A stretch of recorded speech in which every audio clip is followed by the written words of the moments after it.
Book of Azazel, Grimoire of the Damned, by E.A. Coetting. Foreword by Dante Abiel. Black magic is the damnedest thing. You can gain all your heart's desires, but once you begin to obtain results, those desires are an oceanic cave that never fills. The black hole sinks deep within your soul. With every step you take, you can feel the pressure building. For years, I have felt this critical mass pushing and building behind me. Like a waiting predator, the darkness on my heart lingered and manipulated my being into a corner. There, I found my salvation. My beginning with Azazel started as any working should have. I saw his sigil within a cryptic grimoire. I had read about him before, but the following words ripped a hole inside of me, giving me an itch that could only be scratched by this fiend. There is a ritual of the brothers, the likes of which opens the abyss fully in your life. Many call this the Lake of Fire. However, such a name is not worthy enough to describe the horrifying limitlessness of it. If you are called, you may be reborn within the eternal lake.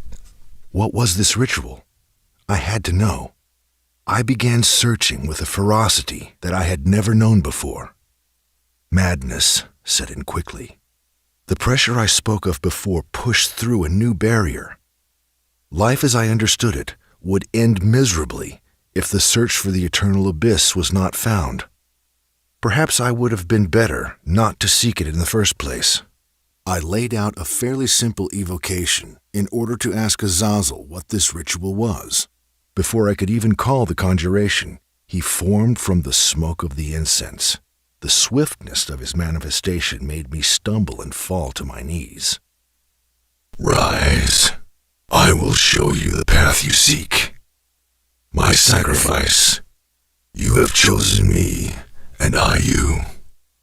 I will show you the current which the masters and gurus know. But do not speak. I am forbidden to show a path of such abundance. There is a river that runs beneath everything. It is above all realms of existence where the council of the ascended sit.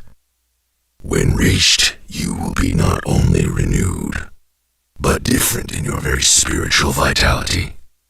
Alas, fear not, for you were born into this.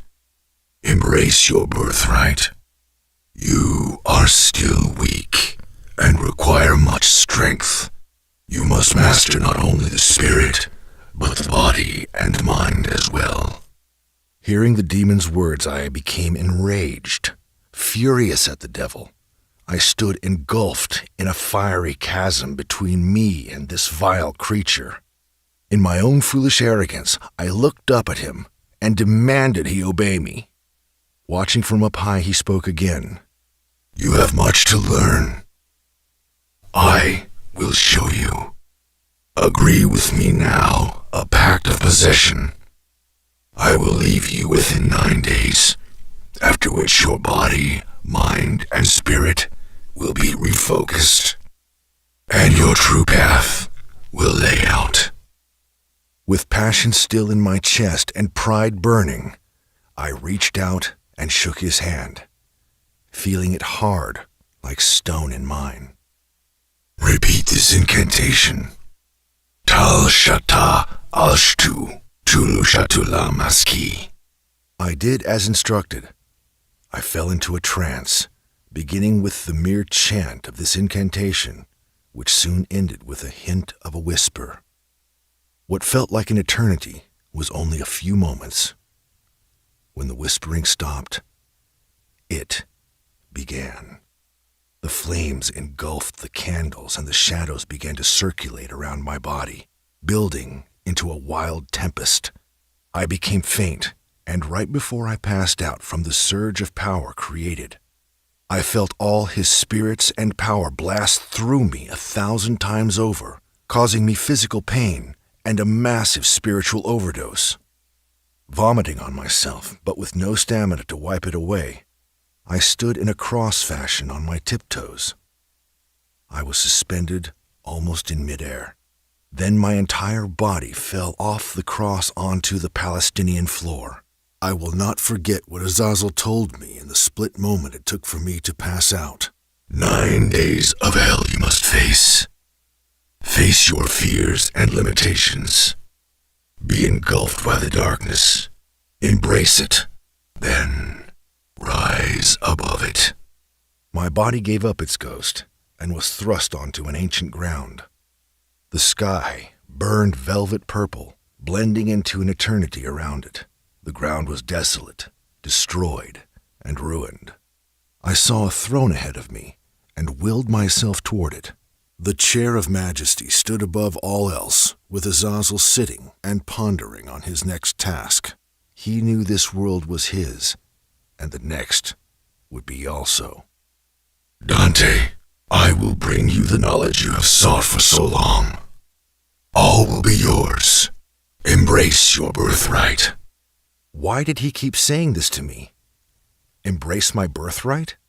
It is important to note that in this part of my life, I had already achieved a tremendous amount of power. It became buzzing, thrilling, and incredibly difficult to live without a way of taking the edge off. So like most magicians rising to serious power, I turned to drugs. I gradually built up an ungodly level of opiate resistance. In fact, one of my normal dosages was enough to kill a horse and 10 men. Just as Solomon said, there was nothing in this life that was unfamiliar to me. I had sought power and became lost in weakness. But Azazel was determined to show me this birthright of mine. He was in no way trying to show me the light, but instead pure damnation. Within true damnation there lies no salvation. No one is coming to save you. There is no rising above it.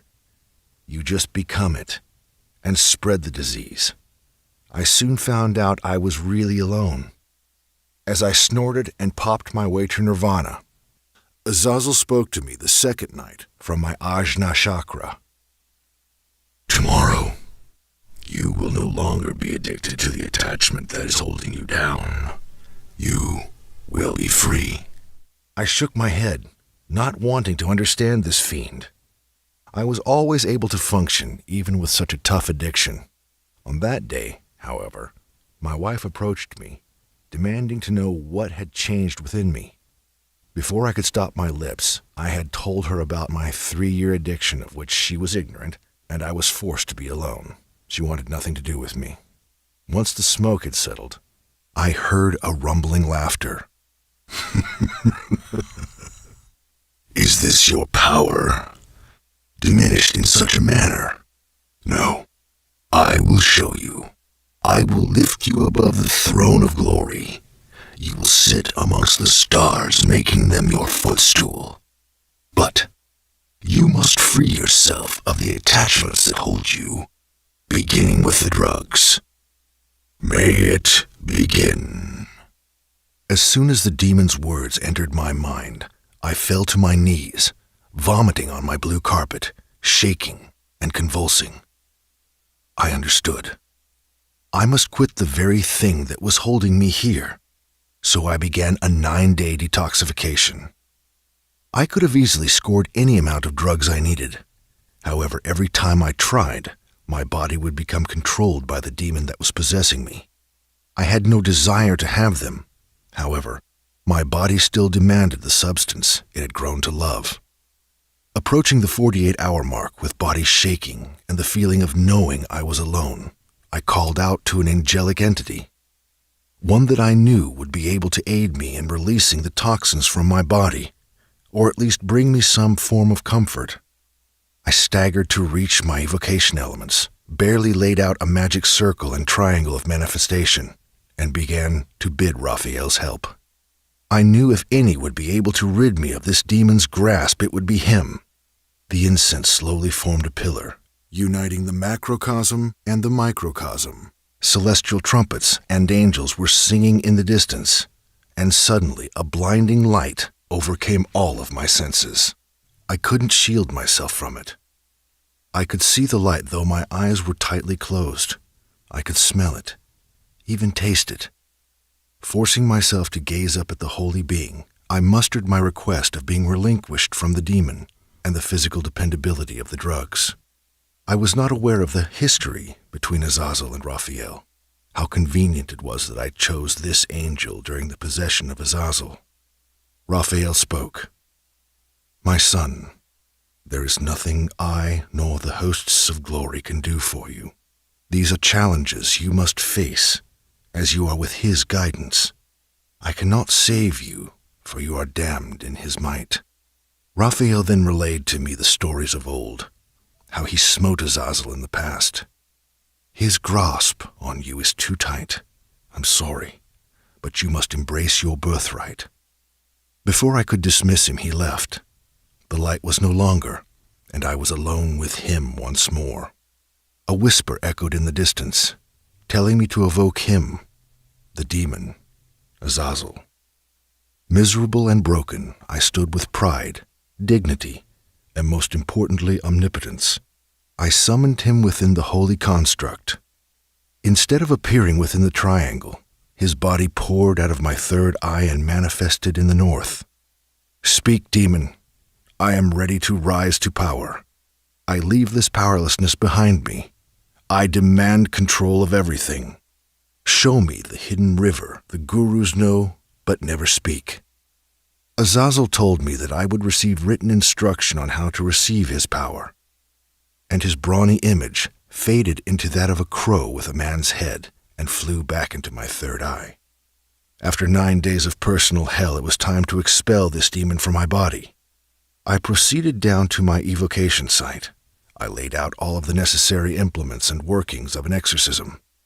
After placing myself into a self-induced gnosis, I chanted an old Latin exorcism, pushing Azazel out of the ajna until there was a significant snap from the energy currents ripping.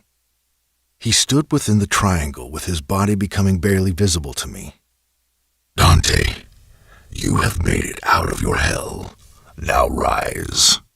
My concentration was broken with the phone ringing. Stumbling and almost near passing out, I answered. "Hello?" I answered the phone. "Hey, Dante, how are you?" I recognized the voice as my friend and mentor, Eric, otherwise known as E.A. Coetting, the author of this current work. "Eric?" "Yeah, bro, how have you been? I have a favor to ask of you, but I need your utmost confidence." "Yeah, sure." My original thoughts were that he wanted me to take some bad karma off his hands relating to our company. "I've been working with Azazel lately," Eric confided.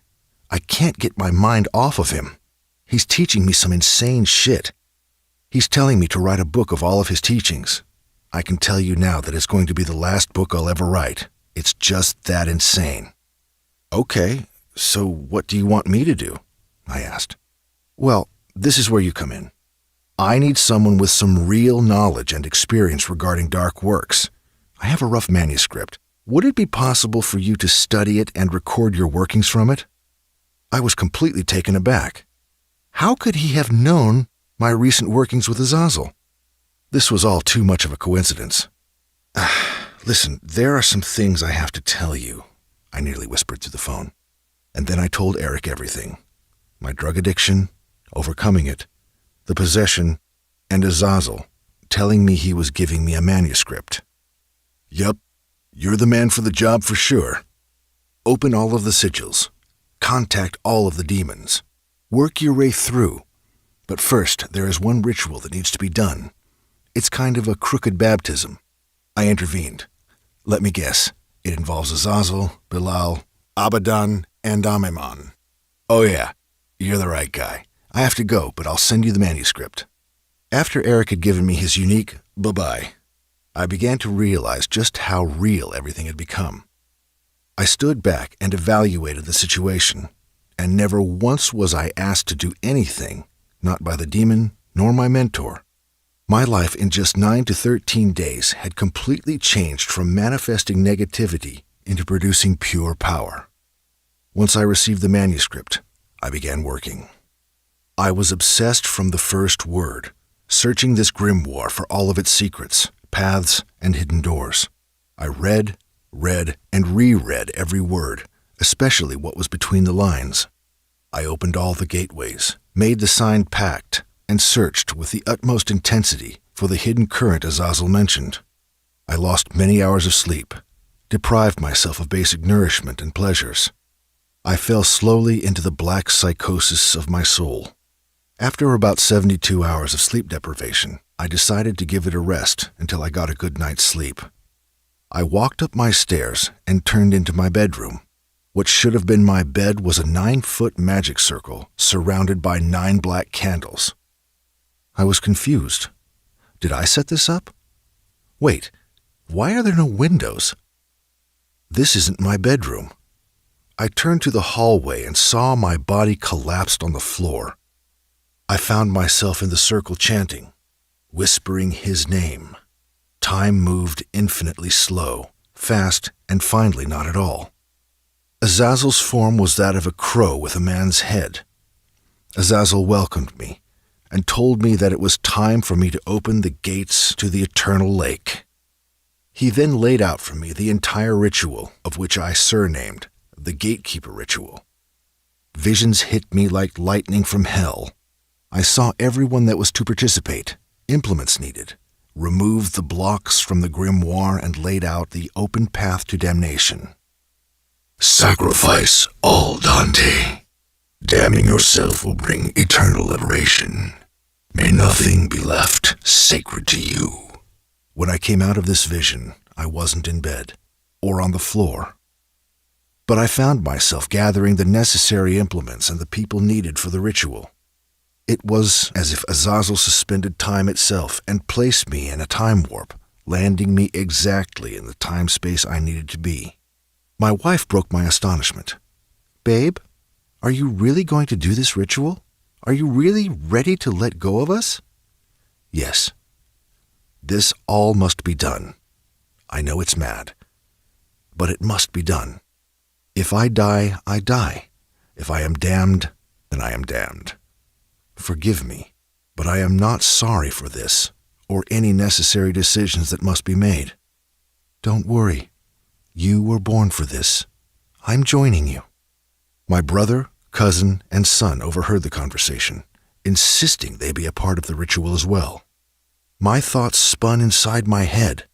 I was completely mad for placing not only my family in this, but my wife and child.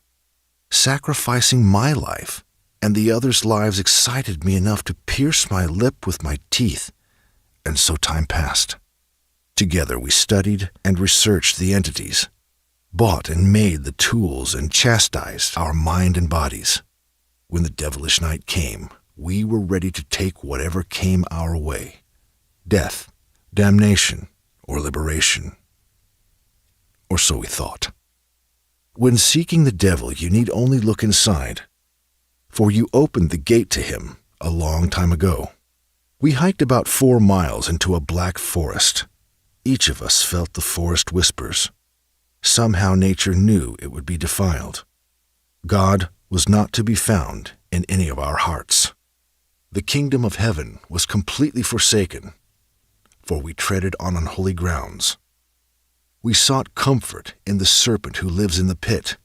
He was our father, brother, and teacher. When we reached the natural ley line circle that Azazel had shown me just a week before, I spoke my last words as a human. If I die tonight, I want you all to know that it's been a hell of a ride. Let's begin. My assistants, my knights, shook their heads, and they knew we were all going to die. It wasn't a question. We knew what was going to happen.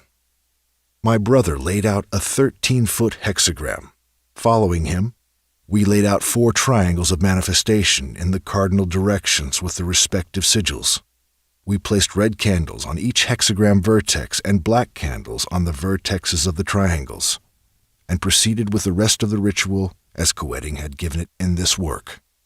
Causing each of my knights to become possessed by an entity proved to be a Herculean task. I began with Bilal. The possession was quick and quite startling. The being took not only control over my knight, but his entire physical appearance changed. The gate was thrown open, and I fell to my knees. Forcing my body to overcome such spiritual pressure, I directed myself to the next corresponding demon. With each demonic possession, I felt less attached to the people or myself. The fear of dying or any other consequence faded into the blackness of the armies of fiends and demons just outside the unified ritual area. The forest was littered with ghoulish creatures, waiting for their master's call. The air was impossible to breathe. My vision blurred, and at last I reached Abaddon. The possession of this demon was astonishing. His entire existence was forced into such a small body, manipulating the body's muscles to expand about 6 times their own size. He gave me a crooked smile, and in perfect harmony all 4 bodies of the damned chanted, We are connected and open. The ground physically began to shake. The reality of it all hit me. Rock began to split, and I felt a tremendous amount of heat like none I have ever experienced. The ground gave in, and I fell for an eternity. I landed into what I can only describe as liquid pain that burns away any humanity. It was excruciating, and I screamed as loud as my lungs would allow. The flesh and bones melted into the abyss. In my feeble attempt to swim away, a massive serpent coiled around me and swallowed what was left of my body. All was black. No thoughts, feelings, or concerns. Then there was a rush like passing through multiple levels of existence. Soon my body was reformed from the abyss, piercing matter together, using glue from the infernal kingdoms. The 4 gatekeepers and the rest of the hellish entities became me, and I them. My destiny was laid in front of me. The empire was to be built from that which gave me a new birth. I stood, knowing my knights were watching me diligently.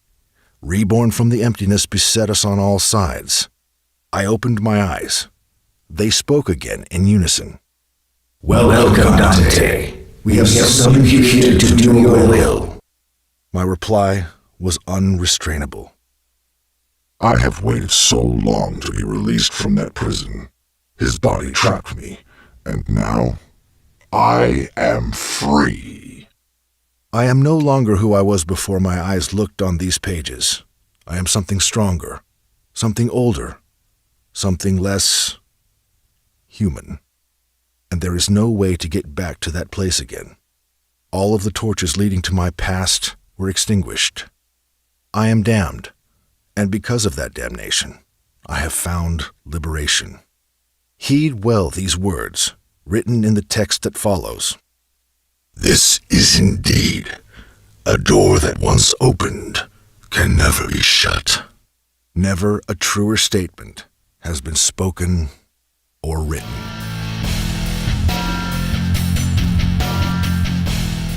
My entire approach to the world of spirituality has been centered around 2 fundamental practices, without which I am certain that the whole process of spiritual development stagnates. Those 2 cornerstone spiritual practices are the evocation of external and non-physical consciousness to visible materialization, and the full translocation of one's own consciousness into non-physical reality. Through a system of basic principles, the core of which has remained virtually unchanged despite geographic and historical spans, entities or embodied intelligences from other planes of dimensions of reality can be brought into direct contact with the evocator. Through similarly universal methods, the mystical adventurer can become acutely aware of his own more subtle bodies and can consciously separate them from his physical body and travel into worlds beyond the flesh.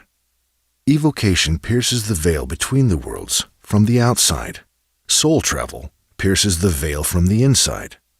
Few arts outside of these 2 are capable of such a dramatic rendering of the supposed separation between the physical and the spiritual.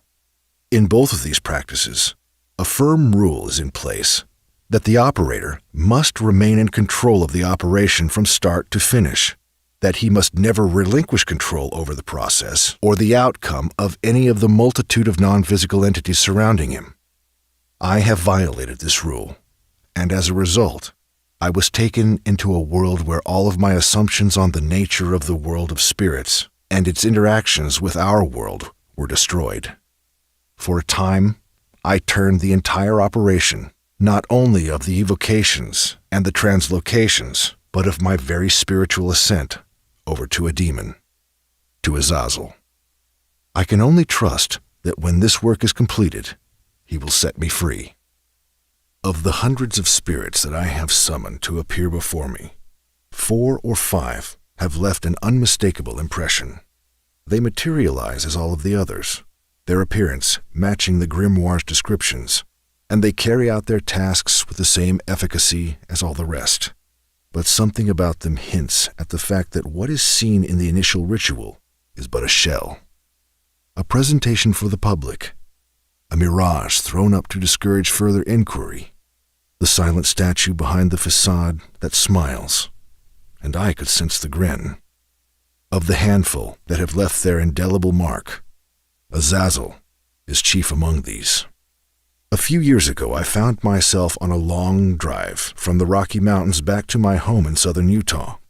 Sean, my wife at the time, had spent most of that 12-hour trip sleeping in the passenger seat, looking out the window to see where we were on the journey, or talking with me for a minute or two before falling back to sleep. On the drive towards Colorado, I had entertained myself with an eclectic mix of music, from Wagner to death metal to hip-hop to Johnny Cash. Music was unable to quiet my mind on the return trip, however. In those mountains, in a gathering of at least 50 black magicians, I had witnessed my friend and spiritual student become possessed. It was not the first possession I had ever seen, nor was it the most dramatic. It was, however, the most intense, because unlike many teenage dabblers who open doorways that they cannot close and accidentally find themselves host to an intelligence that they cannot control, my friend was wholly accepting of the demonic intrusion. She not only invited it, but when the demon came to her, she embraced it. She owned the possession. She was escorted by the ritual's operators from the pulpit where the possession had occurred, all banishings having been performed, and I smiled at her. She was my student, and I wanted her to see my pride. She looked back, unsmiling, and did not recognize me. And as I looked into her eyes, I was shocked by the realization that I, as well, did not recognize her. After leaving the ritual chamber and passing an hour or more in her tent collecting herself, she returned to me and could barely speak. Her small body shivered, and her teeth clattered as if she were buried in ice. The demon had strengthened her when it took her. It had invigorated her, enraged her, made her more powerful than any human ought to be. And when it left, she fell into the realization of her mortal weakness. Having witnessed such a spectacle, my mind began spinning a tapestry of possibilities, which I discussed with Sean between her naps on the return home. If someone, like my student, would be so willing to become possessed, then perhaps such a possession could be incited, allowing that person to become the mouthpiece of the demon. Perhaps even that same willing conduit could sit within the triangle of manifestation, wherein the summoned demon would appear, allowing that fiend to speak through her, to use her body and her mouth to communicate with those of this world. "I'll do it," Sean said, no quiver of hesitation in her voice. Aleister Crowley had performed such an operation, thrusting himself into the triangle of manifestation, becoming the living sacrifice which had materialized the demon of the abyss, Chorazon. Was simple vanity pressing me forward to conduct such a ritual, to put myself on par with the great beast, as he was called? Rose Kelly, Crowley's wife, had similarly involved herself in many of his workings, and she quickly turned to severe alcoholism, and was at one point institutionalized for dementia. The risks seemed great, but the rewards appeared even greater. Aside from the knowledge that could be gained from such an evocation, and aside from being able to tell this great story, I realized that in performing this evocation, a portion of the wall separating me from the world of spirit would be torn down. As we both sat in the car, silent, thinking, Sean, appearing as if she would fall back into a dead sleep at any moment, said, "It would have to be Bilal, though." "What?" I asked. I wasn't sure if we were even on the same subject. "Well," she answered, "I'll do the ritual with you. I'll be possessed by a demon, sure, but it has to be Bilal." Sean had worked with Bilal in some depth months earlier and had developed a sort of bond with that particular devil. I have since noticed that Bilal is adept in his ability to beguile women, to sway them, to obsess them. I saw no issue with her demand, and indeed something about it felt right. As my own path to power had led me away from Western ceremonialism and into the Shaivistic yoga current, I hadn't performed a ritual of evocation in at least 2 years. As soon as we settled back into our home from the trip, I evoked Bilal in preparation. What follows here is my recorded account of a piece of that conversation with the demonic king, Bilal. September 6th, 2007. I evoked to total physical materialization Bilal in preparation for an evocation of him into Sean, followed by an exorcism. Bilal manifested. His presence came, and I called him into full materialization until I could see him standing before me. "Bilal, what will be required to bring you forth into Sean's body?" "For you and for the whole congregation to issue my song. It's Ra-Cha Bilal. Not one person cannot participate. How can your presence be magnified?" Blood. Feed me blood. Blood in the triangle or blood around the temple? Blood upon the vessel." Bilal, mighty king, I thank you for responding and for the information you have provided. At this point, Bilal interrupted my dismissal. "Azazel, Abaddon, and Ameman will rise together with me. As one, we will open up the gateway to the lake of fire." Bilal then vanished from my vision, leaving me alone in the temple, wondering what had just occurred. This was my idea, my project, but he somehow had managed to hijack it as his own. Or perhaps it had been his idea, his project all along, and I was gladly running towards his snare. He seemed ready to answer my questions exactly, as if they were not my questions at all. It further seemed like I had not asked the one question that he had hoped I'd ask. What is the greater purpose of this evocation? My failure to ask the question did not keep him from answering it nonetheless. I had opened a door for a guest and was shoved aside while he and 3 of his friends walked into my house. I had feared from the onset that the evocation of a demon into the body of my wife would be too much for me to control. But even in the first preliminary ritual, my control over the whole matter had been derailed. It was obvious that Bilal was using us as pawns, as vehicles for something beyond our comprehension or beyond our willingness to cooperate in. The whole matter could have been abandoned right then and there. I could have walked away. But that dark curiosity inside of me nagged and gnawed at me. I could not turn away from this potential nexion of demonic power. I couldn't turn my back on a path leading to a greater knowledge of the inner workings of a demonic order millennia old.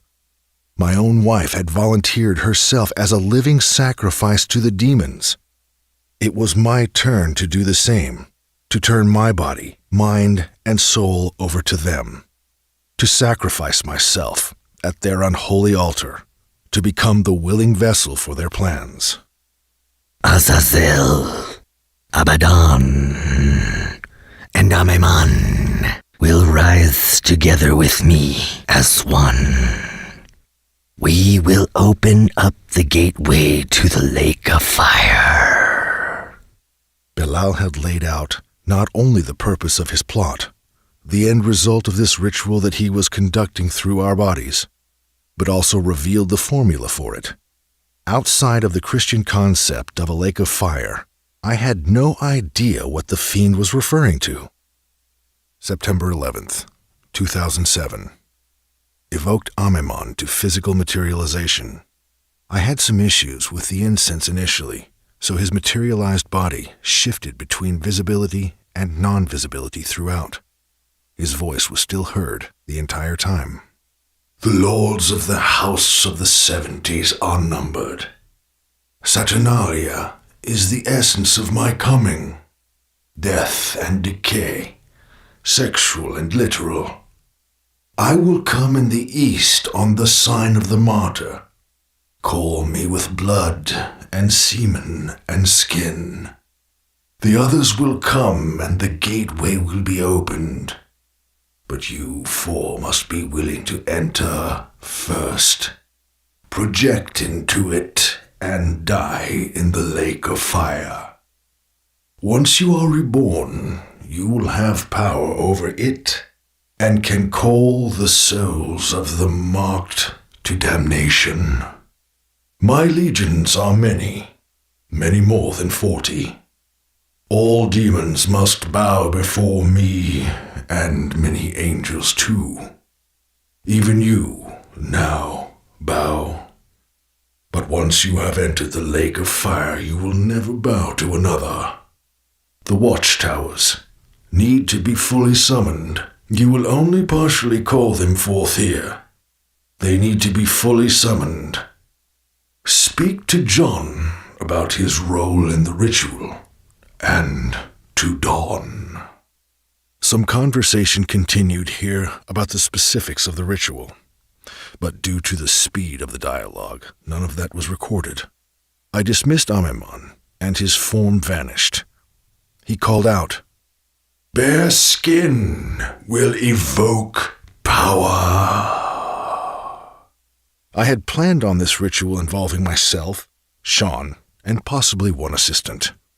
Amemon, however, demanded the presence of my friend and colleague, John, who is superbly knowledgeable in the specifics of black magic and demonic pacts, and of my student, Dawn, who had become possessed while in Colorado.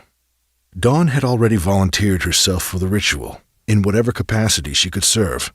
I had yet to even mention it to John, as I was certain that he would warn against such reckless behavior when dealing with demons.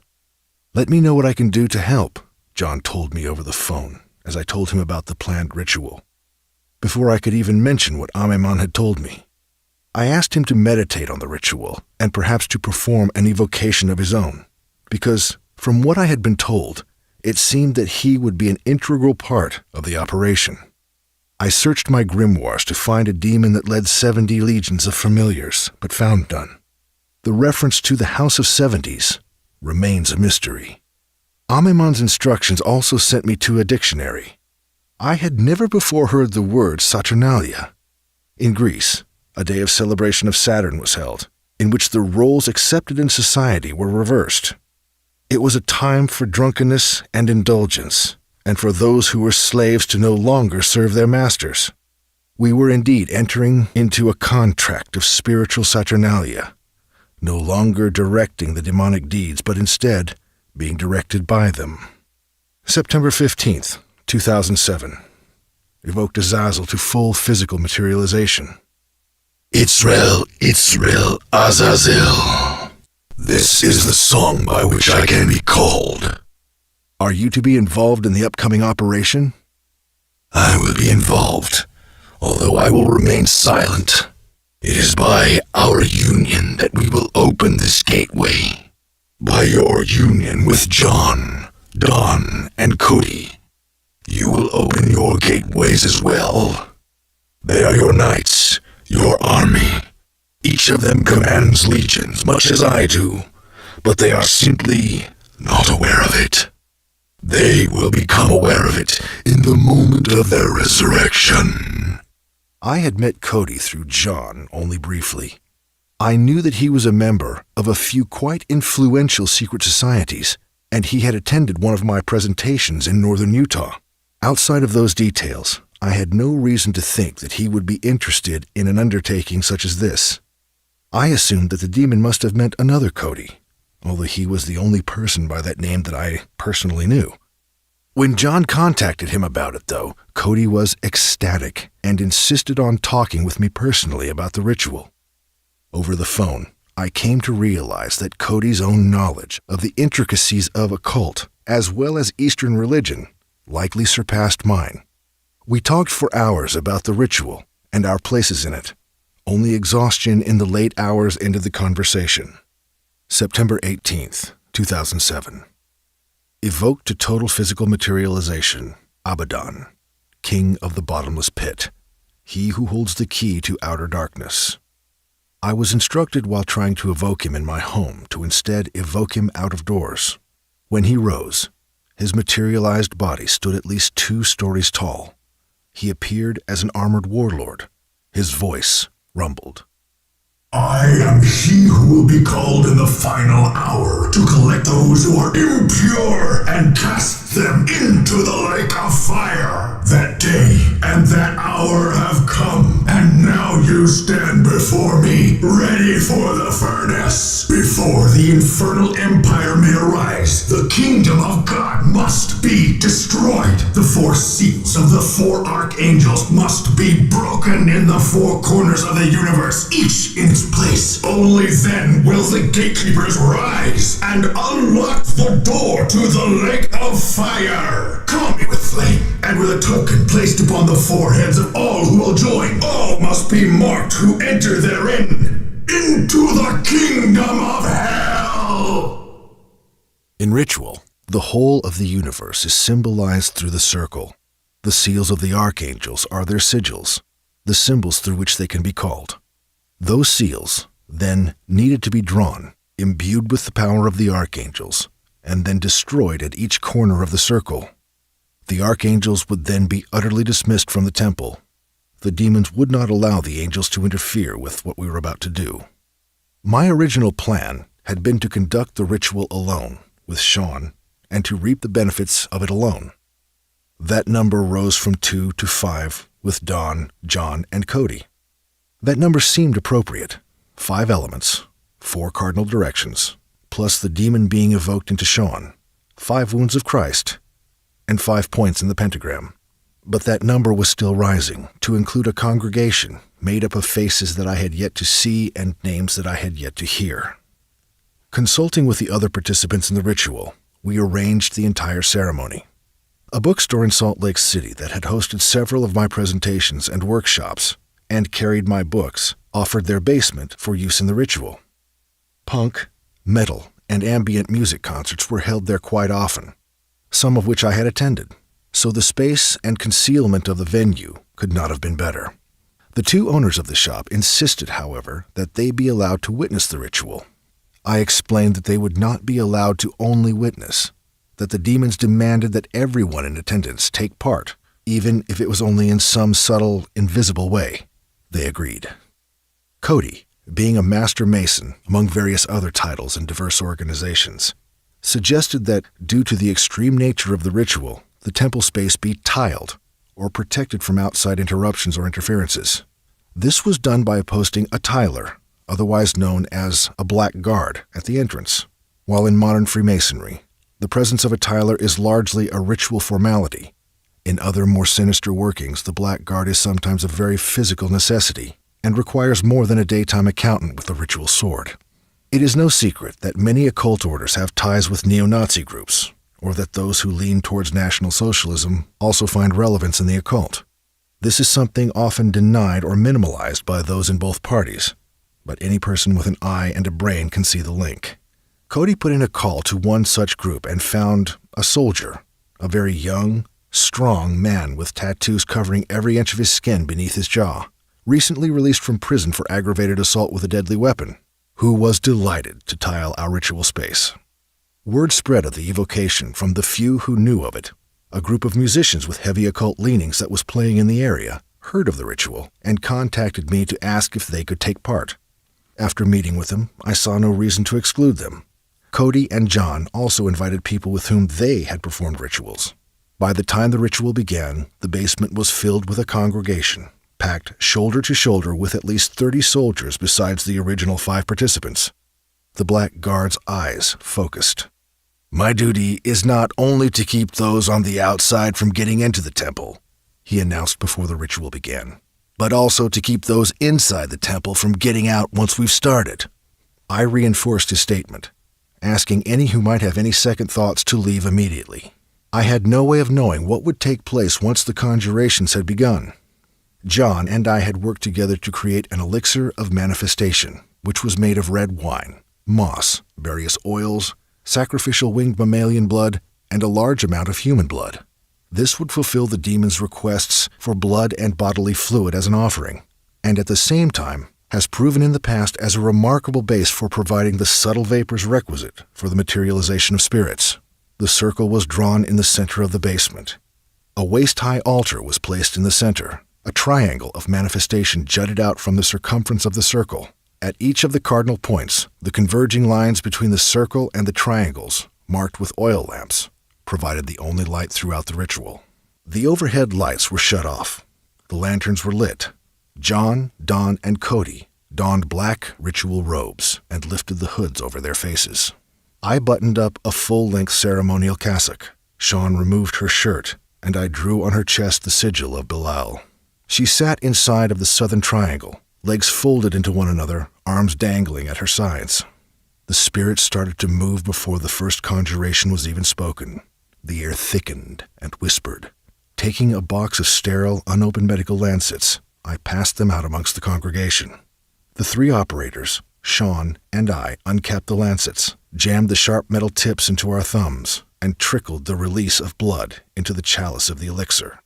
Eyes froze as I moved to the periphery of the temple, holding out the chalice for the congregation to do likewise. Without giving a command of any sort, each person pricked their thumbs and offered their blood into the chalice. Setting the chalice on the altar, cupping my hands over its mouth, I pronounced, Pater noster qui es in abyssus, potens nomen tuum, fiat voluntas tua, sicut in abyssus et in terra. Exorcizo te creatura sanguis in nomine Satan omnipotentis, et in nomine Antichristus, et in virtute falsus vates, un fias sanguis exorcisata in effungandum hominum potestatem, inimici et ipsum inimicum eradicare, et explanare valeas cum angelis, in invito hominum maleficus spirite, per virtutum beneficium maleficus illicit. A strange power poured down through me, into my head, down my shoulders, discharging from my hands into that bloody elixir. It was not a new power. In fact, it was a force that I had become very comfortable with. Each time it runs through me, though, that power is always so strange. Dipping my fingers into the solution like a priest absolving sins, I anointed Sean's forehead with the blood, and then Don's, John's, Cody's, and every person in the congregation, asking, "Do you accept the mark?" The mark was accepted by all, some more hesitantly than others. With those same fingers, I scattered the remainder of the elixir around the temple, concentrating it in the center and the triangles, careless of the splashes flung on the ritual's participants. The three other operators stepped inside of the bounds of the circle. Using the last of the blood elixir, I traced the circle with my fingers, from the south to the east, to the north and west, until I again faced south towards Sean, who was already beginning to swoon at the onrush of power. I looked at her, and for the last time saw my wife in her eyes. For the remainder of the evening, something else would gaze at me through them. John held the 4 seals of the 4 archangels, discs of clay with sigils embedded. I had envisioned that he would snap the clay pieces in twain and discard the halves. He stood at the eastern quarter, gazing into the seal, opening it as he would open a doorway into the celestial realms. The demonic surge flowed through him, the words of Abaddon acting as an invocation. Before the infernal empire may arise, the kingdom of God must be destroyed. He raised the seal of Raphael above his head, his body tensing, his jaws clenching, the hand holding the single clay seal turning to a fist. With an unintelligible wail, he threw the disc to the ground, the clay shattering, turning to dozens of fragments and dust. Then with Michael's seal to the south, Gabriel's to the west, and Uriel's seal to the north, all heavenly hosts and any amount of divine light that might have been shining in that dank basement fled. Dawn knelt to the left of the altar and opened some secret grimoire, which I had never seen before or since. She offered an invocation of the hosts of the infernal region, opening pathways above and below to allow the fiends to filter into the temple. Cody began a mantra that he would repeat throughout the ritual despite the onslaught of abysmal streams. Lam vam ram yam ham ram om. Each syllable activating the energy centers in each person in the room, opening not only the temple as a gateway into the world of spirits, but using our own bodies to facilitate their coming. Behind him, one of the musicians began a drone on a Tibetan singing bowl. I turned to the east. Amemon's sigil laid on the ground within the triangle of manifestation. I gazed into it. Within seconds, the inked lines flashed and faded and reappeared in 3 dimensions. Amemon's presence trickled into the temple. Amemon, I call you and conjure you forth to stand in this temple and take your place within the triangle. I summon you to manifest before me in beholdable form and to speak with me in a discernible voice. Amemon, I give you license to appear. I give you power to manifest. I give you this call to come. Amemon, come. The congregation repeated, Amemon, come. Amemon, come. Amemon, come. A peculiar yet familiar fugue came over me, as if my brain was receiving too much oxygen, as if I would black out at any moment. I stayed with the fugue, recognizing it as a sure signal of the success of the evocation, knowing that I could ride its waves into the world between the worlds, where the materialization actually begins, swooning and swaying, losing all connection with the physical world, with the basement around me, with the congregation unsure if they should prepare to catch me if I started going down. The fugue shattered, and my eyes looked to the triangle with new clarity. I could feel Amemon there, in astral space, preparing to breach the veil and enter our realm. Within seconds, the air above the triangle shifted. The incense smoke gathered into a column, and that column gave way to a form, a solid shadow, and then a figure with a face. Our lungs and hearts seemed to momentarily stop. The air thickened. Amemon had come.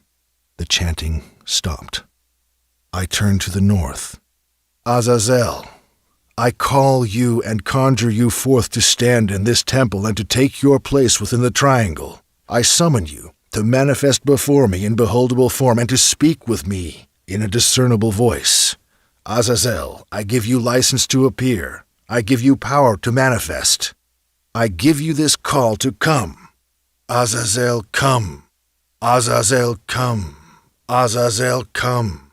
The congregation chanted again and again, this time with more fury, more excitement, zealously pushed forward by the arrival of the first demon. The same fugue fell on me, and I wrote it the same as before. The figure seemed to shift between worlds, to shift between visibility and not, hovering over the north triangle, a figure of an enormous and dreadful satyr. The chanting stopped. I turned to the west. Abaddon, I call you and conjure you forth to stand in this temple and to take your place within the triangle. I summon you to manifest before me in beholdable form and speak to me with a discernible voice. Abaddon, I give you license to appear. I give you power to manifest. I give you this call to come. Abaddon, come. The congregation chanted with me, Abaddon, come. Abaddon, come. The fugue from the previous evocation had not fully left me, allowing me to nearly immediately walk between the worlds. A large form assembled in the middle of the column of smoke in Abaddon's triangle, his height reaching the ceiling. I finally turned toward the southern triangle, towards Sean, her half-naked body serving as a sacrifice. The heat rising from her warm flesh acted as the incense, the blood still running in her veins, the elixir of manifestation. The demon sigil was drawn on her chest. I gazed into it. Within seconds, the inked lines flashed and faded and reappeared in 3 dimensions. Bilal's presence streamed into Sean's body. Her muscles jolted, her neck twitched, and then her arms. Her head fell back, eyes toward the ceiling as if she had no muscle to lift it. Bilal, I call you and conjure you forth to stand in this temple and to take your place within the triangle. I summon you to manifest before me in beholdable form and to speak with me in discernible voice. Bilal, I give you license to appear. I give you power to manifest. I give you this call to come. Bilal, come. Bilal, come, the congregation chanted. Bilal, come, Bilal, come. The group mantra mixed in my ears with Cody's incessant song and the drone of the singing bull, both of which had been buried to me under the din of the astral winds. Sean's convulsions intensified, her abdominals contracting and her spine distorting. Her arms bolted into the air to form a cross at her sides. My hands stretched out, all fingers pointing towards Sean, towards the triangle, towards the misty shape of the demon flickering between the worlds. Bilal, enter this body. It has been willingly sacrificed for you. I found myself shouting over the cacophony of sound, auditory and ethereal. Bilal, accept your sacrifice! With a final, short gasp, Sean's neck muscles finally re-engaged.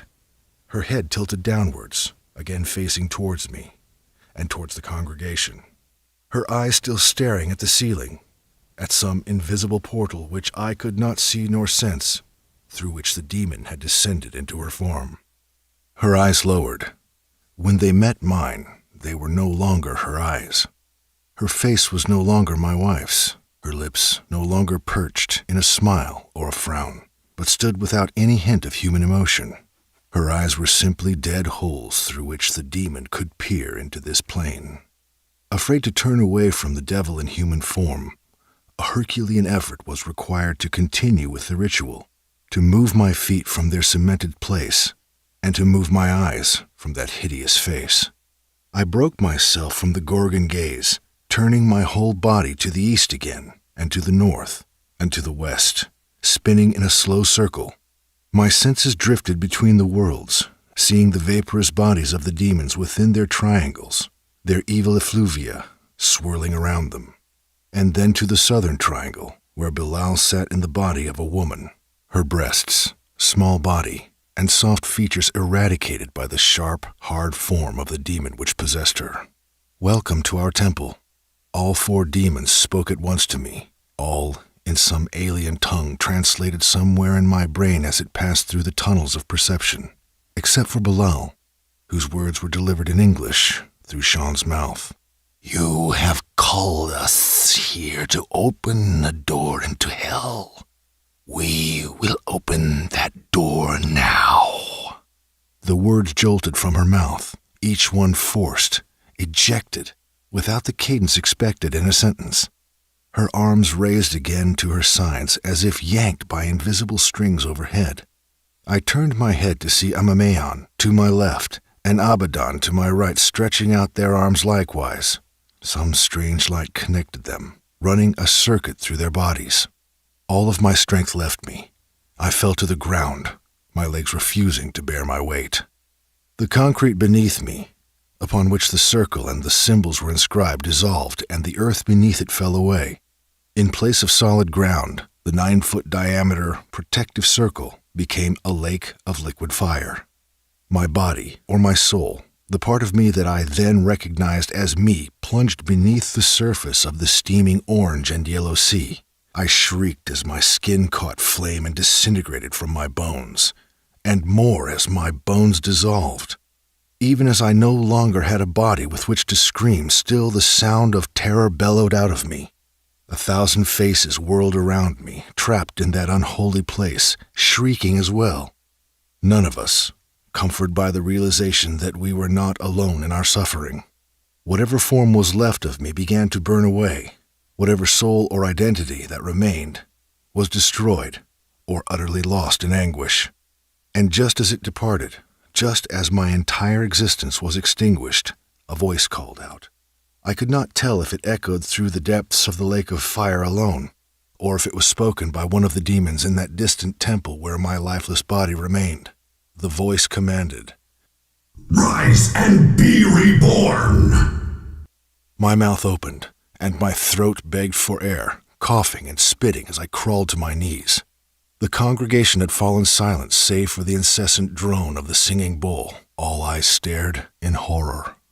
I stood, feeling as though my body had been atrophied, unused for decades. My mind was quiet, focused, sure. I looked again at the door and saw that my feet were resting on the same molten lake that I had fallen into. I walked across the red water to John, offering my hand to him, leading him into the circle, leading him into hell. The moment his feet crossed the boundary of the circle, his knees buckled, as did the rest of his body. Curled like an infant, screaming like murder, John writhed on the floor, the surface of which began to flash, to transition before my eyes between concrete and fire. Within minutes, his flailing stopped. He stopped. It seemed that even the rising and falling of his chest with his breath had stopped. With a gasp, he too rose. As he regained his legs, I helped him to stand, and our eyes met. In direct contrast to the experience of non-recognition when looking upon the possessed, I looked at John, and as he looked at me, I recognized him anew. As a lost brother finally returned home, we both led Cody into the circle, and his reaction was identical. The three of us helped Dawn into the lake of fire, and when she rose, we helped her up, and then we stood together, hand in hand, as the risen damned. I invited any from the congregation to enter the circle to embrace spiritual annihilation. Few accepted, but all bore the mark, and so damnation would come for them in time. With a mind not of a dying man, but of a God reborn, I left the circle to the triangle where Bilal sat, embodied. I offered my hand, and the demon took it. I led him to the congregation, and one by one the fiend touched the onlookers and named a name. The name of a demon, a familiar, a foul spirit that would forever follow them, would guard them, would guide them into power or into slavery. When the last congregant was touched and the last name pronounced, Sean's body fell. I caught her before she hit the ground, and I carried her back to the triangle, to which the materialization of the demon was bound and could only leave for a very short time. Returning to the altar, I recollected my focus and looked at the opening beneath me and the spirits gathered around me. I inhaled once, a long breath, and with a sigh, realizing that the gateway must be closed and the demons must return to their places, I pronounced, "It is done." "It is done," the participants echoed. The floor shifted and flashed and then was concrete again. The bodies of the demons and the spirits who attended dissolved and dematerialized. Sean fell in the triangle unconscious. I took a bottle of consecrated water and emptied it into a golden chalice. With my index and middle fingers, I sprinkled the water on the floor, dispelling the demonic residue thereon. I cleansed the circle, and then the triangles, and then knelt over Sean's body, wetting my hand with the blessed water and placing it on her forehead. "Exorcizo te, omnis spiritus immundi, in nomine Dei Patris et Filii Spiritus Sancti, ut decidas ab hac plasmate die Sean, quod Dominus noster ad templum sanctum suum vocare dignatus est, ut fiat templum die vive et Spiritus Sanctus habitet in eo. Amen, amen, amen." Sean's eyes opened, and she struggled herself to a seated position. She retained very little memory of what had occurred around her and through her. The congregants disbanded, startled and confused expressions guiding them to the exits. I seized fistfuls of implements, cramming them into bags and stuffing the bags into the trunk of my car as if to dispose of some shameful evidence.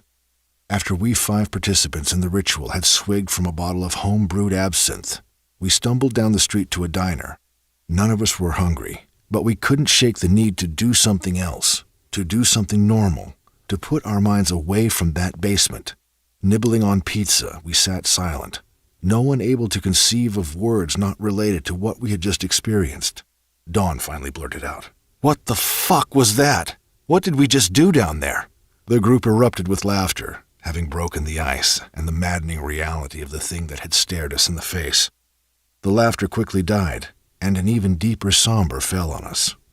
John looked up, brushing his hair away from his eyes.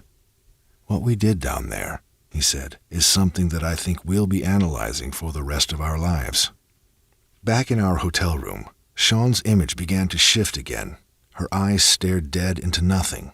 When I waved my hand in front of her face, her head turned as if moved by a machine, and looked at me expressionless. I repeated the exorcism, forcing the residual demonic impression out of her body through focused will and through an invocation and channeling of power. For 3 days following, I continued to exorcise the demon from her, as the possession would take hold randomly, and her eyes would change, and her face would change, and her voice would no longer be her own. Bilal followed her, and I could feel him enter the room. I could feel him enter her. If I paid attention, I could see his form slide between the shadows. His presence would come and go, but most of the time it was there. As I lay down to sleep, however, something else came into our room as well. Something other than Bilal.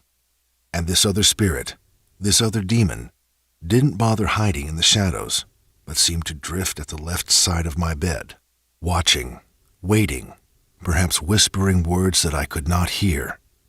As Bilal stayed with Sean, this other entity stayed with me.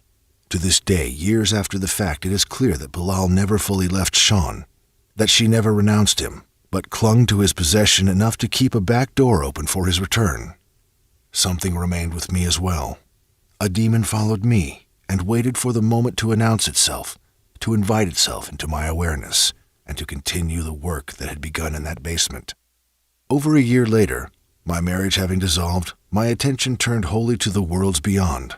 I found myself again haunted by that same figure that had stood over me while I slept that night after the ritual evocations. The demon had never left, I suppose, but had simply been waiting, following, watching me until I would listen to its whispers. I could feel it around me, closer every day, more intrusive, as if the specter would dart out of invisibility and would present itself in a physical body at any moment. And as time wore on, he became less and less alone, until a seeming army swarmed around me, clattering at me to pay attention. I laid out a simple ritual area in my home, lit candles, burned incense, and performed what I call a blind evocation, which is an evocation into physical materialization of any entity whose name, sigil, and attributes are unknown, but who can be sensed nearby.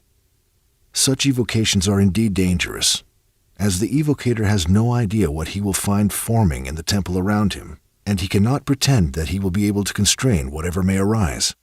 It seemed to me, at that point, however, to be more dangerous to continue without knowing the identity of the spirit that haunted me. February 2nd, 2010. Performed a blind evocation of the spirit that has been following me since the evocation of Bilal and Tashawn. I have felt him around me nearly constantly now, and I need to know who he is and what he wants. I have received vague impressions about him, in that he is male, demonic, and has a keen interest in my spiritual ascent. I used a large amount of copal resin for incense. The room filled with smoke almost instantly. By the time I started the orations, I was already between worlds and could see lights flashing in the room and then vanishing. A large body formed in the incense smoke. As it gathered mass, it blackened until the figure of a mostly naked man's chest with an animal's legs was visible. The entirety of the form was ebon black. The face was the last to materialize, a large head bearing twisting horns much like the mythical satyr, which revealed that this demon that was haunting me was none other than Azazel. Demon, what is your name? I am Azazel, the gatekeeper of the north, the black flame that never burns. Why have you been following me? Do you think that you can call on a devil and that he will disappear when you've grown uncomfortable with his presence? You called me with my brothers, and it is you who calls me now. None of the others lingered. Why have you? Bilal has lingered with his sacrifice. I have lingered with mine. I never committed myself as your sacrifice. Without such an implicit pact, I could not have been called. You cannot see, nor taste, nor touch a thing without committing yourself to a union with that thing. And you have indeed seen and tasted and touched me, and I have seen and tasted and touched you. What is it that you want from me now, then? It is what you want, not what I want. You have called me twice now, but you have never ceased calling me. You scream for me in your soul, and so I appear. Then tell me, Grand Demon, what is it that I secretly want? All that is mine. All that is yours? All that is mine. Call me again in 3 days, and I will deliver my kingdom unto you. The demon then vanished, not in the way that the incense smoke drifted away or the candlelight dimmed, but the vision of him disappeared in an instant. I was certain that the fiend was playing a demonic trickery, that he was toying with me in an attempt to get my attention and to ensnare me in some time-consuming game, as entities often do. My mind struggled with that theory. However, this was no wandering spirit. This was no random imp that can be called with a Ouija board. This was Azazel.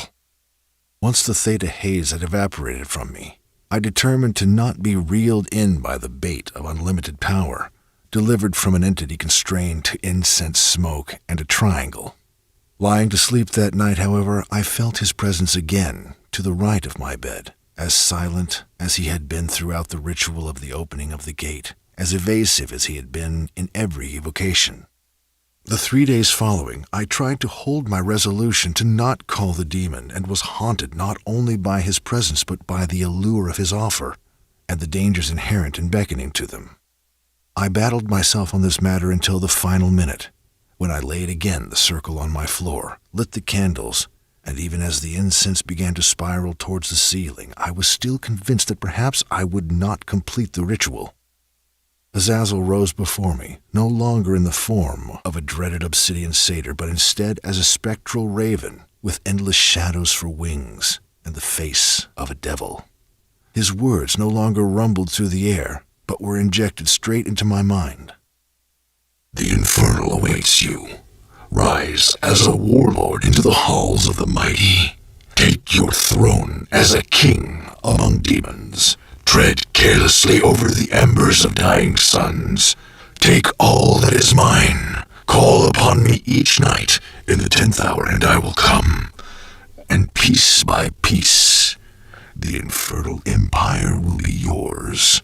90 times call me, and I will come. His form vanished without a word of benediction, and without waiting for my dismissal.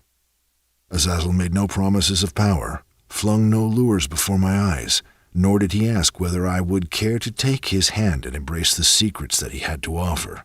Instead, he assumed that I would. Azazel must have known me quite well, because I could not refuse. I was still in control of the operation, I assured myself. I would call him once or twice, glean some information from him, assimilate his teachings into my occult repertoire, and would bore of the task quite quickly. But Azazel knew me far too well. That which follows is the entirety of what I learned from the demon during a 90-day journey through hell, with Azazel as my guide.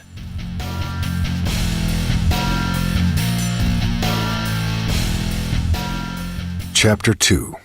The Infernal Hosts.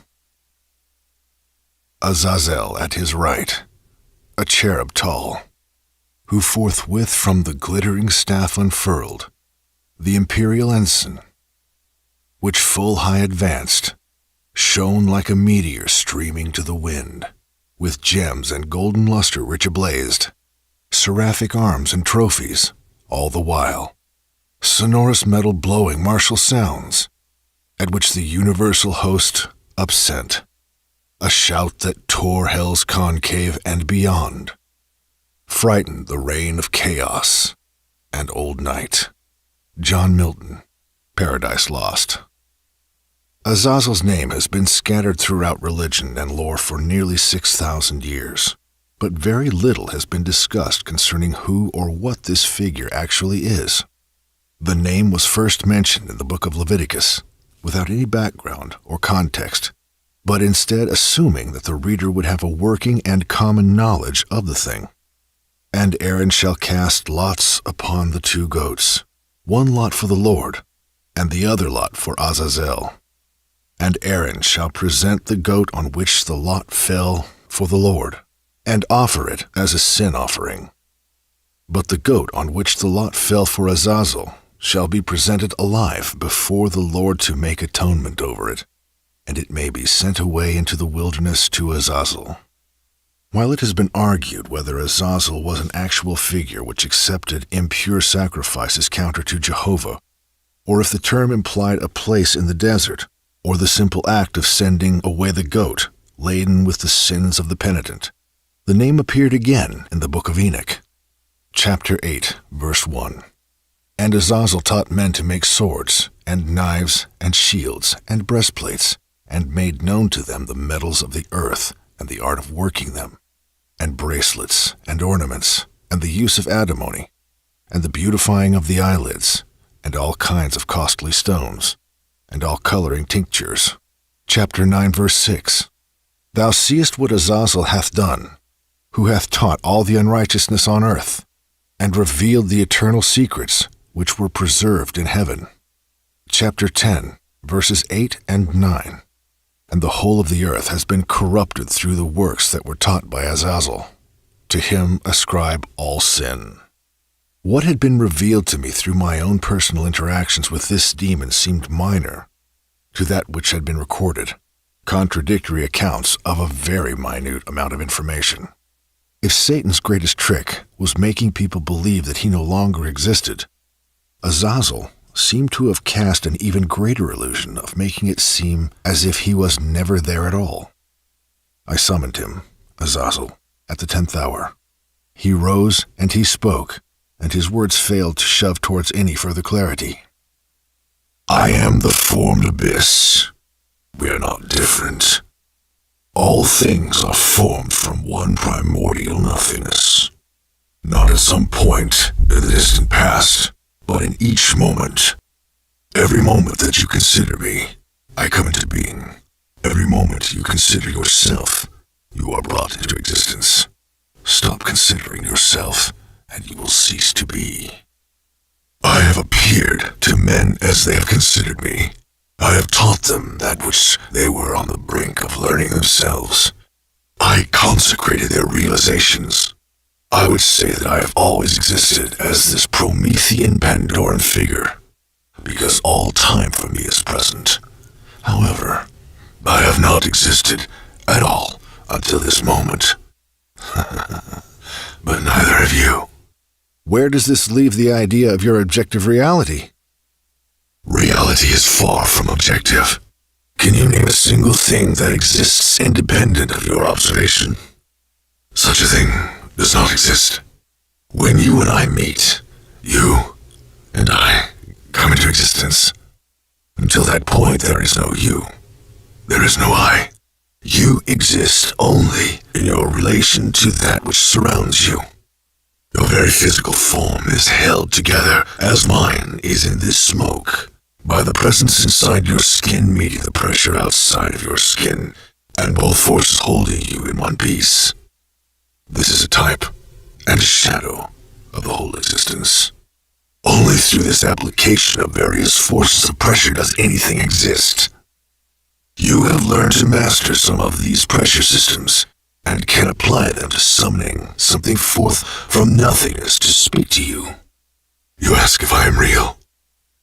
I am as real as the world around you. Which is not real at all. The Infernal Empire. The schools of the occult and the mystical sciences recognize graduating degrees of subtle reality, physical incarnation being the most crude and base of these, followed by the astral plane, which is a realm of energy and motion. Having traveled to and through the astral plane through various methods of projection of my consciousness away from the locality of my brain and body, I have seen endless sectors, areas, or kingdoms within the seemingly endless energetic realm, the whole place crowded with spirits, phantoms, demons, angels, and even gods, all vying for power and domination. Azazel lifted me from my body, my vision drained from my two eyes, and reawakened in my spiritual sight, and showed me the spiritual realms from a new vantage. Indeed, there are grand divisions between the multitudes of areas in the worlds of spirit. The illusion cast is that these divisions are naturally occurring, that they are born out of an intrinsic difference in ideology or alignment, just as wars across this world have been instigated and perpetuated by forces and minds that would benefit from the bloodshed and the resultant rift raised. Azazel showed me the one solid group of benefactors in the wars raging across the spiritual worlds, the demonic kings. Traveling in soul beyond the astral plane, even above the mental plane, to those realms wherein all form and all separation ceases, there is no war. Duality crumbles as wholly as time and space, and the traveler is left with no concern for good or evil, no shame nor pride, no us and them. Why, then, are the angels concerned? Why do the elements, the planetary spirits, the lesser demons, and the wandering phantoms battle against one another? Or at the very least clash with one another when called? It would seem that a creative divinity existing above the realms of duality would care little for spiritual battles, let alone set Michael and his minions upon those who oppose his plan. Such an action from an eternal being is as ridiculous as the notion that any embodiment could threaten the assertions of the omnipotent. No, these worlds below, these worlds held in the ever-swinging pendulum of duality, are held in that sway by a sinister and a nefarious force. The general supposition that the demonic kings are at the helm of this divisive plot is perhaps too large a blanket to cast. Perhaps it needs to be more aptly defined. According to the Book of Enoch and the legends spawned from that text, Satan opposed God's plan of sending man to earth to struggle through life and to achieve a degree of glory after death through his own efforts. Taking 1/3 of heaven's angels, he waged a war against God, and as a result was thrust down to earth until the final resurrection, when all would be judged. When Enoch and his whole city were lifted into heaven, and when Enoch himself was translated into angelic glory as the angel Metatron, however, a second revolt began. Metatron refused to look away from Azazel's sin of teaching mankind forbidden knowledge, petitioning Jehovah to cause Michael to bind Azazel and his cohorts, Uzzah and Shemyaza, and to cast them to the earth until the final judgment. While this myth can only be taken seriously as an allegory, the realistic root from which it derives does incite some speculation. Azazel seeks to teach men the secrets of the gods, to assist them in their ascent. The path of the left hand is that of this very same forbidden knowledge. The greatest and most accurate criticism of black magic is that it delivers to the worker of darkness a degree of power for which he is ill prepared, speeding his ascent faster and more furious than he can withstand, resulting in immense instability and granting him abilities that can run rampant with his ego. Azazel is not, however, the typical demon, the impish servant of Satan or some other dark lord, but was a grand angel, an ancient watcher, and held that status even after he copulated with human females and taught men the secrets of warfare and of witchcraft. All of this is in accordance with the myth. Enoch represents man in ascent. Once you have reached the state of absolute liberation, you will feel that you have no need for the secret knowledge. And so you seek to bind that forbidden aspect, to put away the black magic and the burning candles, and to go inwards and upwards and forwards. But enlightenment has its limitations. Azazel states that the tales do not recount how I was let loose upon the earth by Enoch. Let loose upon the earth simply means that the spiritual masters saw great use for me, and so the secret, dark, bloody, and sexual rites were taught not by the deviant, but by those who presumed earlier to have known better. There is an art and a science to ascent. There is only art in the left hand, however. It is beauty in its coarsest form. You can find power anywhere. You can only truly enjoy that power through the forbidden. All else stales in short time. Let's play with this subjective universe, then, to enjoy the forbidden and immerse ourselves in it, as there are vast landscapes of possibility that can only be explored by assuming that, contrary to the teachings of Austin Osman Spare, all things are real, yet everything is still permitted. with the various pressures of duality holding all things in their place. The denizens of the forbidden, such as Azazel, revel in the continuation of an existence which is darkly lit and which struggles amongst itself, lest all consideration for the opposites, and therefore for its own existence, collapse the whole back into the prime motivator. They siphon the overflow of the universe's power lust and whisper into the ears of angels and demons incitements which will cause them to continue to war. Their realm is an infernal empire, a glorification of that hedonistic urge which eradicates the otherwise inexorable and instantaneous movement towards perfection, the likes of which would cause those lower worlds and all therein to cease in the blinking of an eye. In this manner, all that exists in the worlds of spirit is under the tight yet indiscernible control of the demonic, the dark. Every spiritual realm, therefore, be it celestial, terrestrial, sephirotic, or chthonic, is merely a province of the infernal empire. Like Babylonia, however, there is a central city, a demonic stronghold, a spiritual Babylon, which can be considered the infernal empire proper. All that you can imagine the shattered and nighttime palaces of the demonic kings to be, their Babylon is this, and more. As those imaginations are injected into our minds, as we connect to this place, and as our minds inject our imaginings into that realm as well, all things feeding in a circle and a cycle. When I look through the windows between the worlds, or when I exit from this form and travel through the gateways provided to that demonic Babylon, I see a forsaken kingdom, fields blighted and stone buildings crumbling. The sky is liquid amethyst, streaked with waves of ink throughout. The place is alive with noise, with language spoken by the particles of astral air. Some alien and indiscernible tongue, like rolling incantations punctuated with bellows of deep and mocking laughter. Azazel, playing the part of Vigil, spoke to me from behind my left shoulder, telling me that this is all illusion. With that speaking, the image of the place vanished like a reflection in a pond, and I instead looked upon a green and flowering valley. That image would not hold, however, and with tremors and the sound of galaxies crashing, the valley shattered, and the infernal empire prevailed. All things are illusion, but the illusion is so damned persistent. The mind sees what it can most relate to, in the demon and in the demonic landscape. There is a unique sort of subjective experience, as none of these things are empirically real, from our sensory interaction with the world around us to our magical interactions with the realm of the spirits. The illusion is consistent throughout the human experience, however. What I see as a blue sky and gravitational force is not my perception alone, but shared by my racial siblings. Somewhere in our ancient genetic formation, a biological pact was made to interact with our environment in a predictable and consistent way. Matter is not solid. Gaps between molecules and their electrons, and the next set of molecules making things that we consider to be concrete quite spacious and fluctuating. It would not be useful for us to experience the fluctuations or the gaps, however.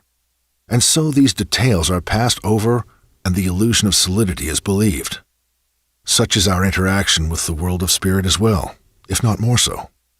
Just as the effects of gravity, or the barriers of walls, or the separateness of embodiments can be momentarily displaced to allow for the miraculous, to allow for the conscious shifts in the fabric of what we consider to be solid reality, the apparent nature of the astral kingdoms can be adjusted to our will. And just like the disruption of physical law, as soon as focus is withdrawn, the more deeply rooted illusion snaps back into place. These lower worlds are a very persistent illusion, and the illusion is useful to us. The infernal empire appears to the human sight to be a dark, dreadful, and often terrifying landscape. This is how our senses can make sense of the thing at all, to assimilate the awareness that what we are encountering when we enter that empire is beyond what our mortal minds should behold, and that indeed we are probing into secrets forbidden to our fragile race. At 16 years old, after my dabblings was dabbled and my curiosity was complete, and I had laid my hand upon these secret sciences with sincerity, worlds upon worlds opened before me, With obsession driving me, I learned to call into this realm any entity that I could name, and some that I couldn't. And I trained myself in the ability to leave my body and to travel through similar gateways to the realms where spirits came. I ascended through these planes and subnormal states of awareness with alarming ease, shedding illusions of self and environment like a serpent's skin, arriving finally at the awareness of Satnam, of true identity, of my eternal self, unfettered by Maya. I had set out to do this work with Azazel as a matter of curiosity, as a novel way to experience new aspects of the same old black magic. In only my 5th evocation, however, a few words spoken from his lips and the visions that flooded my mind with those words made me realize that my journey has only just begun.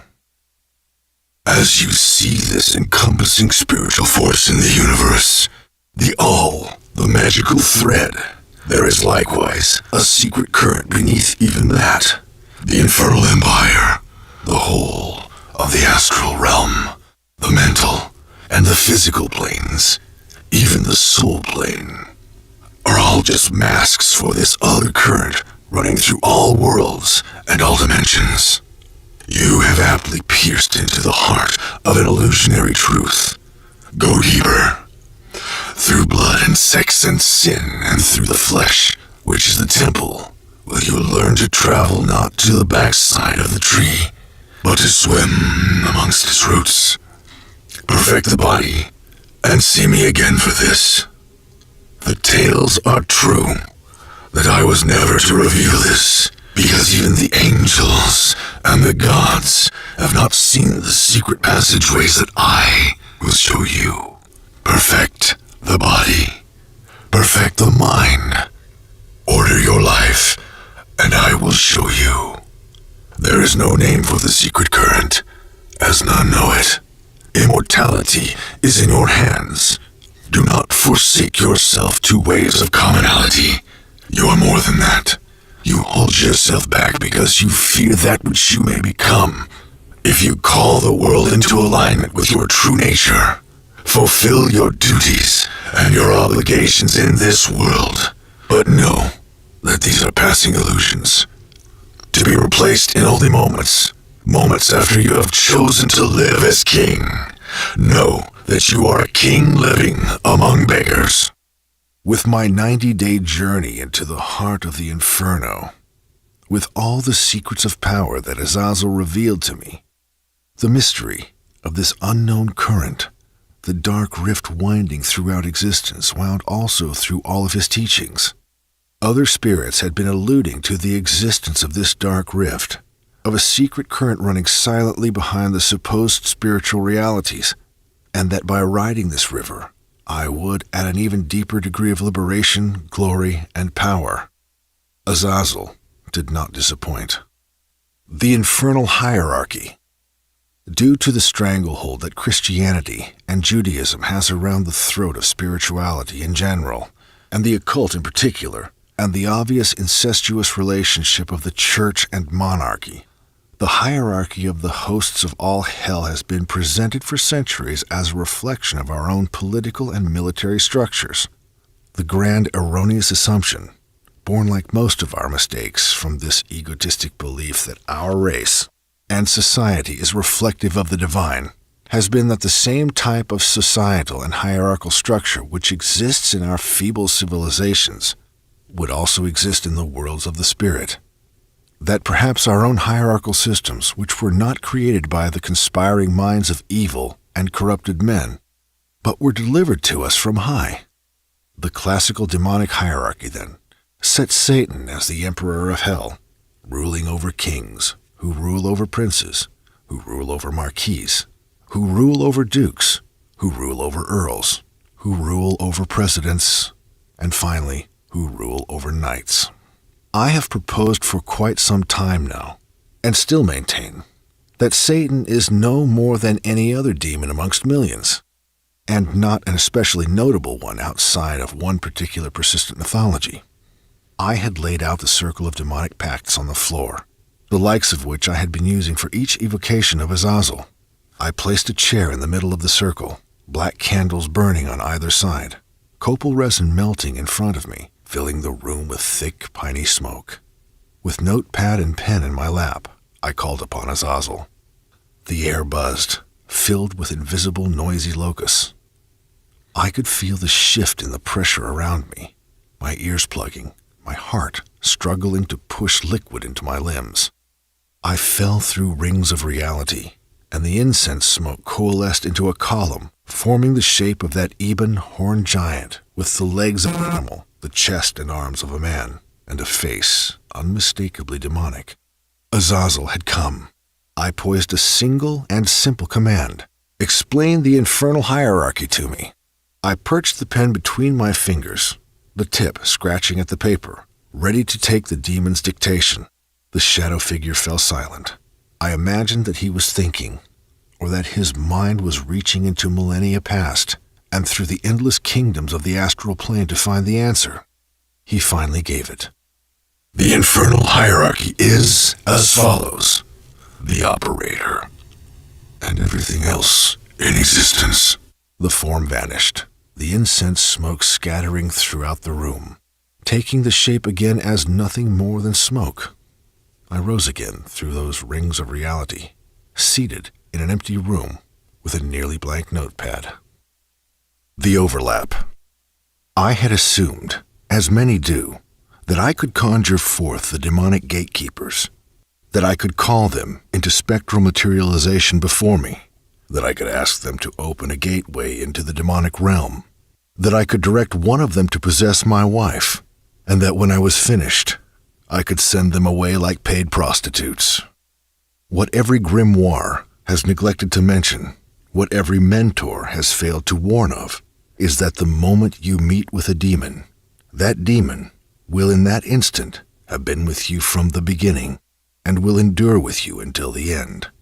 If we are to accept that any sort of cosmic time can be considered objective and real, dependent only on the expansion of the cosmos and the theoretical increase in entropy, moving towards some critical mass at which point all things will again collapse into singularity, then in those realms not subject to the various laws of thermodynamics, time cannot objectively exist, but is a mirage of the perceived passage of events. Although entities can assume visible, beholdable forms on this plane, the physical eyes do not see the demon, nor do the physical ears hear the fiend, but the perceptive faculties of the more subtle body, correlating with the origin of that spirit, translate the raw impressions to the meaty mind, which then distills the information to the mundane senses. For the comfort of our sensibilities, we would like to say that since time does not exist on the spiritual planes, and since the interaction between the demon and man occurs wholly on that plane regardless of the beliefs of the physical self, that the meeting has already occurred, just as it is presently occurring and will occur in the infinite future. Ergo, the moment that you meet with a demon, as I myself have met with Azazel and his inferiors, that spirit will in that instant have been with you from the beginning and will endure with you until the end. This is indeed a door that once opened can never be shut.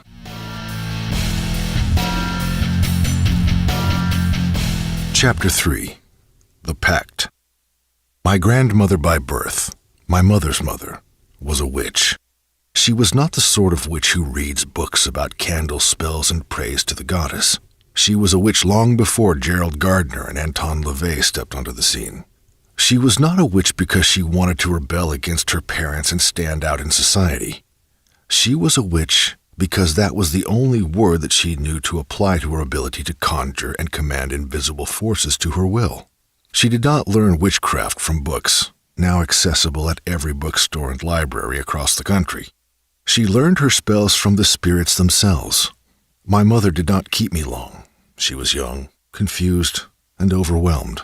My father swore that he was not my father, although there could be no earthly other. Into other families I went. None of them held a witch as their matriarch. I was taught to pray in the name of Jesus, and was disciplined in the morals of the church. I played the part well, often recognized as an example of Christian youth, and was a leader in the various church quorums which I attended. But something else was boiling in my blood, Something that was passed to me from previous generations would not tolerate the facade. At 12 years old, I played with Ouija boards. Shortly after, I learned that such a crude medium of spirit communication could be done without, as I could sense and could sometimes see the spirits around me, and could converse with them more easily than with others of my own species. The mask nevertheless remained in place. I was a warrior for Christ, a beacon, and would remain such until I had gathered enough information to walk another path. Between classes and over lunch breaks, I would steal into the school's library, checking over my shoulder for members of my religious congregation, some of which attended my school, and others who were teachers. I would always find myself buried in one book more than others, a particular book on historical demonology and witchcraft. Among the accounts of witches' sabbats and diabolical fornication stood a copy of a written pact made between some certain nobleman and a demon. According to the contract, the demon would supply the nobleman with wealth, political influence, and as much sex as he could enjoy. In return, the nobleman would upon his death relinquish his soul to the demon, and thus into the fires of hell for eternity. The Catholic Church made a solid point that unless such a pact were made, the witch or warlock could have no hope of wielding the powers of witchcraft. This was echoed in Arthur Edward Waite's book, The Book of Ceremonial Magic, in which he asserts, "Such persons, it is affirmed, will never succeed in evoking spirits unless they perform, point by point, all that is detailed hereinafter concerning the manner of making pacts with any spirit whatsoever." Those disciplined in modern occultism will naturally scoff at the idea that, in order to utilize the invisible yet tangible forces which surround and move through each of us, it is requisite to turn your immortal soul over to some imp, and to condemn yourself to a hell which, in any sense of true spirituality, does not even exist at all. The very idea of making pacts with demons is today considered a thing for those long-haired high school Satanists who murder kittens and call it sacrifice, or something that might be used by a fundamentalist Christian wishing to rebel against his hereditary faith and embrace the world of black magic and blasphemy, which he knows nothing about. Either way, it seems obvious that the demonic pact has no place in the real study and application of the occult, and therefore ought to be dismissed outright. Much of what is done in ritual, in occult application, is a return to fantasy. This is not a methodical science, as many hermeticists would have you believe.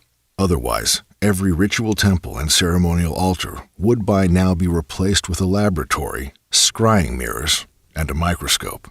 Something occurs in ritual that cannot be measured by our gadgets and gizmos, and will not be for perhaps hundreds of years to come. The ritualist must embrace a series of actions which his intellect cannot possibly believe to hold any potency. Yet by abandoning himself to the fantasy, by momentarily indulging in what would seem at the surface to be nothing more than childish play-acting, a whirlwind of power is unleashed from his temple, and the world around him begins to shift in accordance with the specific symbols inserted into his fantasy play, and with the intention with which the whole thing was originally approached. There is power, and then there are the keys to that power. The two ought never be confused with one another. The power of the demonic legions that are raised through the rites given in this book, and indeed in many other grimoires, is objectively and independently real. The keys to that power, however, the sequence necessary to unlock it for oneself, can be quite subjective. Western occultism, in its present incarnation, suffers from a malady of the master of the universe syndrome. Man believes that, through the focusing of his will and his mental, physical, and even emotional drives, he can hold absolute power over all events in his personal microcosm. Add into the cauldron the aspect of the esoteric, of a connectedness with the forces which breathed life into the universe, and his ability to mold those forces to make the unthinkable occur with absolute non-physical action, the human being begins to believe that the whole reality, even its very fabric, can be controlled and manipulated to his liking. The ego is a valuable tool for any spiritual or mundane undertaking. The desires and impulses that power it surge into the environment at the moment of release and send into the cosmos a shockwave of energy that will ripple across the realms and realign reality with the individual's intention. The key to all of this, however, is that the desire and the ego attachment to that desire is actually released, ergo, unhampered by any sense of humility, any sense of awe, spins and wears on its own axis, accomplishing little and frustrating the originator. At some point, all desire, all ambition, all pride and power must be released. In a working such as the one I have undertaken, the 90-day evocation of Azazel and his legions required from the beginning such a release. The desire was for unfettered knowledge and unrestrained power. Such a desire was not born in moments before first meeting with the demon, but had been building in me my entire life, planted in my infant being as power was taken from me, robbed and beaten out of me. Overcompensation was my modus operandi, and although my lust for power has in moments been sated, the thirst was never fully quenched. The explosion of such forbidden desire and its full release occurred in the moment that I signed my name to the bottom of the written pact with Azazel. Looking again at the Book of Ceremonial Magic, I put to use the mandala that had been calling to me for years, illustration plate number 9 coincidentally, labeled in the book as the Goetic Circle of Pacts, also called the Circle of Demonic Pacts. According to Waite's instructions, taken from the Grand Grimoire, the Circle of Demonic Pacts is formed from the skin of the victim, which is a kid, a young goat, fastened to the ground by 4 nails taken from the coffin of an executed criminal. The skull is that of a parasite, the horns those of a goat. The male bat opposite the skull must have been drowned in blood, and the black cat, whose head forms the 4th object on the circumference of the circle, must have been fed on human flesh.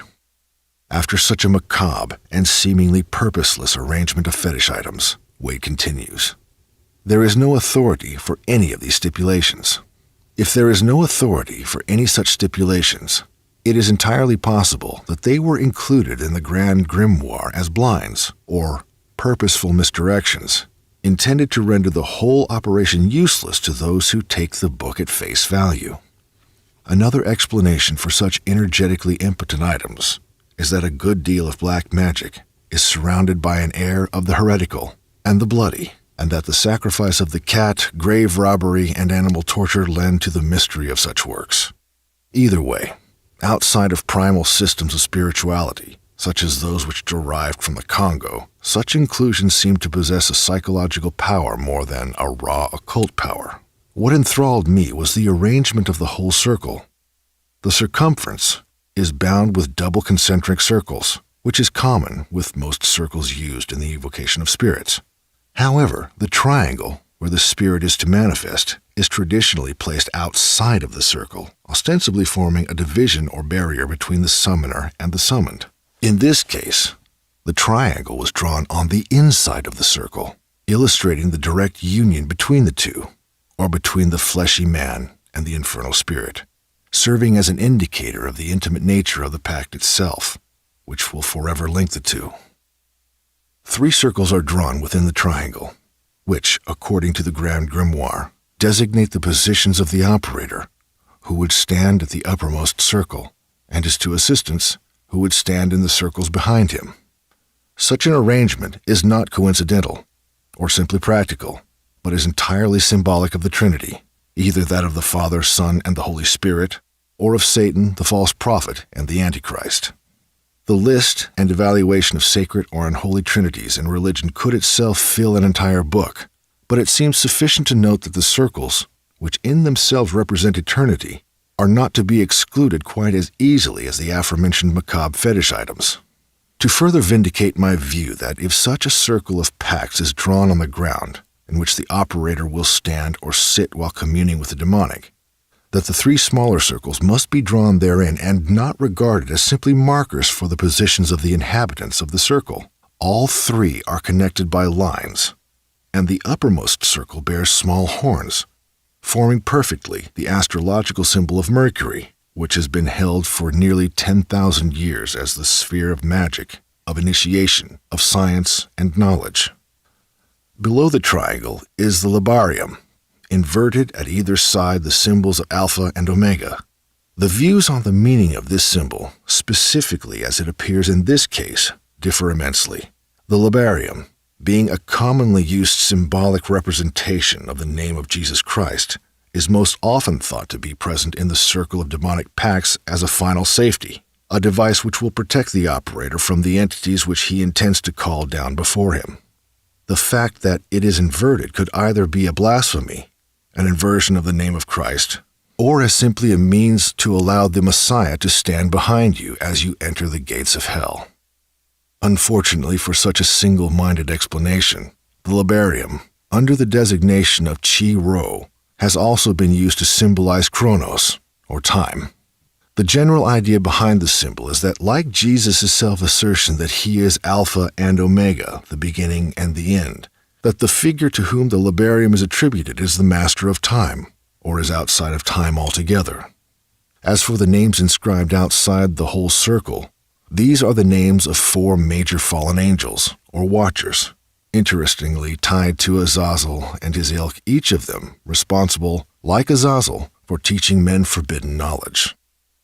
Amsarak taught the use of herbs and plants in the fashioning of spells and enchantments. Berkail taught the art of divination and prophecy through the movements of the planets and stars. Akibil likewise taught the mysteries of the stars and of the earth. Asaradel taught the secrets of the moon. As I traced the final circle of pacts with all the above considerations on a large black mat, I recognized that it serves a purpose that is similar to the evocation of the gatekeepers, the portal into the infernal flame. The names of the fallen angels were then replaced by the names of Bilal, Amameon, Abaddon, and Azazel. When the draft was completed on a thick black mat, the whole image was redrawn in red paint. I could sense the energy rising from the image even before laying a single candle within it, or causing the smoke of my incense to waft above it, as if the lines and the symbols and the names were automatically imbued with some strange power, independent of any spiritual effort from me. The incessant prompting to make a pact with Azazel, to turn the fullness of my spiritual and material welfare over to that demon, to submit myself to him wholly, tugged at me for weeks. My every evocation of him seemed empty, unfulfilling. He would rise, and he would speak, but there was a sense that he was waiting for something, as if his immortal tongue was knotted and could only be loosed once the pact was made. The reality is that, until I released my overwhelming desire and even need to subjugate him, and instead placed myself as his disciple, my ears were not sufficiently poised to receive the deeper mysteries of his demonic power. Stooped on one knee before the towering black figure, I proclaimed, "Azazel, I covenant to take all that you will teach me, to utilize it in my own ascent and material gain, and to make a written record of my experiences with these teachings." Without a word, the demon vanished, leaving me with the realization that a half-assed proclamation of the obvious was not considered in his eyes to be the equivalent to a demonic pact. Mulling over the idea of making a sincere pact with Azazel, I cycled through the various emotions and thoughts associated with that. The whole thing was initially dismissed as a cheap and practically useless relic of medieval Catholic demonology, followed directly with the self-admonition to not follow this black rabbit too deeply into its hole, lest I find myself an unwitting victim of demonic obsession. Making a tacit pact, in full conscious mind, however, would instead be a devotional operation, a willing dive into the unknown. The idea of a pact, which had at first seemed silly and spiritually infantile, began to morph into a very sinister alliance.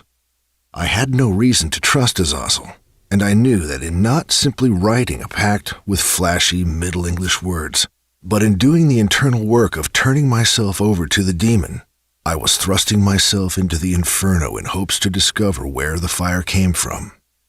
It was indeed this internal work that occurred over the following 3 days, as I considered not only the pact itself, but more the implications of the pact. Azazel, Grand Demon and Gatekeeper of the Infernal Empire, I make and sign this covenant with you. I covenant to submit myself to you to turn my spiritual and temporal welfare over to your hands and the hands of your demons. I covenant to obey your commands and follow your directions, in that you will lead me into power and glory. I covenant to forsake all other gods, spirits, demons, and other entities, and ally with you alone. In return for this oath, you will grant me the most secret knowledge of your power, and will leave nothing a mystery to me. You will surround me with your familiars to do my bidding until the time has come to raise my own demonic army. You will instruct me in the knowledge and power to become a demonic king in my own right, withholding nothing that would allow me the fullness of the power that you yourself hold. Further, in exchange for this pact, you and your demons will ensure the flow of prosperity and monetary wealth into my life, which I may use for any purpose. Azazel, in your name, and in the names of Belial, Abaddon, and Amamion, I call the gates of the infernal empire to open to me, and for this pact with you to be accepted. I signed the pact, and passed it to the front of the circle of pacts. Azazel's black hand touched the paper, and a glowing symbol appeared thereon, a pentagram circled and crossed with a V. Beneath this symbol appeared 5 characters, materializing on the paper from right to left. I had no idea what the symbol was, but the characters were most definitely the demon's signature. Seal the pact with your blood. I took a dagger and sliced my palm, blood oozing from the gash and falling upon the paper beneath my signature. I pressed my thumb into the spatter. A laugh echoed from the black demon as his form dissipated from before me. The pact was accepted. I traced over Azazel's otherworldly autograph, mainly for a piece of personal memorabilia, and tucked the written pact away. The demonic pact represents a turning of your whole welfare over to the demon with which the pact is made, in return for the thing that could not otherwise be delivered. The pact is a symbol for the Western mind of complete submission to the demon. You no longer try to subjugate. 3 days after entering this pact with Azazel, and that demon having accepted my covenants, a business contract for which had over a year provided my financial support fell through.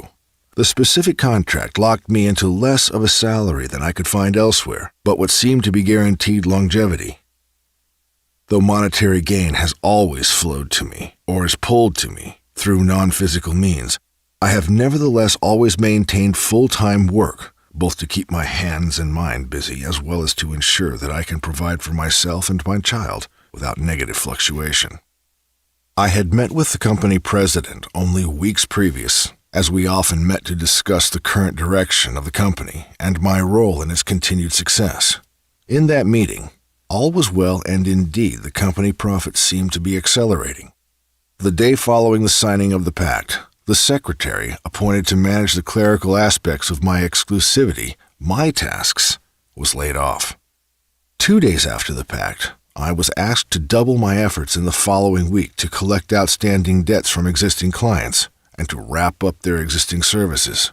On the 3rd day, I met with Andrew, the acting president of the company. I don't like the writing on the walls, I told him without much salutation. Should I be worried? Andrew's lips quivered. Yes, you probably should be. Well, what's going on? I prodded. I'm pulling all of my support out of this company and forming my own service. While he was the president of the company, Andrew was not the owner. The owner, Andrew's good friend, had built the business to a point of nearly guaranteed and automated continuation. He had turned the day-to-day operations over to Andrew and moved out of the country, content with a percentage of the net profits. Andrew was required to do very little else than pay subcontractors to service existing contracts and to continue utilizing the established marketing avenues to gain new contracts. For his minimal efforts, he was able to afford 2 elaborate homes in affluent neighborhoods and several company vehicles for his personal use, on top of a generous salary.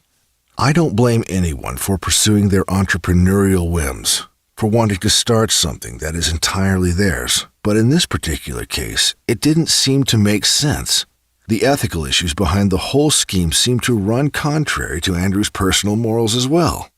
As I probed with more questions, it seemed that although the company was turning a healthy profit, and there was no reason to think that this would decline at any point in the future, Andrew was intent on leaving the company, which would, due to the lack of any financial or organizational support, disintegrate within weeks.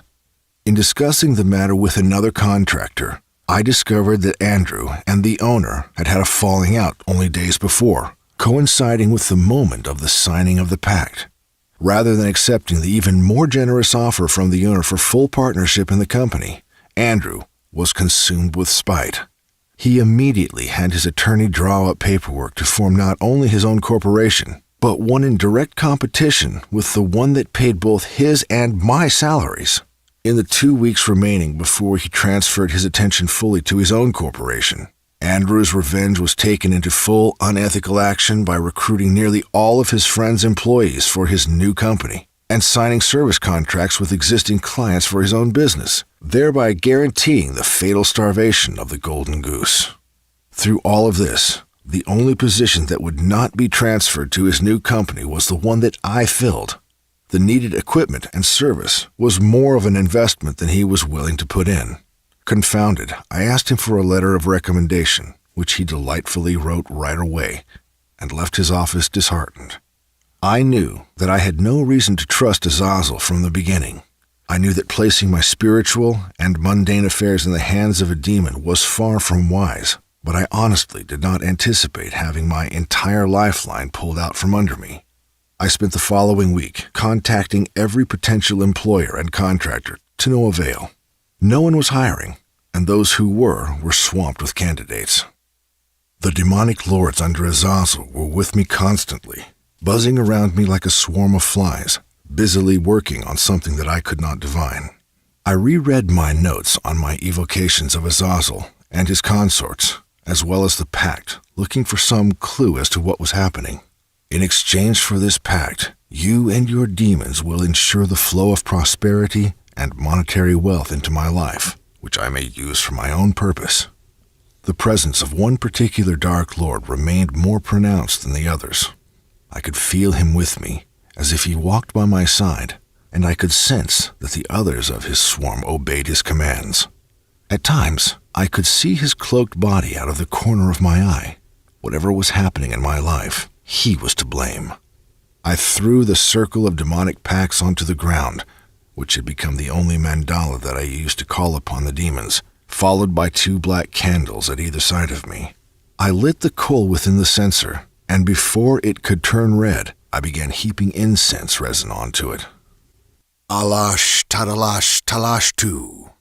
I spat into the empty air, repeating the chant again and again, pulling that demon towards me, into this world from his Satyrian nether realm.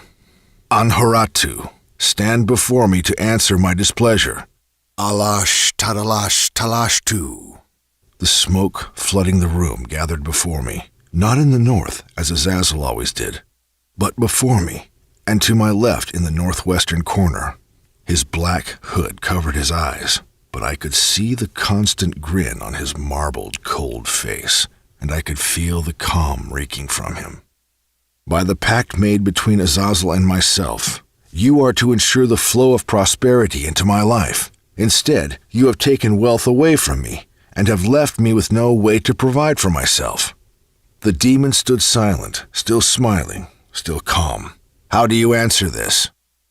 The demon paused, not to collect his thoughts, not to formulate a response, but to allow me a moment of silence so that his words would not need to be repeated. You have not demanded prosperity. You have demanded the flow of prosperity and of monetary wealth. How can that river flow when you have placed a blockage therein? We have removed the one obstacle. My eyes darted left and right as I still processed not only his words, but the obvious potentialities behind them. If I had after all set myself up as a pawn to be destroyed by Azazel and his armies, this ploy to keep me sedated would make sense. What made more sense, however, was the possibility that Anharatu was not trying to deceive or placate me, but was instead being truthful.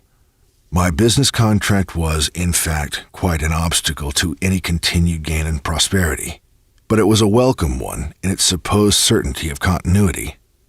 "You will then provide another route of guaranteed financial success?" I asked. This has already been done.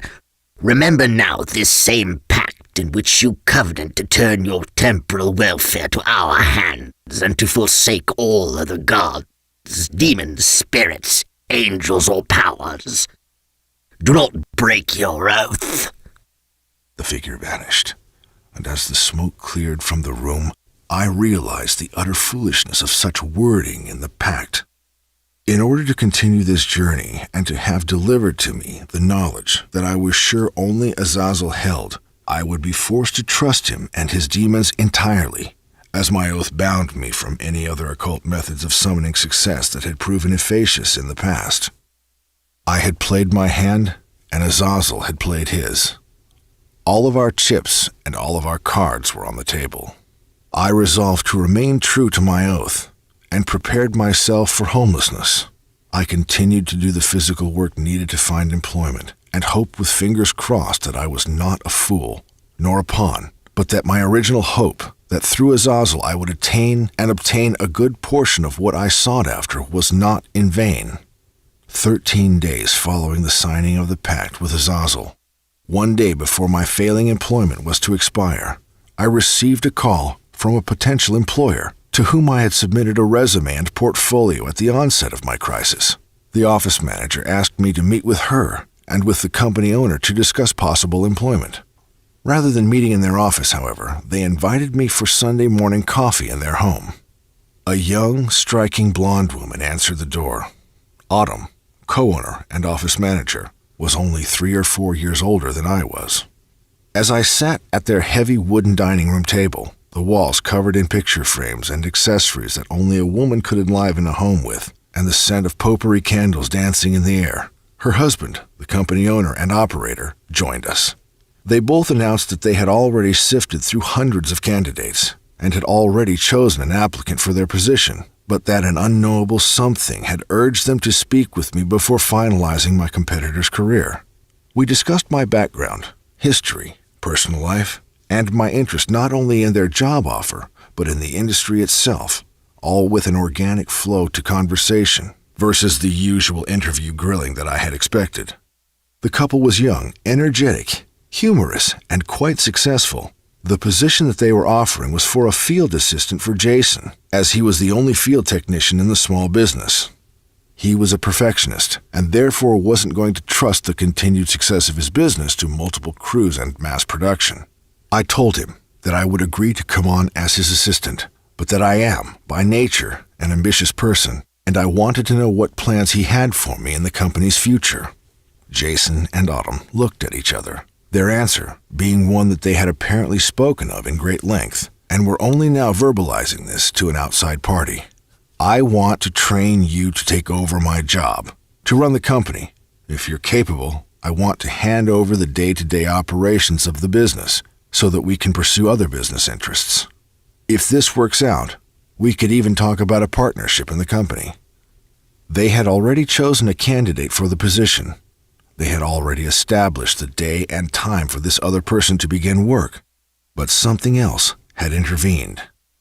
The indiscernible urge to meet with me condensed as we spoke into not only a job offer, but a potential partnership. The pair revealed to me the financial position of the company, which was quite lucrative, and hinted at the fact that if I could prove my ability to run the company, I could easily double my income in 2 years and triple it within 5. I left the meeting 30 minutes later employed, all obstacles removed. In the months that followed after the beginning of my work with this new company, Jason told me that although he still needed to teach me how he pitches sales and closes deals, and how he services contracts, that of the 30 or more candidates he had trained, I was the first that he would trust his company with. The tower crumbled and was then rebuilt. I was looking for a way to pay the bills. Azazel had greater plans for me, though. He would not allow me to make a simple living, but insisted that I elevate myself in every manner, especially financially.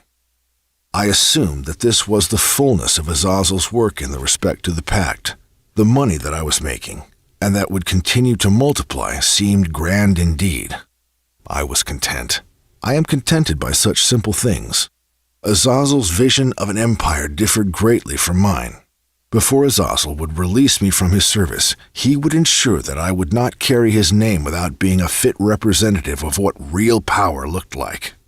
At the time of this present writing, I am engaged in 5 extraordinarily lucrative projects.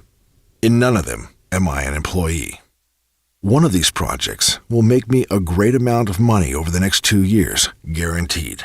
2 of these projects will make a conservative amount of money over a long period, but they are also guaranteed.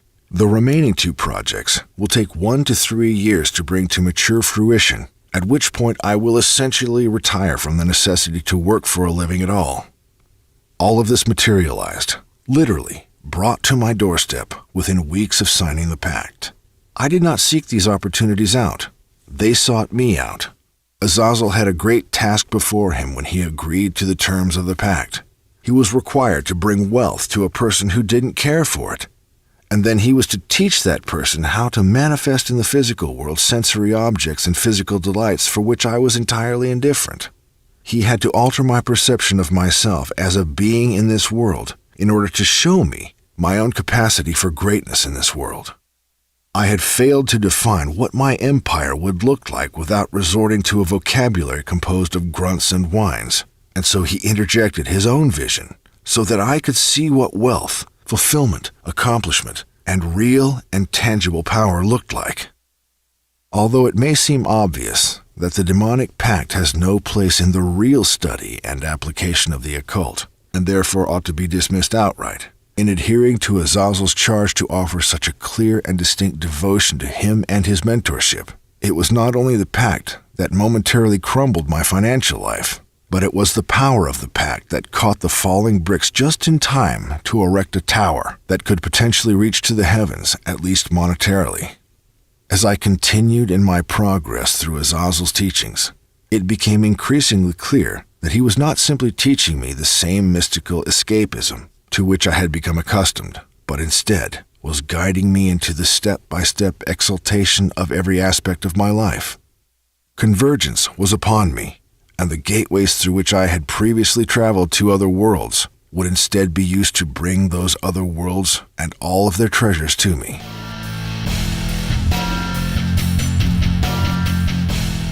Chapter 4. Gateway to Damnation. My assumptions concerning the destination, and indeed the destiny of the human being, have been mistaken. Perhaps mistaken is too harsh a self-judgment. My assumptions have been incomplete. It has been assumed for thousands of years now that man is an independent thinking being who by some mystery has caught a glimpse of an existence and a reality beyond his physicality, and that he has since, and still is, struggling to transcend his body and its limitations.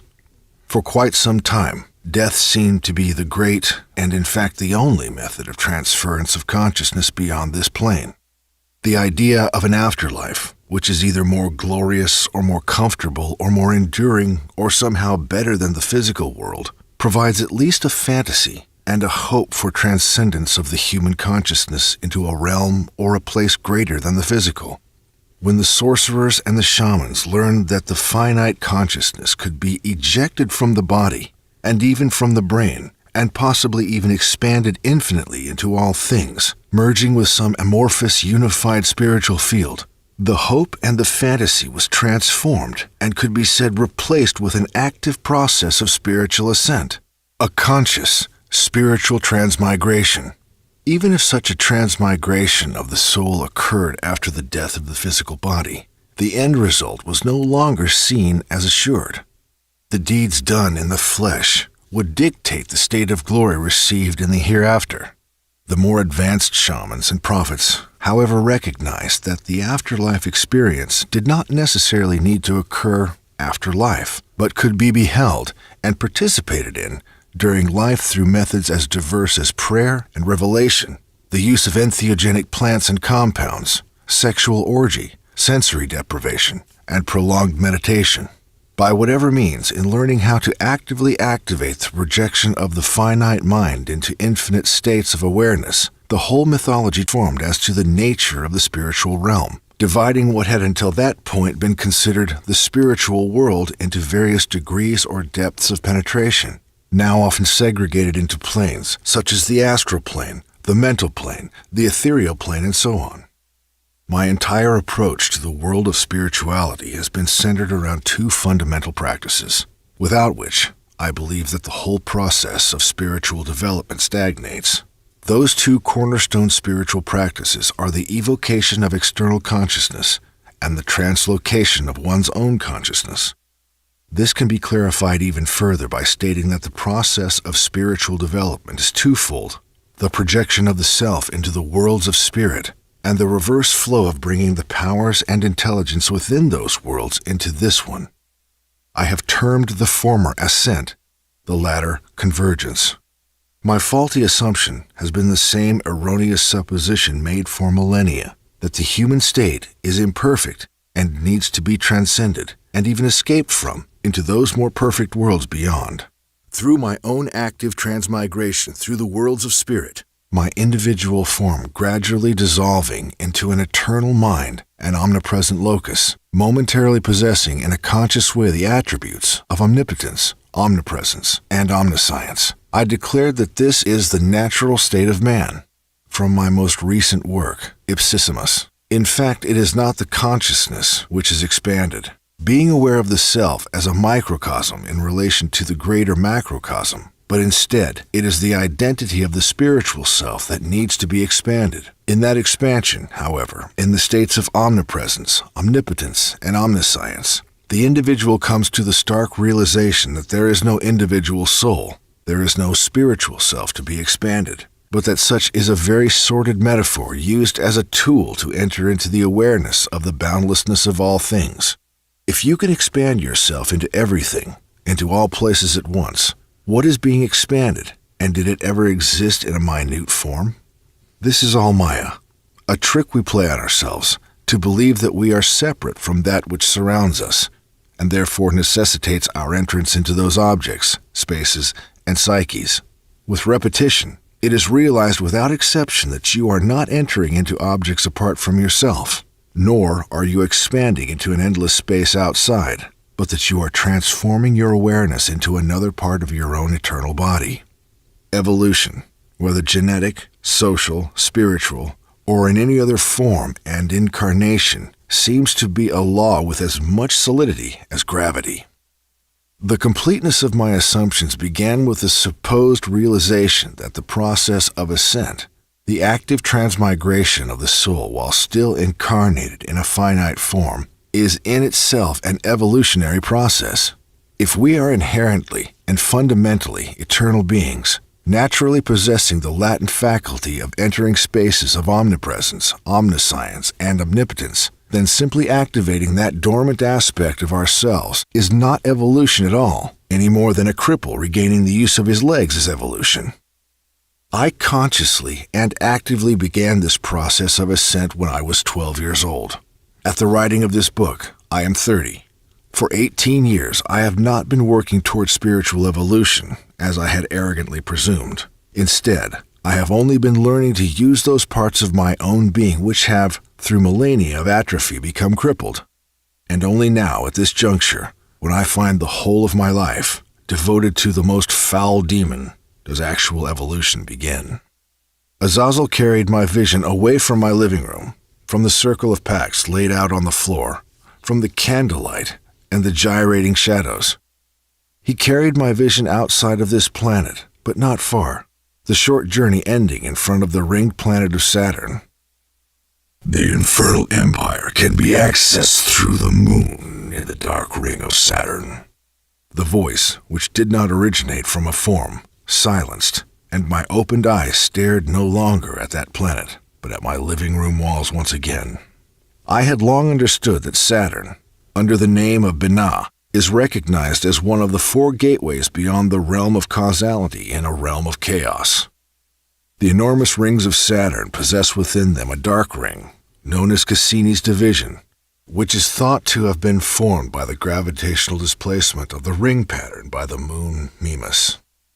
It was this moon, a moon capable of disrupting the harmony of Saturn's flowing rings, that Azazel pointed to as the gateway into the infernal empire.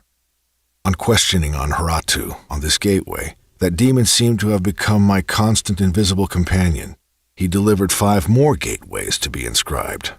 Anharatu showed me the first gateway, calling it the Gateway of Pacts, which is to be drawn on the ground around the operator to make additional pacts with the demonic king, or to be used in place of a triangle of manifestation placed outside of the circle into which the summoned demon will materialize. A red candle is to be placed between each verse within the circles. The inscriptions on the first gateway form the grand evocation of the pact, Alash Tadalash Talashtu, or the inscribing of its characters conjures the fullest obedience of the pact by the demons and by the maker of the pact. The characters had been shown to me nearly a decade before as I transcribed the Grimoire, Kingdoms of Flame, as that book was delivered to me by the mouths of the spirits within its pages. Until this moment, in taking this information from similar alien and demonic sources, I have had no phonetic pronunciation for the characters, but understood them simply to be a written yet unspeakable language. Now, in only whispering the words, new levels of their power have been unveiled. I have also seen this exact seal drawn above, as I have traveled away from my body and into the infernal empire, to that shadowed den where Azazel sits on his obsidian throne, the seal glowing in iridescent azure to his left side. This second gate is to be placed upon any object in order to connect it to Azazel's legions, as a type of consecration of that object. Demonic legions and spiritual darkness will then surround the consecrated object and will flow through it. The third gateway is to be inscribed upon the wall, in chalk or some other non-permanent medium. It connects the operator to the specific realm of the Anatel, or demonic warriors. When I questioned Anharatu more about the Anatel, I was told to be patient, and all would be delivered to me. The fourth gateway is to be drawn upon the wall, to call forth the Retztael, or demonic priests. The fifth and final gateway that Anharatu showed me is to be drawn in the same manner as the previous two, to call upon the Malkash, or demonic informers. From the moment that the world of the occult became real to me, when I began to study the actual application of the mysteries of religion, I came across inscriptions of gates that could lead the individual beyond this plane of flesh and substance and into higher degrees of glory. Learning to leave my body and float through the ethereal worlds was fine, but having a gateway through which I could project myself to one exact spot tempted to deliver all of the secrets of power to me. The black magician within me licked his lips and prepared to soar. The abandoned racquetball court sitting on the same lot as one of the country's oldest and most unused cemeteries, the same dilapidated structure in which I had performed numerous nighttime evocations, seemed perfect for this experiment. With a fistful of chalk grabbed from a bag of my basic ritual implements, I inscribed the first gateway on the ground, large enough for me to stand within it. I passed over the second gateway, as it seemed more functional than the others, but instead drew the last 3 gateways on the walls around me. I stood to view the circle beneath me, and slowly turning as if on an axis, I let my eyes unfocus, and I looked through the chalk lines, through the written characters, my mind falling and falling deeper into them. I whispered the words, Alashtad, Alashtal Ashtu. My consciousness descended into the trance and turned quickly towards the spiritual rapture that ruptures all boundaries. The floor dropped out from beneath me, and my body fell to the concrete ground. Before my skin could smack the cold surface, I found myself again before Azazel. He sat on a throne composed of living obsidian, moving like a molten shadow, slithering. His body was neither the black satyr nor the monstrous raven, but a coalesced darkness with eyes like burning sapphire, staring into nothingness as if contemplating how to influence the next 1,000 years, staring into a distant vision of his unfolded plan. Above his head swarmed his legions, not in bodies as they appear when summoned, but as a spiraling, living smoke circling their master. Within seconds, I was ejected from his presence, back into my body. Catching my breath as if I had not inhaled once while I was gone, I rubbed my arms, noticing new scrapes I had gotten when my body had slumped to the concrete ground. I focused my vision on the third gateway. As the lines flashed and the images faded and reappeared in 3 glowing dimensions, the wall upon which the seal was drawn decomposed, the molecules spreading farther apart, the spaces between the electrons and the nucleus of every atom widening. A doorway had appeared, and I stepped through it.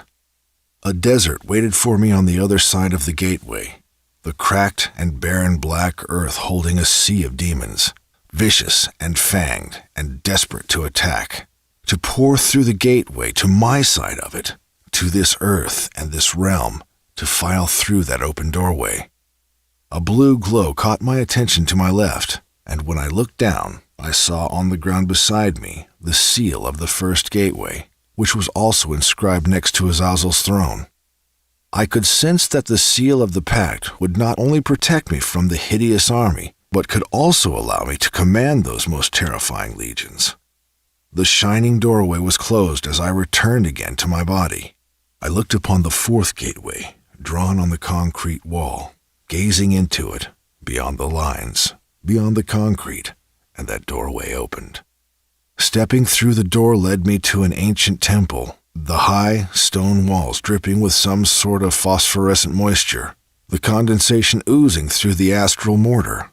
The sound of drawn-out chanting surrounded me, single syllables not separated by the need for the cantor to catch his breath between them. As I moved through the empty stone hallway, the volume of the sound did not fade, nor did it increase, as if the walls themselves were singing the endless mantra. My steps led me to an open chamber where cloaked figures moved slowly about, carrying small metal boxes and shimmering orbs, none of them speaking to one another, but seeming to be working cooperatively on some task. I recognized one of the figures as Anharatu, and in the moment of this recognition, his stare turned to me. I opened my eyes, back in my body, without ever having willed myself to return. The final gateway opened as I gazed into it. Rather than being greeted by specters, or forms, or any sort of structure, I found myself in an anomalous haze of colored smoke moving around me, not drifting freely, but pushing itself to and fro, 1,000 whispers carried between the passing of the plumes of smoke. When I returned for the last time to my body, I was not alone. The demon was there waiting for me. I could sense him, but could not see him. As I had performed no evocation, I had lit no incense smoke to bring him into form. Nevertheless, something had followed me back through one of the gateways. I knelt within the seal of the pact, retrieved my censer from my bag, and lit one of the round coals, watching the saltpeter within it spark and the black surface of the coal turn to a glowing red. Setting a shard of copal resin on the hot coal, the area instantly filled with sweet smoke. Before the haunting demon could materialize in it at my command and the push of my will, however, I saw that it was Anharatu. Pressure built around my ears, a unique sort of pressure that I have only experienced when a voice from the other side penetrates into this world. I focused my mind to make out the words. You have become obsessed with escaping this world, escaping your body, flying away from it instead of embracing the flesh. When this world is miserable, when you see the misery around you, rather than acting as a god would act, rather than commanding the tempest to cease, you instead flee. This is the final incarnation, the world into which you have forced yourself. Yet rather than fulfilling your purpose here, which is to become a god in this, the only realm where that is possible, you instead struggle to leave this world and disappear into that infinite nothingness. the omnipresent quandary from which you have descended. This world, this life of yours, is the next phase of your existence. Eternity is not a cycle, but is an ever-constant expansion of self. Now that you have achieved both the realization of your infinitude and the singularity state of the physical body, you can begin to expand from that singularity. From there, the demon's words blurred as a glowing transfiguration gripped me. Rather than having a conversation on this plane between two beings, a merger between minds occurred. In the same moment as Anharatu had traveled here, I found myself also with him in that forsaken temple beyond this world. I found myself at the crossroads between the worlds, and words became impotent to convey meaning. Instead, I received information, the extent of which has taken me quite some time to sort through and to make any logical sense of. I saw that the essence which is so often called the human soul has not migrated to these physical bodies by the quantum energetic displacement, but through a great deal of active force. The omnipotent and limitless power and intelligence that dwells within us has pushed its way into these bodies, has infused itself within our cells and our genes. While I have thought all along that we are human beings struggling to become gods, in actuality, we are gods who have struggled to become human beings. The work that lies before us now is to take dominion over this realm, to make perfect and limitless even this most coarse and barren physical state. Why have you given me gateways, then, if I am not to travel through them? I asked my otherworldly guide. Have you not considered that perhaps there is a work at hand which transcends you in your desire to see into the mysteries? Have you considered that perhaps it is the work of the mysteries to understand you? Because you desire so strongly to travel into our world, it is difficult for you to understand how fierce our desire is to travel into yours. The mystery does not lie inwards, in that from which all things came, but instead the mystery lies outwards, in that which has become. I opened the gateways once again, and my intention alone reversed the flow of energy through it. Rather than being pulled into the gateway, the immense power of the demonic realm was pulled towards me, that forsaken room becoming the vortex of a raging astral storm. All that I had seen when I had traveled through the gateways into the other worlds came then pouring through the vortexes as I opened them. Demonic armies filled city blocks, even architectural structures materializing around me in as solid a form as any astral object could. The glorified empire, on earth as it is in hell.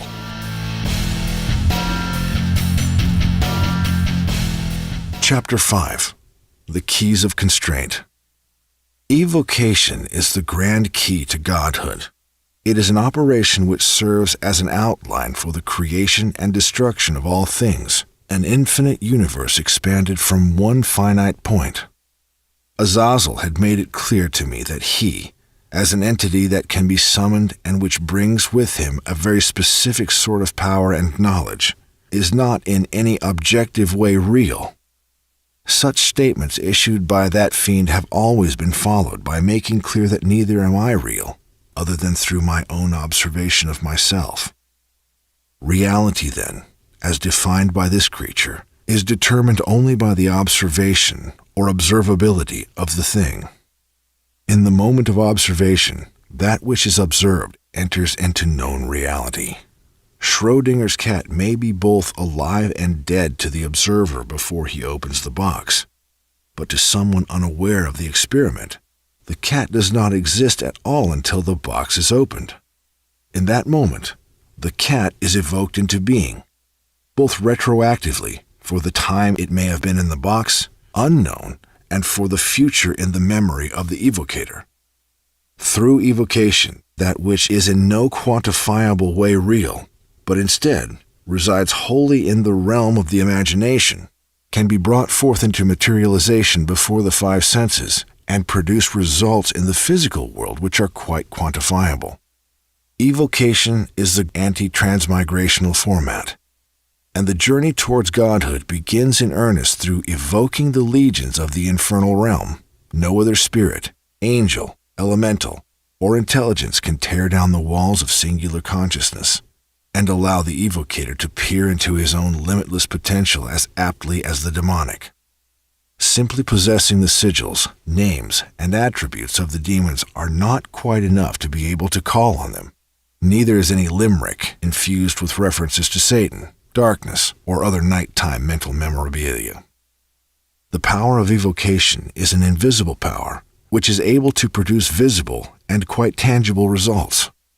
The candles and conjurations are all methods of stimulating the internal power source into unlimited generation, and of stimulating the immediate environment, setting aflame the inert spiritual molecules in the room in order to house the fiend that will certainly rise.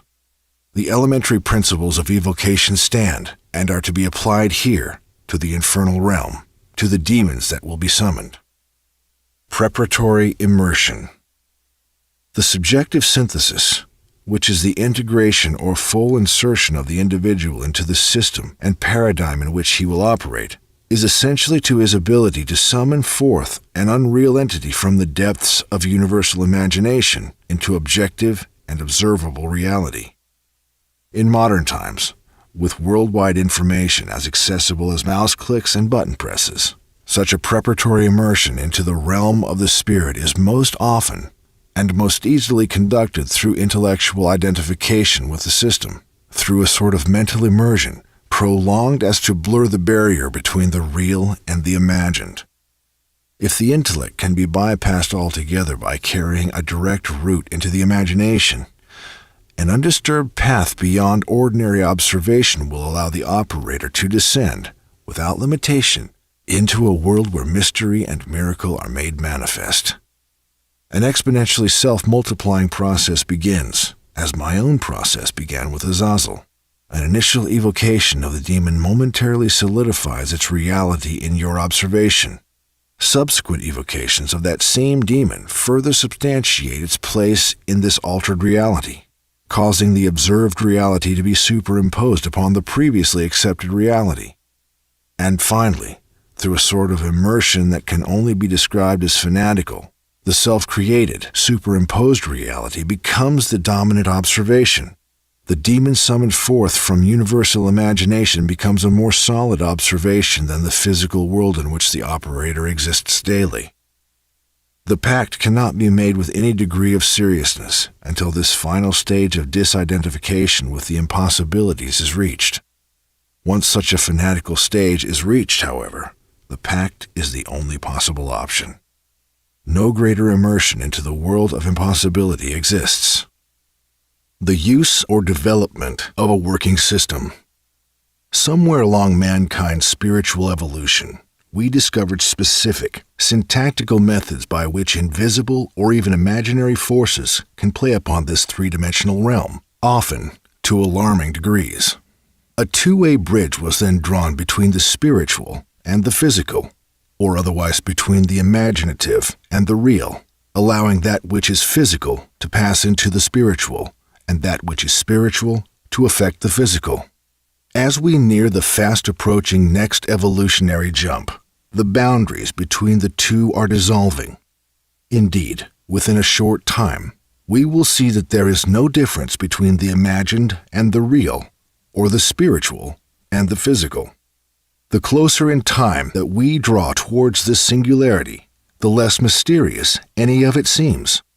The spiritual systems which have guided our evolution thus far do indeed work. They do indeed produce results if followed properly and with proper intent. This is no longer a mystery. The mystery that remains, however, is why it works at all. Could we not simply imagine that whatever nonsense we concoct would possess the same power as the Kabbalah or Tantra or prayer? Because we are operating in the realm of the imaginative anyways, would such nonsense be as efficacious as any of these other established systems of non-physical operation? We are all born into not only bodies of flesh and a world of substance, but also into a medium of shared memory and observation. We are all quite telepathic, although our telepathy operates very covertly, as to not disturb our conscious operating minds too much. The environment possesses far too much information to sort through consciously, while still functioning as an objective organism. So as soon as our brains begin to receive and transmit data, they synchronize their discriminatory processes to the collective mind, learning what observations are commonly discarded and which are commonly accepted and acted upon. As the brain and body develop, these discriminations are in effect hardwired into the hardware. A sort of psychic entanglement has taken place, where the system no longer needs to search for acceptable rejection or acceptance points for information, but the order of operations runs automatically. The crack in the veneer of common observation, the entry point for the spiritual traveler, is in the very social paradigm which seems to obfuscate real spiritual development. In the Western culture, it is not acceptable to consider that by merely bringing into full observation an altered course of events, past or future, that observable reality will realign with that observation. It is acceptable, however, for a person to recognize that intense and faithful prayer can cause illness to dissipate or can bring opportunities that might otherwise be out of reach. In certain Western subcultures, it is accepted that through ritual, often of the hermetic sort, life circumstances can be altered in sometimes amazing ways. In places like Haiti and the Congo, a black priest can point a finger at a victim, pronounce a single syllable, and the victim will fall to his death instantly. Or by touching a certain stone that has been enchanted, a grapefruit-sized tumor can develop within hours. This is accepted as very real in these places, and indeed such practices and their results are quite well known, while in the United States, such claims are barely graced with a scoff. What is of real interest, however, is not only that the efficacy of such non-physical interactions is accepted or not, but that the whole potency of the action is greatly diminished outside of the regions in which they are accepted. Despite the claims of most researchers into this phenomena, this has very little to do with the psychological self-sabotage by natives of those regions, but is instead reliant on the natural and intrinsic immersion of the individual into a very specific imaginative or consciousness subset.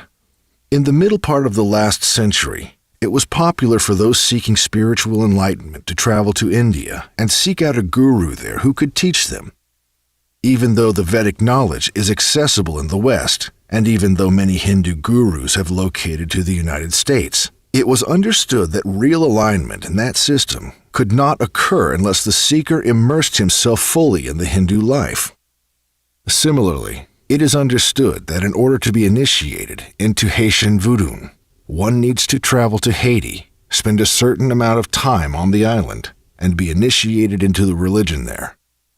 Such pilgrimages are common in a variety of religious and mystical paths and signify more than simple devotion and sacrifice to the religion, but involve a process of immersion into the system and surrounding oneself with the devotees of the religion. This allows for the resynchronization with a new collective observation.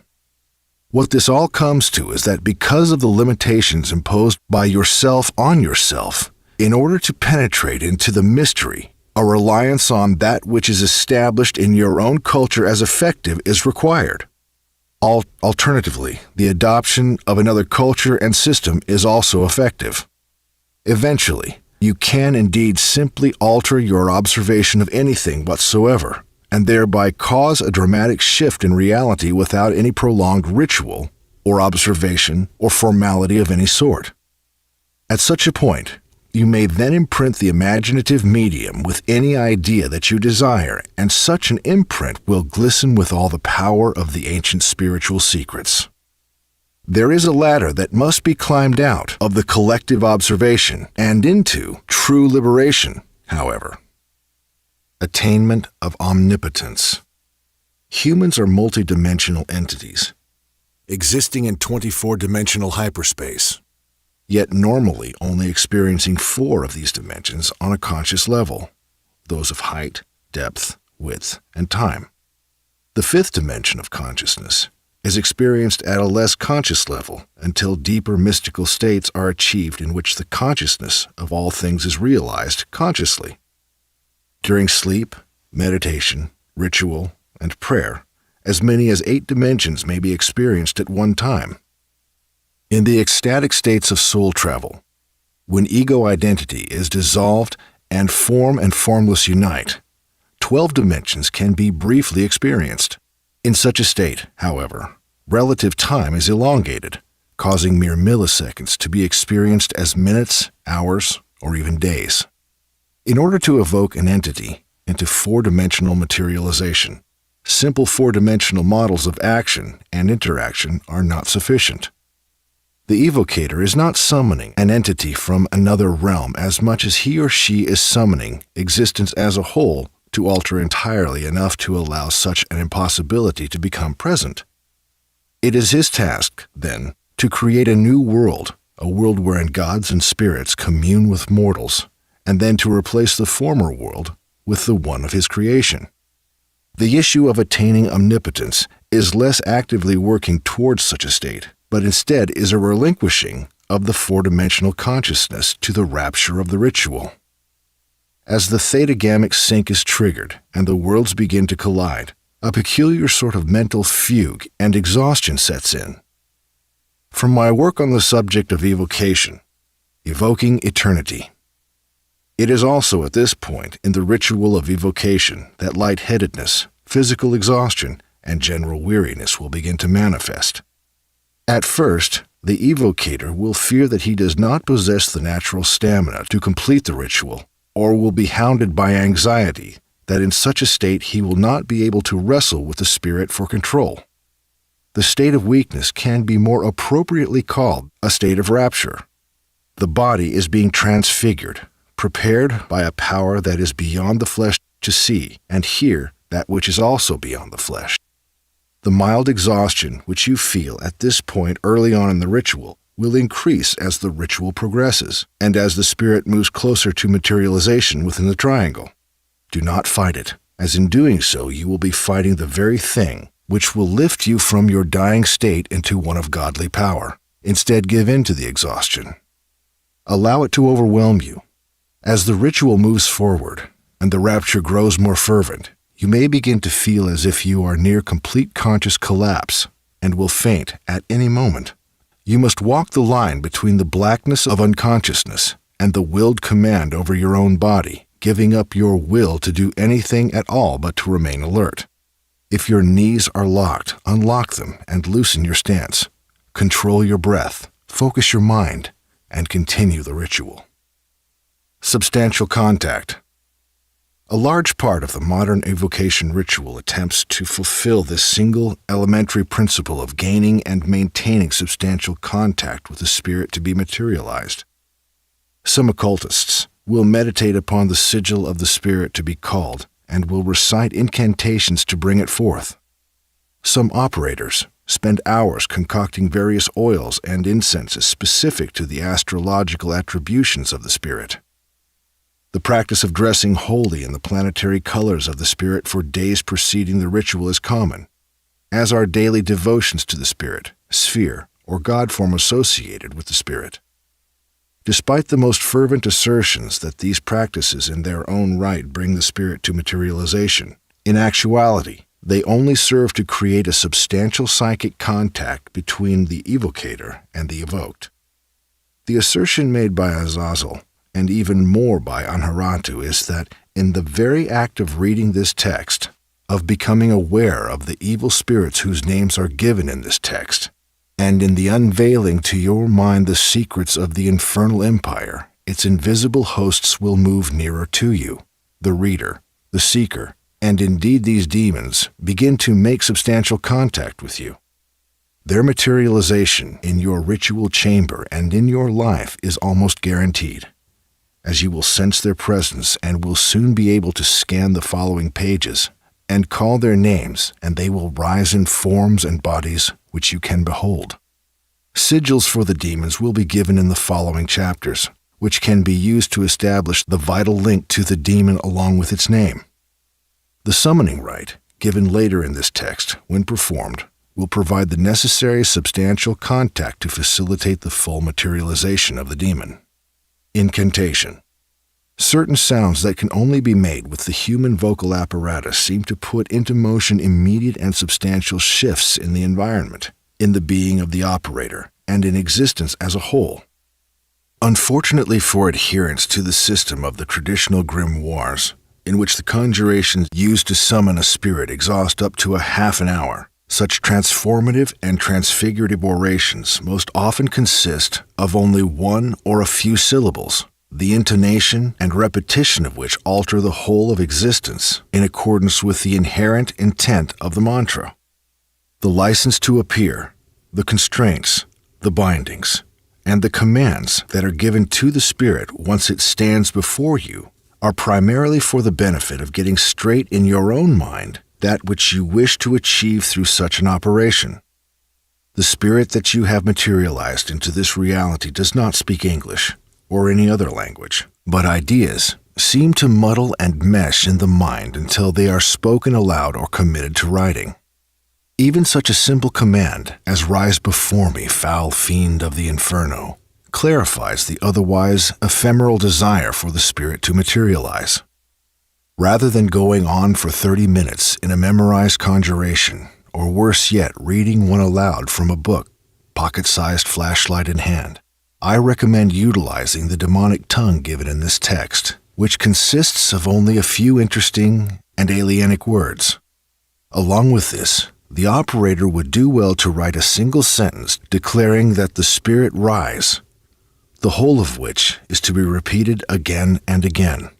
As the mind falls through the rings of reality, the chant circling back on itself, like the Ouroboros serpent, the frenzy and fanatic recitation driving the consciousness deeper than the flesh and the soil, into the crossroads between the worlds where evocator and evoked may meet. Communication. If my concern here was for an impressive page count, this single principle could fulfill that need, with thousands of exercises and hundreds of pages to guide the reader towards the full awakening of his or her spiritual faculties. Perhaps unfortunately, my goal instead is to deliver information in its purest form. The whole operation of evocation and all of the necessary force and power exercised to facilitate the materialization of the spirit ought naturally to set the evocator upon those crossroads, in the gap between the physical and the spiritual, between the world that was and the world that is being created, wherein the operator will witness the demon rising from the smoke of incense, or the steam of fresh blood, or from the vital effluvia of the earth and its microscopic inhabitants. If you have sufficiently given yourself over to the operation, if you have abandoned all reason and have dived madly into the depths of limitless possibility, the need to try to behold the demon will become abrogate. The form that the demon takes on when it rises is exactly that, a form that it takes on. We would be naive to imagine that in reality an entity existing beyond the physical world and before the formation of the universe would possess legs and arms and a face much like ours, would stand upright, and would naturally communicate vocally, and in English nonetheless. The body that the demon materializes is the body that we have materialized for it, that we have imposed upon it, based not on our expectations or any sort of conscious desire, but on a more atavistic, pantheonic remembrance. Whether Jung's archetypes and the underlying collective unconsciousness is to credit for these exact forms, or if there is some even more subtle transfer of information that is being engaged in, is really just semantics. The demon is given form by the ritual evocation, and such a form is dictated by the process running as an undercurrent in the human consciousness. Although the word communication almost instantly makes us think of the more conscious and active type of communication that we mortals use to convey ideas to one another involving sounds that we make with our mouths, all of the senses are in fact involved in the process of communication. Wearing certain colors and clothing patterns, splashing cologne on our pulses, preparing certain foods and drinks, using appropriate and possibly suggestive physical touch, and adjusting the tone, tempo, and context of our words while on a date with the opposite sex is a very conscious attempt to communicate some very specific pieces of information about ourselves, all without saying, "I am a suitable sexual partner." Azazel materializing before me as an Ibn Satyr with taut muscles communicated a great deal to me about him and about his purpose on my path, just as the woman across the table from me will smell the savory cologne, appreciate my stylish apparel and my personal grooming, will gasp at the dish that I've prepared for her, and will feel at ease with the tone of my voice. Not often does the thought enter her mind with any conscious clarity. He would be a suitable sexual partner. The communication is taking place at a much more subtle level in which language is inept to penetrate. Alas, we mere mortals do often need the obvious spelled out for us, and so eventually the demon will speak, answering our demands or imparting their guidance through words. These words will initially enter the mind as in a sort of telepathic, near instantaneous response, although the voice in our heads will sound quite different from the usual internal monologue, and the words and their syntax will differ sometimes dramatically from our own. The primary impulse is to disregard the spirit's speech as an imaginative phenomena and press the demon again to answer us. All of this is imaginative. We are using the imagination to bring into this four-dimensional reality an entity which, by all measurement, existed previously only within the imagination. Like the whole matter of evocation, though, the demon, its form, its voice, and its power is impotent and useless when trapped inside of the imagination, and so it must be released. The body must be created from virtual nothingness before us, and a voice must be made to echo independent of our expectations and internal imagination. That which was fantasy must be born into reality. The demon does not rise in a beholdable body by the force of our wondering when it will rise, but instead a rift in assumed reality is made when, through the various stages of the operation itself, the materialization becomes inevitability. Likewise, the demon's voice will not boom in our ears by dismissing the telepathic communications. Instead, by accepting the automatic oral projections into our conscious minds, the ears will soon ache and seek to shut out the thunderous voices of the dissonant choirs of the demonic denizens. Only by giving yourself over to the operation and to the rapture completely will you attain mastery over it. Issuing a task. Evocation of any spirit into physical materialization is indeed the template of pure creation of something out of nothing. You must already be a god to be able to perform such a task. Do not, therefore, attempt to approach the matter as a sniveling adolescent wondering, will it work? Failure with 1,000 faces will assail you. I am not concerned that you use your power wisely, or that you use your power for the good of this ideology or that presumption. I do insist, however, that you do use your power, rend the veil between the worlds, and build empires upon the earth for money, sex, love, family, country, pride, altruism, or any other reason, but do have a reason. Evocation is the template of creation, and if you evoke with the intention of nothing, then indeed nothing is what you will create. Dismissal. All the while, throughout the preparation for the ritual of evocation and during it, you have not only been in the process of defining and creating the form and the manifestation of the demon, but you have also been defining and creating a new reality, a new world more suitable to your specific needs. With a mighty exhalation, like Brahma, let that new world flow out of you. Go now, and bring to pass that which I have commanded, is your declaration of the creation of your new world. With that single statement, let the demon go out into the void and lift up the firmament of your world. And likewise, let your desires, your thoughts, and your attachments to your creation go.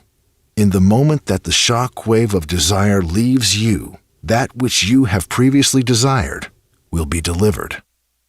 Psychological retraction. Many occult systems would call this principle grounding. Immediately after giving the final command to depart, blow out the candles, smother the incense, and make yourself a sandwich. Do something that will remove your thoughts from the ritual, from the crossroads between the worlds, and will place you again in mundane reality, allowing the collective observation of reality to merge with the new reality that you have just created, without the interference of your continued thoughts, emotions, and attachments to it.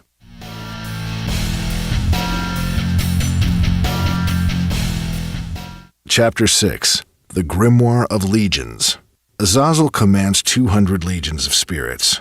To provide comparison, the Goetia lists the demonic king Beleth as commanding 85 legions, Asmodee commanding 72 legions, and the mighty king Belial commanding 80 legions. Paimon is the only demonic king who commands legions in the hundreds. He also is in command of 200 legions of infernal spirits. Ancient philosophers assumed that all matter was composed of the 5 elements of fire, water, earth, air, and spirit, only later to be broken down into an elementary table of 117 elements, a number that rises with new discoveries of even more minute or rare or even synthetic elements. Likewise, the grimoires detail demons such as Beleth, Belial, and Azazel as legionnaires in the infernal empire, detailing their attributes and powers, yet do not inspect more closely those who serve as kings, as their powers produce the miraculous and their attributes are as unique as their superiors. Considering the infernal hierarchy beneath a demon, the imagery of imps and sylphs bounding around the throne of the demonic master far from prompts the operator to put his trust in these lesser creatures. Why not go to the Dark Lords themselves? Often, when a demon, or any spirit entity for that matter, is evoked and issued a task, the summoned will leave a number of its familiars with the operator, or the target of the ritual, to work day and night on its success. The summoned simply relays the information to the descending hierarchy and returns to the abyss until called once more. What is interesting about the legions under Azazel, however, and what sets them apart from the aforementioned imps under the command of most grimoire demons, is that those who Azazel commands are not demonic at all, at least not in the traditional sense of the word. Azazel is a unique sort of entity, a free agent roaming the infernal empire, a devil of the wilderness. The legions beneath him obey only him and possess the same silent insubordination to the plans of gods or hopeful tyrants. His legions are filled with demons far more impressive than fates, familiars, nightmares, black angels, watchers, succubi, and incubi. Azazel commands 200 legions. Each of my legions is commanded by another. You can call this a Dark Lord or a Demon Lord. They are more powerful than most any other demon you will ever encounter. Beneath the nethers are 9 dukes, each with my army of 2,000. Knowing that these figures do not equate with the traditional definition of a legion, I prompted the demon further. The term legion was used because the prophets who saw our numbers could in no way describe them. If we assumed physical form, and we all stood up at once, we would blacken your sun with our numbers on this earth. You will command as many.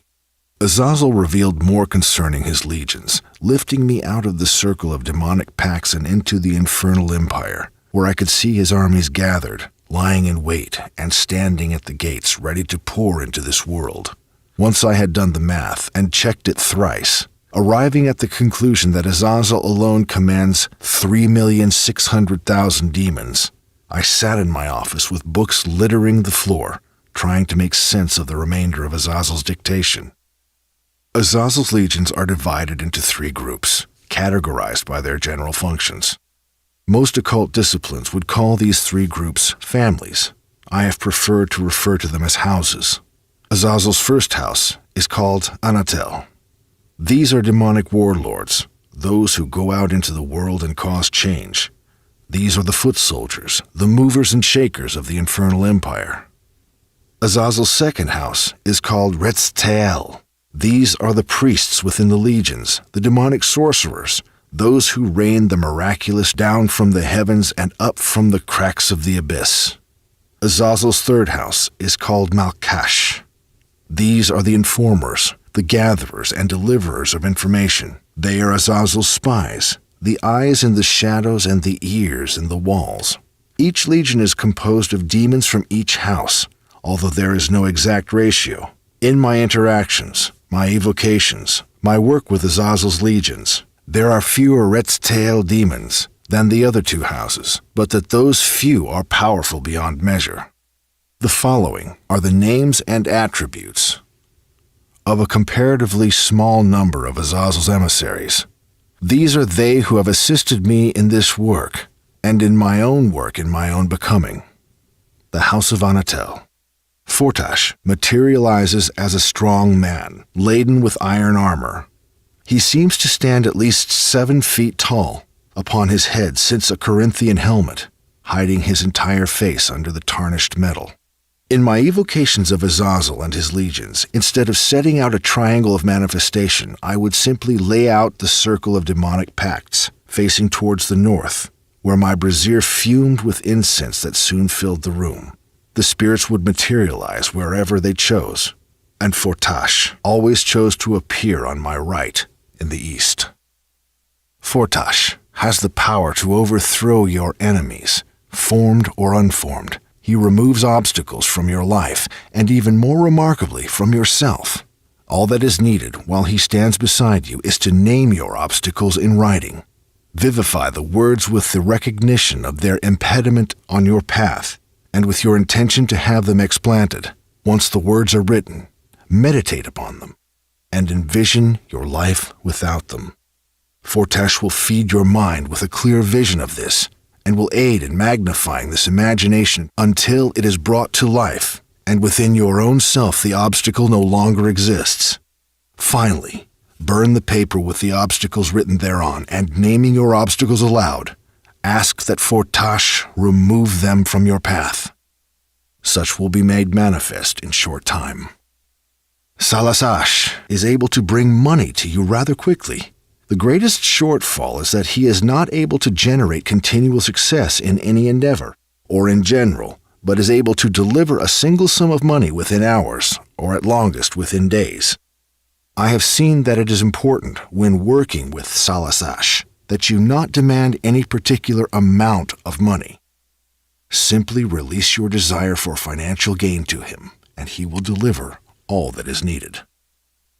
Lord Kiltane is a duke, commanding 2,000 demons beneath him, all of which will surround the person of the operator's choosing and will implant any idea, thought, or emotion into that person's being. The method by which this is done is through a type of conveyed telepathy. Once you have summoned him, write on the ground, either in the dirt beneath you or in sprinkled flour on the floor, the name of the person that you wish to influence. Bring into your mind or your emotions that which you wish to implant, and focus on it strongly, as if it were your own natural thought or feeling. As you do this, such will be gathered and siphoned from you by Kiltan, who will then transfer such to his demons, who have already surrounded your target. Continue to hold the visualization and the identification as long as you are able, allowing Kiltan to take all of this from you. Once you can no longer hold the concentration, his demons will continue to feed this into your target indefinitely. The demon Glacios shows himself as a small figure whose every feature is obfuscated by the immense radiance of light emanating from him, shining in all directions, chasing away shadows of confusion. While in its simplest manifestation, this demon's power can be used to bring clarity to a situation. When pushed further, Glacios is able to alleviate depression, paranoia, anxiety, and many other psychological impediments, as well as to bring calamitous situations to a peaceful resolution. Hentios possesses the ability to raise the spiritual vibrational rate of anything whatsoever. Such vibrational acceleration can heal a variety of diseases and can cure depression and other psychological and emotional disorders. If pushed to an even further extreme, however, Hentios power can cause a heightened vibration at a molecular level, which can cause the piece of matter in question to shatter. One application of the incredible abilities that Hentios possesses is in accelerating the natural evolution of the target.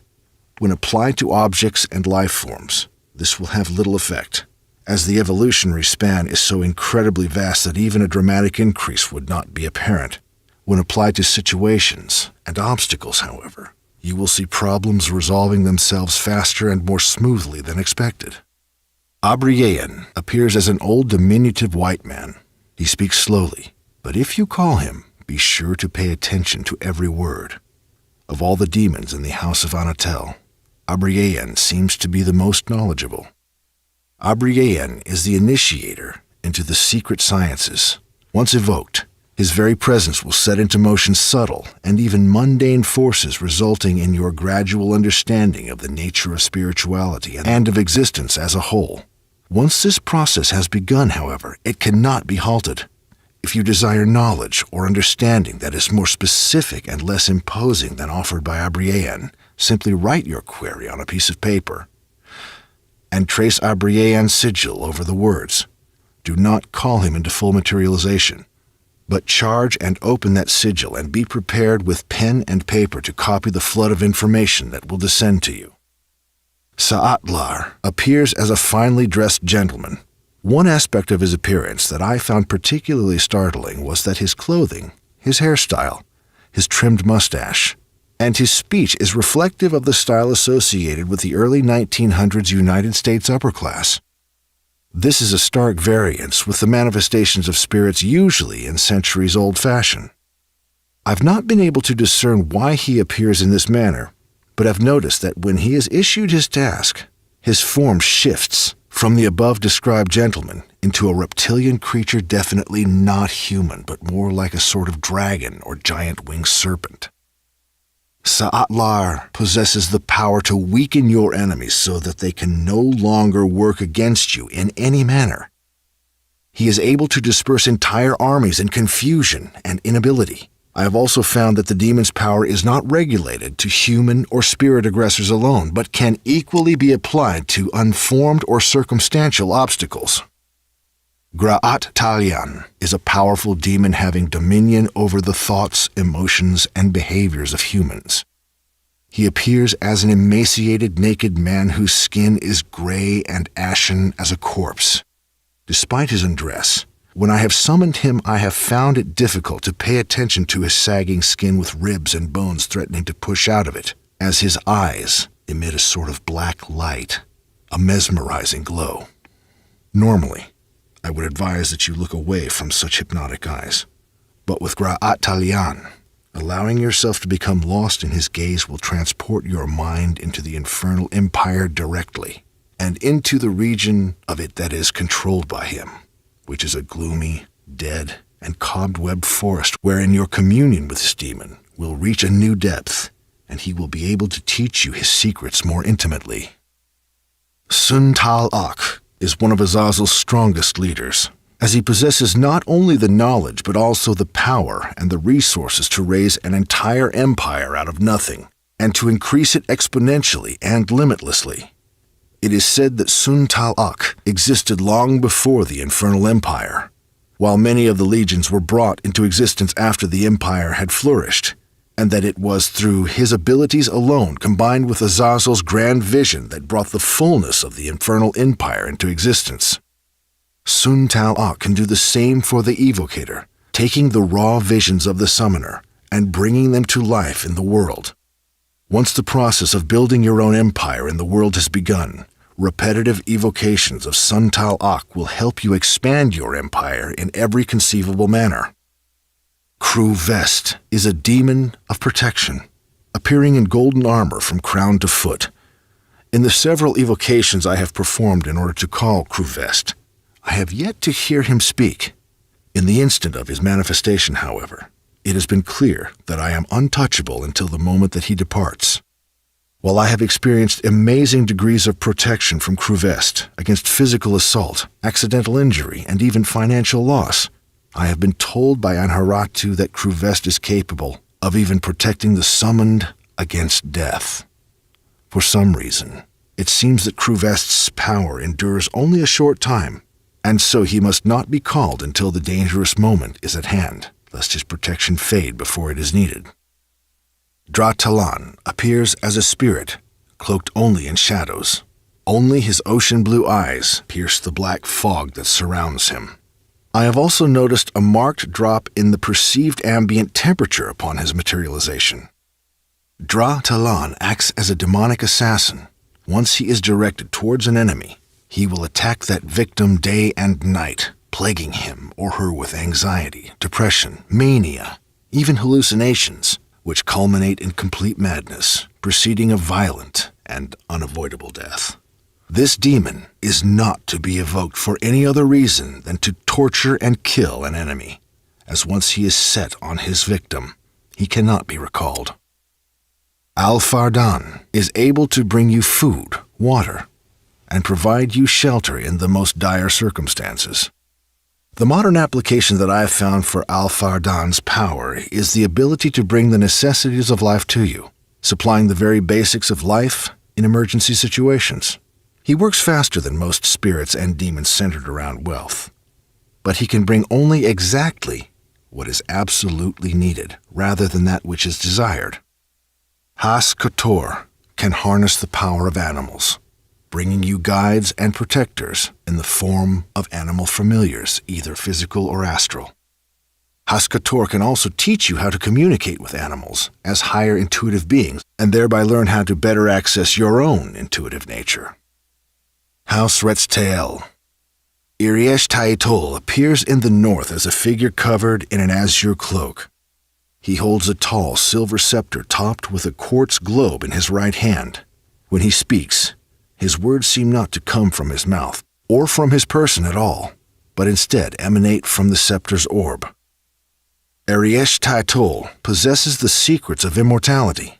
Summoning him, you may learn the truth about reincarnation, the pre-human existence of the soul, and the spiritual destiny of human consciousness beyond the physical plane.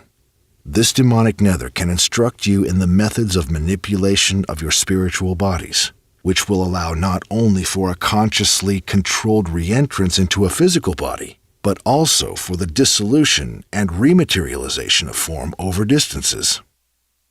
Anharatu materializes first as a vapor or a thin smoke filling the northwestern part of the temple.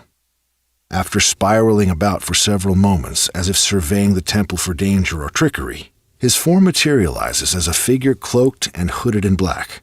Often the Gateway of Pax is emblazoned on the chest of his robe, or on the part of his hood covering his forehead, not embroidered into the astral material, but burning like a psychic brand.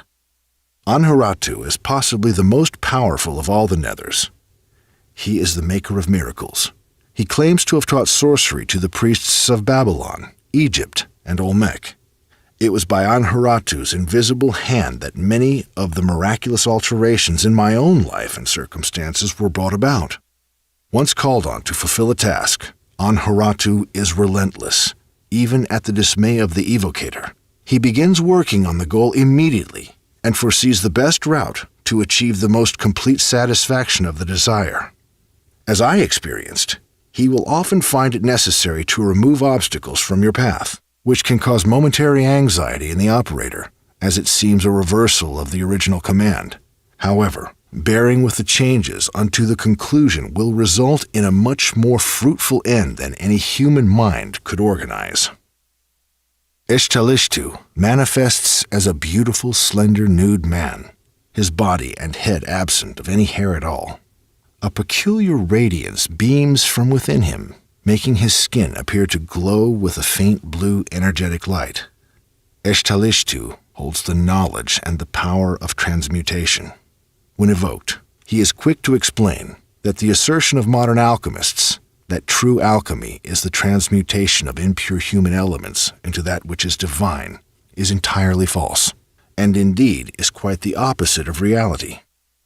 According to Ishtalishtu, the greatest alchemy is the transmutation of the divine particle into matter. This understanding furthers the idea presented to me throughout this entire 90-day operation that this physical realm is not the impure and outcast plane of existence, but that it is the final condensation of an intentional spiritual will. Eshtalishtu can teach you, when evoked, some very elementary rituals which can be used for the most miraculous ends, even for the materialization of objects of matter seemingly from nothing. Mamion materializes in the southeast, behind the evocator's right shoulder as he faces north. It is impossible to cause him to materialize before you, however, or to turn to face him as he refuses to allow himself to be seen. His voice is a whisper with a serpentine hiss, although there is nothing seemingly deceptive about him. Mamion knows the secrets of binding spirits and can instruct you in the methods of constraining any entity whatsoever to your will. These teachings can also be extended to the binding and constraint of any person. Etliosh appears as a figure more beautiful than any angel, although he is most certainly a nether lord under Azazel, a most furious demon. Etliosh is capable of raising power to the omnipotent degree, the likes of which he can employ to the immediate accomplishment of any goal in a seemingly miraculous result. If requested, Etliosh will teach you how to do the same, how to harness any required amount of raw power, and how to direct that towards any goal in your life, regardless of the apparent difficulty of naturally achieving such a goal. Le Tikol is a demoness mastered in the art of warfare of the more cerebral sort. She plans, manipulates, and plants seeds that are sure to bring victory. Her skills are easily transferred into the planning and development of earthly situations.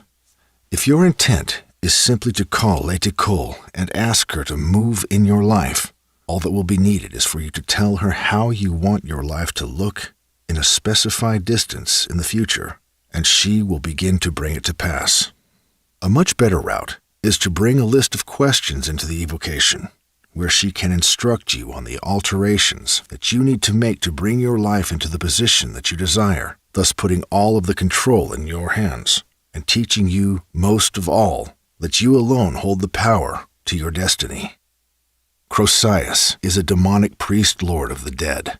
He appears like many demons in the house of Azazel, wearing a dark purple-hooded robe, with only the lower part of his face showing. When summoned, you may ask Crosius to raise up the shadow of any deceased person. The demon's form will fade, and in his place the form of the requested will rise, appearing and speaking as the person in life would, and retaining all of the knowledge possessed in life. The risen dead cannot speak of the afterlife, however, as they do not remember dying at all, but are projections of that individual in life. With such power, Crosius can teach you the secrets of necromancy, and how you can use the power of the dead in your magical operations. He also teaches the forbidden knowledge of the use of body parts, organs, and bones from the dead. Alakthon holds the secrets of immortality. He can teach you the methods of transference of what is often called the soul into other bodies, or into other states which will survive the human body.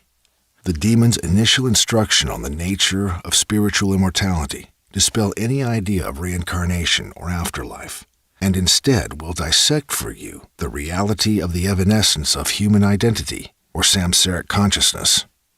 In a great deal of Alakthon's teachings, the recurrence of the theme of spiritual anti-transmigration is prevalent.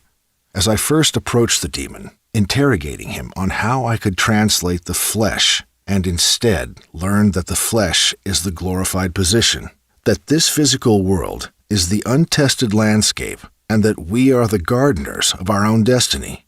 If you were to learn from this one demon alone, your understanding of existence and your place in it will forever be changed. Frog Latash often materializes first in the form of an animal, and then quickly assumes the shape of a man or a woman.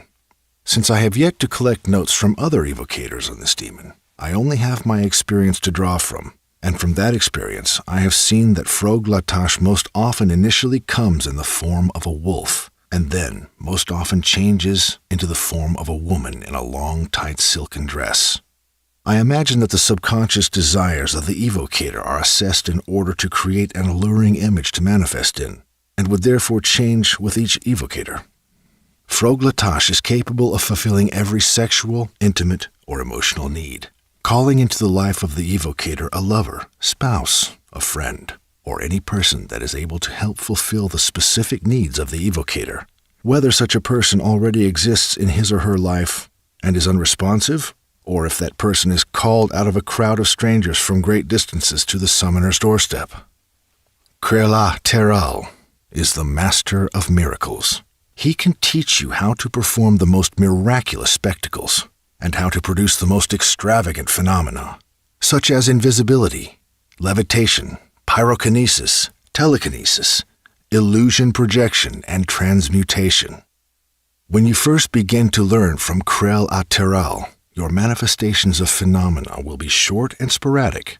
The intensity, solidity, and longevity of your productions will increase with time. If your desire is to master these materializations, brace yourself for years of daily study with the demon Krelateral, as his works require intense discipline and dedication. Aklat Esh is the master of time. He can make time seemingly come to a halt momentarily, as well as slow down for short periods or accelerate for short periods, allowing your perception of time to pass more quickly or more slowly depending upon your needs. When he does so, he will always remind you that what is taken must be paid back. If you have asked for a period of time to be slowed down, the following period of time will accelerate, with the opposite holding true as well. Aklat Esh can teach you rituals that will affect the past and can open gateways into the future through which you can travel to view decades or even centuries beyond. Haaklator appears as a demon in a gray hooded robe. His face appears to have been stripped of skin, leaving bloody tissue and some bone showing. As he speaks, his every word seems to be spat out of pain. Haaklator knows the secrets of trapping the full life force, or soul of humans. One of his minor workings would act upon the living, stealing a large portion of their life force and leaving them open to disease, depression, and even death. He can teach you a much more powerful form of trapping souls, however, in the conducting of a ritual of human sacrifice. He can teach you how to make vessels which will hold such souls indefinitely, and how these can be used in powerful rituals. The House of Malkash. Mami-Aon appears in the north or sometimes in the west as an adolescent boy. Often, Mami-Aon comes dressed in a shoulder-slung robe or tunic. Although he has on a few occasions materialized without clothes at all, his features have not developed any great degree of gender distinction, and in fact, when he does appear nude, he is quite asexual. Mami-Aon is a sort of demonic muse, able to inspire artists, sculptors, painters, writers, and performers. After evoking Mami-Aon, or even simply charging and opening his sigil, you will be assaulted with new ideas, insights into projects, and will likely find it difficult to pull yourself away from your art. The inspiration received, however, seems to gradually become darker and more morose with time. Unless you are seeking such macabre inspiration, as well as the obsession that such inspiration brings, it is best to evoke Mami-Aon and reap his influence for a short time. In order to stop his influence, you will need to evoke him once more, as his power seems to activate indefinitely until he is specifically requested to withdraw it. Maktalan appears as a non-humanoid figure, almost as a sphinx, possessing a hairy pawed body like a lion, long, hairless, nearly reptilian-scaled arms, ending in three-fingered hands, and a raptor-like head still covered in hair, but also possessing a large, hooked beak and bird's eyes. Despite his appearance, his nether voice is quite soft and comforting. Maktalan is the master of mechanics. At face value, this implies he is able to fix that which is broken, whether made of metal or of flesh. The greater understanding of his ability, however, is in his knowledge of universal and even dimensional mechanics. Although Matalan is not an expert communicator, often rattling off explanations of processes that no human mind has even considered, nor have we developed the vocabulary to understand, when pressed for information on any particular issue, he is able to direct you in very simple and often mundane actions which will cause a considerable shift in your reality through mechanical causality. Takayat is a demonic lord whose ethereal mind seems to be planted in a point outside of time altogether, as he is capable of looking into the past and the future with the same ease as the present.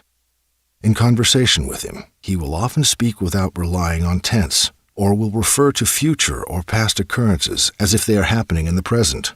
Initially, this makes for confusing conversation, but once you learn to integrate this form of speaking into your own vocabulary, you'll begin to receive glimpses of the way that Takayat perceives time.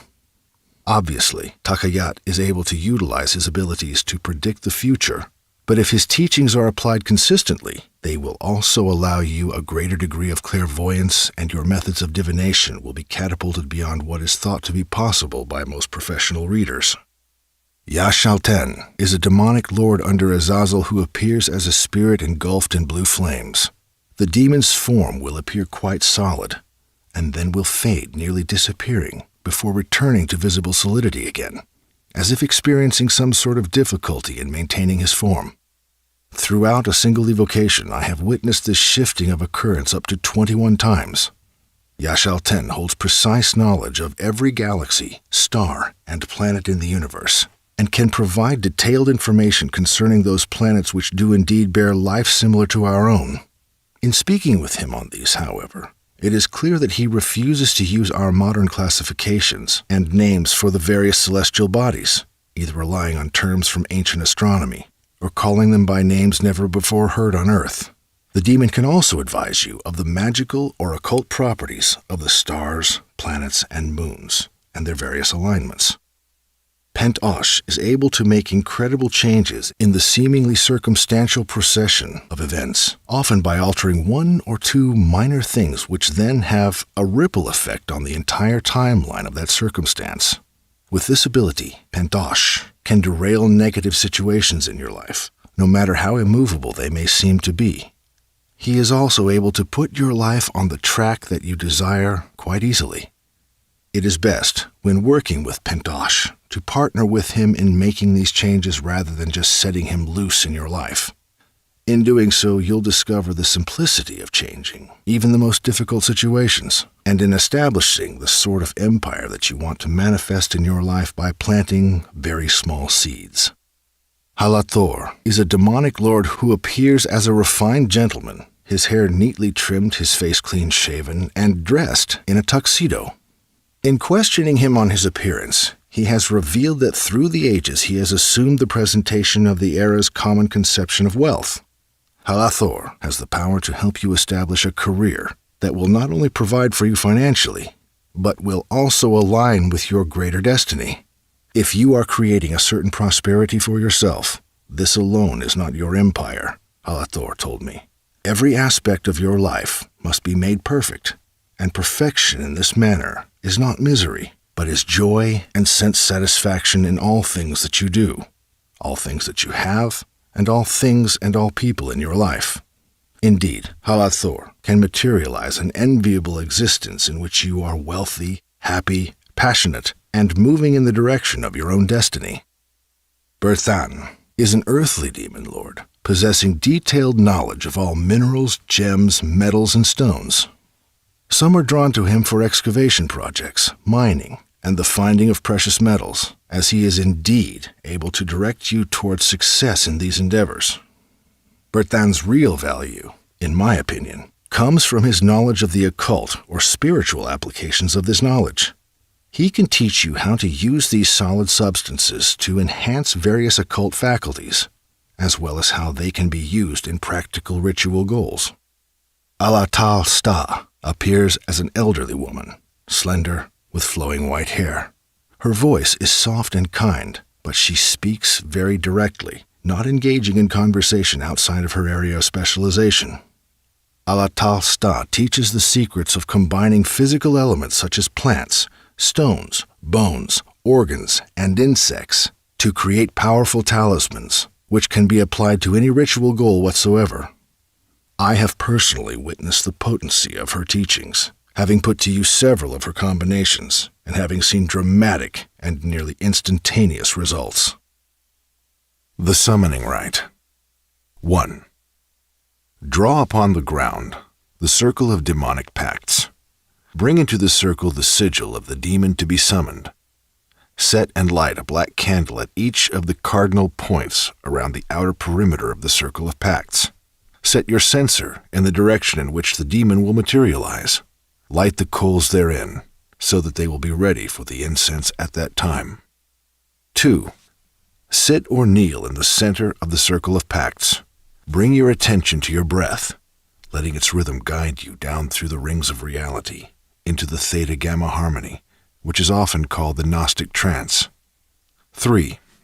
Place your incense upon the burning coals. As the smoke rises from the censer, gaze into the sigil of the demon, connecting with it, uniting your mind with its mind. Allow yourself to sense the demon's presence nearing. Allow your inner vision to behold its appearance. Allow your body to respond to the shift in the room as your heart rate increases, as your pupils dilate, as it becomes more difficult to breathe. Gazing into the sigil still, through the psychic maelstrom building in the room, sense the demon's power and presence swirling and gaining critical mass. 4. Eyes locked on the flashing sigil, utter the grand invocation of the pact. Alashtad, Alashtal Ashtu. Repeat the invocation again and again, the imaginative form of the demon's body solidifying in your inner vision, the incantation accelerating the movement of energy and power around you. 5. Allow the rapture to take you. The repetition of the incantation overwhelming your mind and body. As you linger on the edge of consciousness, recognize that the figure beheld in your inner vision has united with the tangible energy in the temple. 6. On the cusp of either unconsciousness or insanity, immediately before falling into either, cease the repetition of the grand invocation of the pact, and instead command, Azazel, come, or the name of the demon you wish to summon. Raise your eyes from the sigil to the billowing incense smoke, maintaining the same detached gaze that you held upon the sigil, now projected into the air before you. Repeat again and again the name of the demon and the command for it to come. 7. The demon will materialize in the room, in a body beholdable to all of your senses in the exact moment that you lose your mind, meaning that as soon as the rapture has taken you completely, as soon as your evaluations and analysis of the thing on a cerebral level cease, and as soon as you give your mind and all of your senses over to that which is impossible, you will meet the demon face to face. 8. It is necessary to state to the demon your specific desires as concisely as possible. No commands are to be made, but a simple proposal of what you desire. If it is knowledge you seek, ask the demon specific questions. Prepare them beforehand, and have a pen and notepad ready. You will certainly have to take notes. In the fugue state of rapture, you will have a hard time carrying any knowledge out of the circle of pacts after the demon has left you and you have returned to yourself.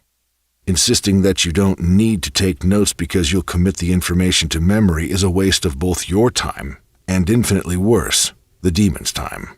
If instead you desire a certain change to take effect in your life, let that be known. 9. Once the demon has offered you the information which you seek, or you have come to an agreement on the course of future events, conclude the evocation by asking the demon to depart from the temple and go into the world to bring forth that which you desire, or simply tell the demon, return from whence you came. As the demon's body dematerializes, recite again the grand invocation of the pact, Alashtad Alashtalashtu, over and over until you find yourself alone in the room, with the flashing lights and crackling air dissipated, and the rapture which had taken you having departed, leaving your body exhausted and starved for food and sleep. Al-Ashtad, Al-Ashtal Ashtu.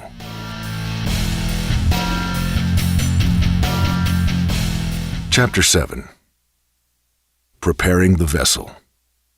All that the young occult apprentice hopes for and works for is to have the power and the ability to facilitate the materialization of such potent demons as those listed in the previous chapter.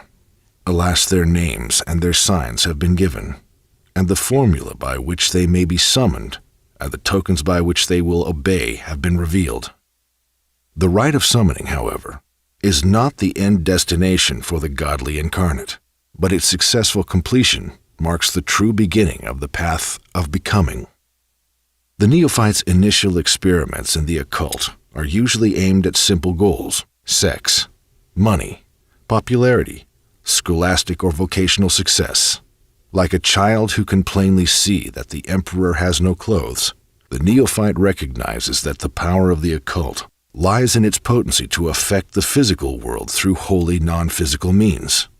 As we chase our phantoms down the rabbit hole, however, the mystery itself and the kaleidoscopic visions that it produces before us cause our entire focus to shift. The magician becomes a mystic, and the alteration of this reality becomes secondary. The chase through the cosmos and beyond the manifold planes of existence becomes primary. The method supersedes the task to which the method should be applied. Theoretical conjecture on the possibility of splitting an atom was fine and well, but it wasn't until the first mushroom cloud billowed up from the New Mexico sands that our role as the destroyer of worlds became real. We are not men who are striving to become gods, but we are gods who have striven to become men, and who have made the journey with our powers intact, yet with a seemingly innate insecurity in our abilities. With our first taste of real power, of our ability to rearrange the most minute and the most grand circumstances in our lives, the phantom chase begins as we try to work out the hows and whys of the thing. Astral projection, mirror scrying, soul travel, vision quests, all lead us along the path of self-discovery. Through simple and mainly imaginative methods, our consciousness is quite easily transferred from the physical body and brain into more subtle bodies, the mind itself needing no host but capable of existing incorporeal. The physical realm is transcended into the astral worlds of spirits, angels, devils, and gods. Further, we fly beyond the simple spirit, beyond the formed energy, into realms where consciousness itself forms the architecture and landscape. Even beyond this we travel, through 10,000 abysses and an outer sea of darkness, to where even consciousness must fail and abandon the quest, and that eternal part of ourselves, that omnipresent, omniscient, omnipotent part of ourselves, that part of us which is indeed God, is loosed from its fetters and both expands and collapses infinitely, becoming all and nothing at once.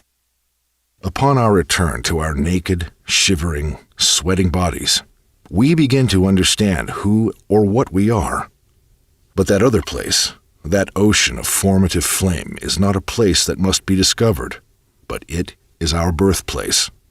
The whole process of ascent is nothing more than a pilgrimage to that birthplace, so that with no confusion we may know that we are God.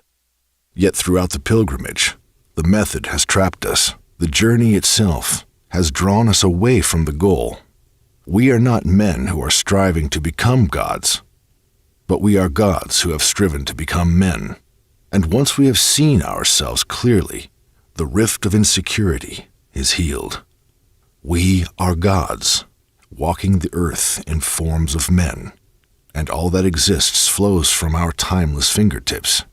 Yet we have abandoned this world, this realm for which we have left our thrones, and there is great work to be done here, lost time to make up for.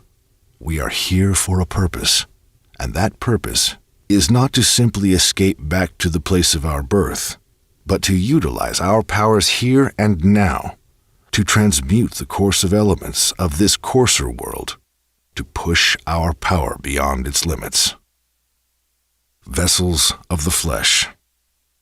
Tantric schools, both Hindu and Buddhist, perceive the body in metaphysical terms and establish through it analogous magical relationships between the macro and the microcosm. These schools also try to achieve a supreme unity through the correct employment of the body, which must be totally awakened, known, and mastered in its inner and occult dimension.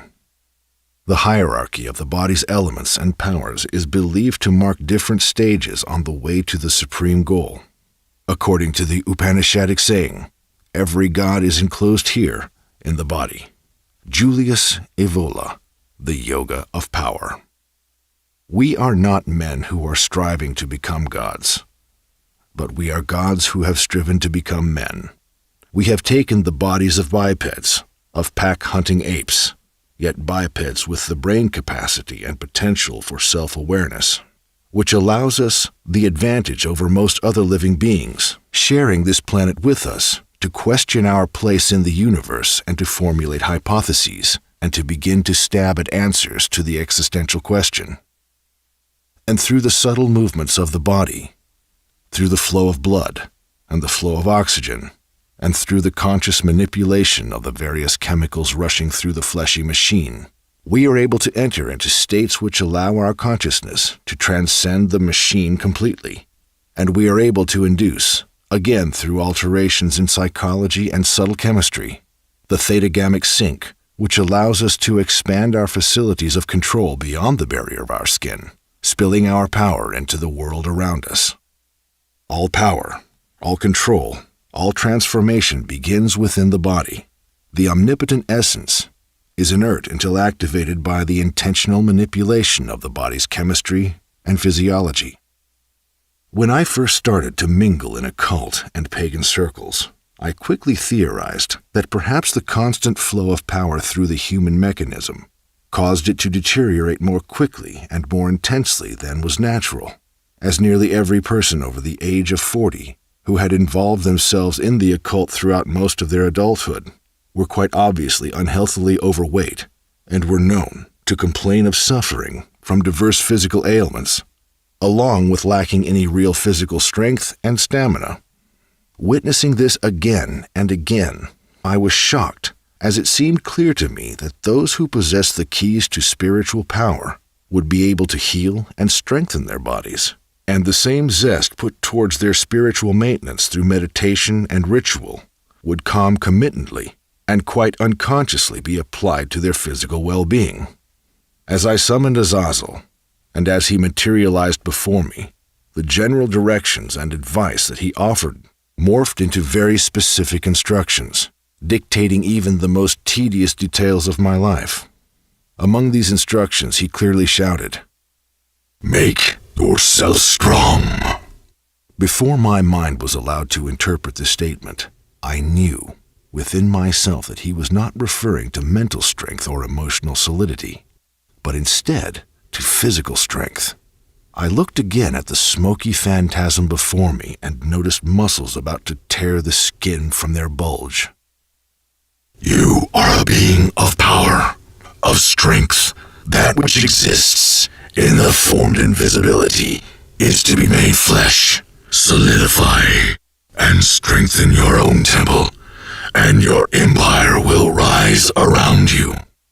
Certain sinister orders, which I had belonged to quite some time ago, practiced the discipline of manipulating the body in order to manipulate the spiritual currents flowing through it. Self-starvation, sleep deprivation, and generally weakening and sickening the body brought the sickest of powers under my command. Due to my constant use of methamphetamines, I was already well on my way to this state, weighing only 120 pounds at 6 feet tall.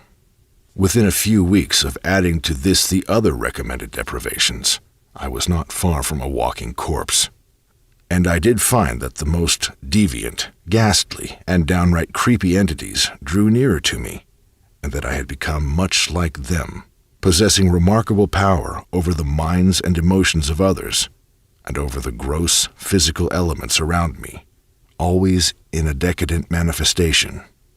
That insight role being completed after 2 or 3 years of decadence and decline, I ran across a mirror, and with my eyes not fogged by chemicals and ghouls, it was clear that I could not simply refocus my mind and reassert my intention, but that I literally needed to rebuild my body. Barely able to curl a 20-pound weight, or to bench press a bar plus 50 pounds, I spent at least 4 days a week in the gym. My muscle mass increased, my body filled out, and my mind and even my non-physical power fell into place. Soon after, my route to health became an obsession, as I'd wrap the measuring tape around my limbs and my chest each day and would internally berate myself if there was no measurable progress. I suffered an injury to my left shoulder, requiring surgery. After surgery, rehabilitation, and physical therapy, I was still not able to curl a dumbbell or press a weight away from my chest without a shock of sharp agony running down my right arm and into my upper torso, shocking out of my shoulder like a miniature barrage of lightning bolts. I was far from content to allow my body to once again deteriorate, especially knowing that, with the passage of 5 years having aged me, and with having to quit all substances, which had earlier kept me thin, I was sure to plumpen rather than shrivel down. My younger sister taught a power yoga class at the gym where I worked out, and while I had taken a few sessions from her, I hardly took the practice seriously. Yoga seemed a thing for the middle-aged to middle-class women, or as a last resort of physical discipline for the geriatric. It was not, however, something for a young, athletic weightlifter. I refused to remain sedentary while my body recovered, though, and I was unsure that I would heal to the degree that I could even return to the weight room, ever. I did recall that my first spiritual mentor, Baba Maharaja, was a strong, well-built man, a manly man, and that yoga was his sole physical discipline. He had encouraged, even pushed me to practice the asanas, and in training with him I found that I possessed neither the strength nor the balance to stand inverted on my head or to hold myself in many of the postures for long at all. I could admit that I lacked certain physical abilities, and that perhaps yoga could direct me into strengthening them. At the root of my persistent contempt for contemporary yoga was fear and insecurity. Due to extreme neglect and abuse in the first few years of my life, the years in which my body and physical coordination would develop, I was incapable of performing many physical tasks which other children seemed to take for granted, but which I had to practice and push myself to achieve. As a 4-year-old adopted into a concerned family, it was apparent that I wasn't able to interact with objects on the left side of my body using my right limbs, and vice versa. I couldn't spin myself around off of a small ladder in order to sit on top of the bunk bed. I couldn't walk a straight line, one foot in front of the other, and when stretching with all of my might, I could barely touch my fingertips to the middle of my shins. Through rehabilitative training, I learned to cross midline. Although I remained quite uncoordinated, I could walk a straight line, but doing so required every bit of my focus, to the point that I would constantly run into things in my path, as my eyes and my mind were solely on the straight line of travel. I increased my flexibility, but I could never touch my fingers to my toes. Yoga presented far too many challenges, more to my ego than to my physique. Tied in with the recognition of my physiological shortcomings were my even more crippling psychological and emotional issues. My adoptive family had been quick to help correct the obvious and possibly embarrassing issues that I had managing my body, but their answer to being able to manage the intense emotions and mental state stemming from those first few horrific years of life was to forget about it, to appreciate the change in my situation, and to turn my focus towards the church. Such was a threefold recipe for repression, for a good many years of bubbling and boiling frustration, and for an explosion that would inevitably come. As a teenager, the repressive walls within my mind started to crumble, running concomitant with my dive into the world of the occult All of the shapes and colors and vivid horrors pressed into the foreground of my mind. The smell of my own feces sickening me as I laid in my empty playpen, starving, the sound of shouting and the explosion of gunpowder, and children begging. I had been instructed upon my adoption, and then threatened and punished, time and again, not to discuss with anyone my life previous to my adoption, and so talking out the psychic maelstrom as it assaulted me in my teens was not an option. I ran a sharp blade across my upper arm, slowly, decisively, pressing harder and harder, feeling each layer of skin parting, giving way to the metal until streams of blood ran down my arm. Self-abuse soon was not enough to sedate the shame, fear, and the rage, and so I projected outwards, vilifying the whole of the human race for the sins that only a few had committed against me and other children. Hatred and sadism compelled me. Even after my marriage and the birth of my daughter, an event that set my life on a much more productive course, I still could not shake my deep rage. Anger was a mask, though, as it almost always is, and underneath that mask was the face of loneliness. My adoptive parents were warned that it would be difficult for me to form close relationships and true intimacy with other people. I would hold the whole world at arm's length, or further, as a way to keep myself safe from the atrocities that humans seem to be most apt to inflict on those who are close to them. And so, I found myself married, yet incapable of really melting into my spouse. I could make love. I could hug and kiss. But a part of me shut down inside, went away, held back from feeling too much, too deeply. I somehow connected confronting the physiological flaws caused by my early life with the more disastrous psychological and emotional flaws that seemed to comprise who I was as a person. If I fixed my body, the rest might follow. I was not far from the truth. Yoga would become quite a challenge for me. After only a few sessions of my sister's power yoga class, I realized that she was teaching the postures well, but that a good deal of the actual discipline was missing. With less than a little research, I found that power yoga is a modern, washed-down derivative of Ashtanga yoga, and so my attention turned towards the more original source. I picked up a few books on Ashtanga yoga, watched a few videos of the various postures, and, more importantly, the vinyasa, or the movement between each asana and the correlating breathing and focus. Passing by the free weights and the pulleys, decorating the main floor of the gym, I ascended the concrete staircase to the second floor, which housed the various classrooms and treadmills, and I snuck into the yoga room between sessions. Many of the asanas required flexibility that I simply did not possess, and the only way that I could find to fold myself in half in either direction was to force my body as close into the posture as possible by wrapping a belt across the soles of my feet and pulling. My tendons burned and my muscles tore, but day by day I needed the assistance of the leather belt less and less. As my muscle mass naturally decreased as well, I could fit more easily into the various postures. Something within me changed. Snapped is the only word that fits. In the moment that I was no longer struggling to attain the correct position, but the whole movement from asana to vinyasa to asana became a type of dance. My inner state in that moment came to absolute calm. I remember dropping to my knees and out of nowhere sobbing. I remember laughing in the next moment and then sighing, as if all in the world had suddenly been made right. Something had changed within my psyche and my emotions, a strange sort of serenity, an acceptance of my past, and a contentment of motion of things into the future.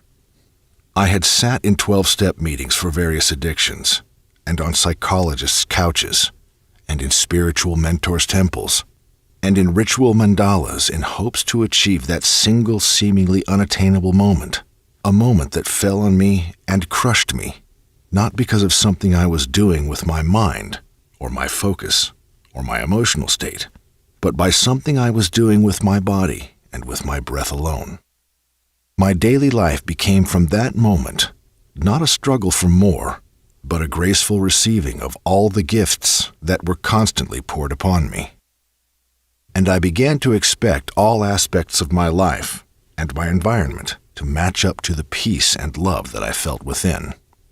All that was unable or unwilling to meet this expectation was quite organically removed from my path. Even my most intimate relationship, my wife and I, had become locked in the dance of disconnectedness, and neither of us really knew how to dance in the first place.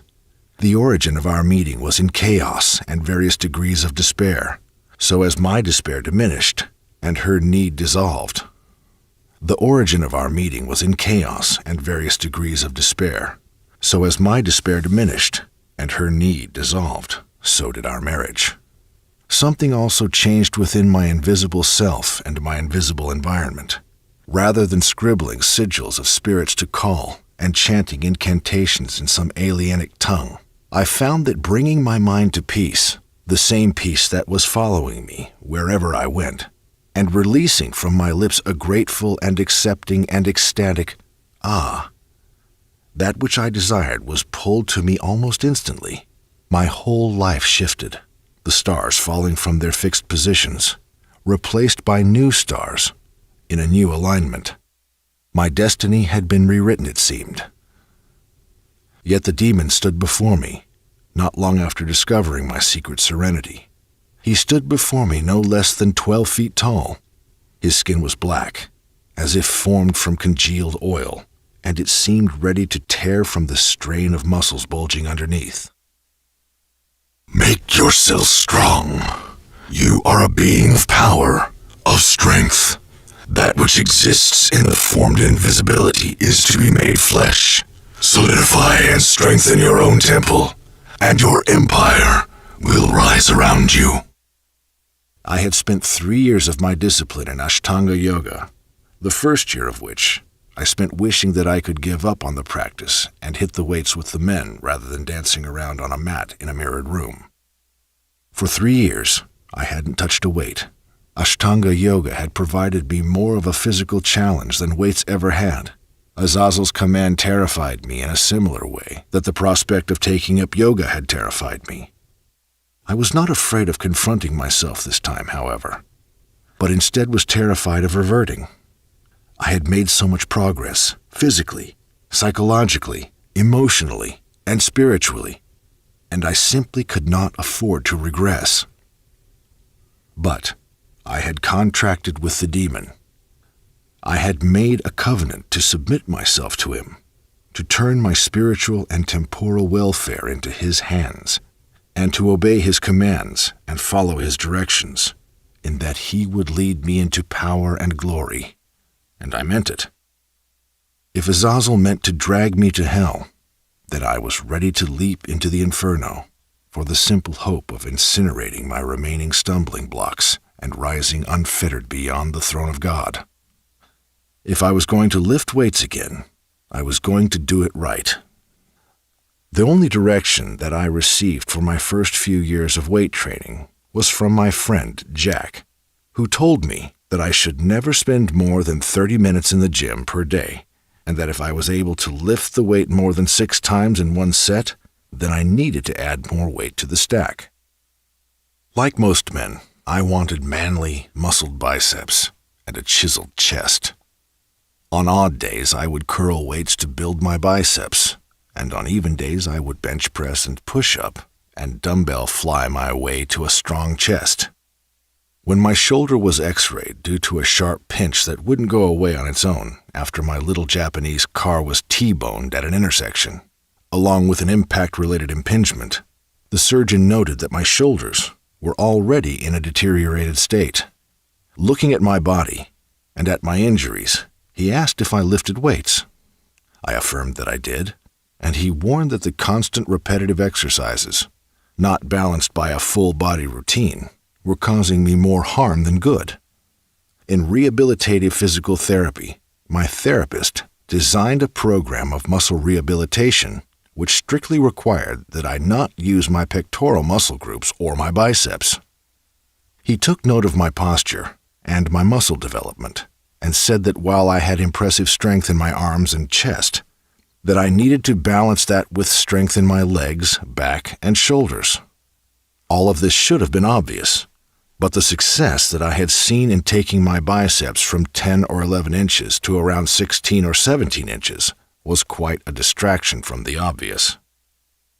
After 3 years of Ashtanga yoga, and quite a bit of personal development and healing on all levels of my being, I was intent on not repeating the same mistakes, which indeed were compensatory. I read all that I could about weight training, and I designed a 4 to 5 day full body routine. Knowing that I had designed my own harmful routine years earlier, I wanted to run my simple program by someone who could advise me further. I turned to an acquaintance of mine who I was certain could help. Along with possessing a remarkable ability to naturally manipulate the physical world through purely internal, spiritual methods, he had also at one point created for himself the body of a Greek god.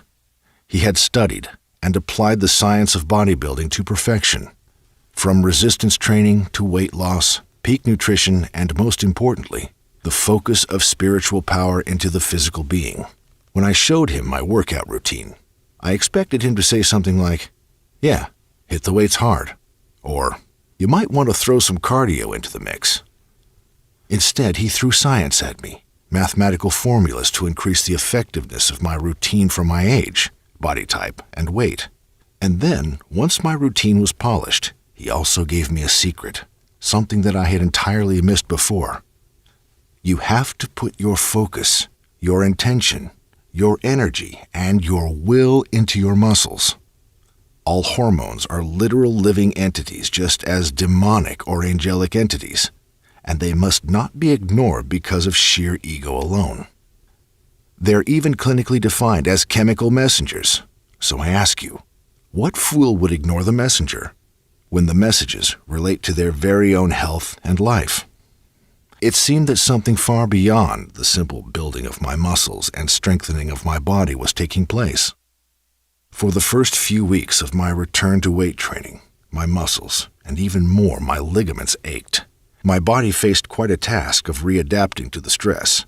My ego also had some adjustment to do, as I realized that I couldn't curl 85-pound weights in each hand anymore, and that I couldn't dumbbell press 225-pound weights.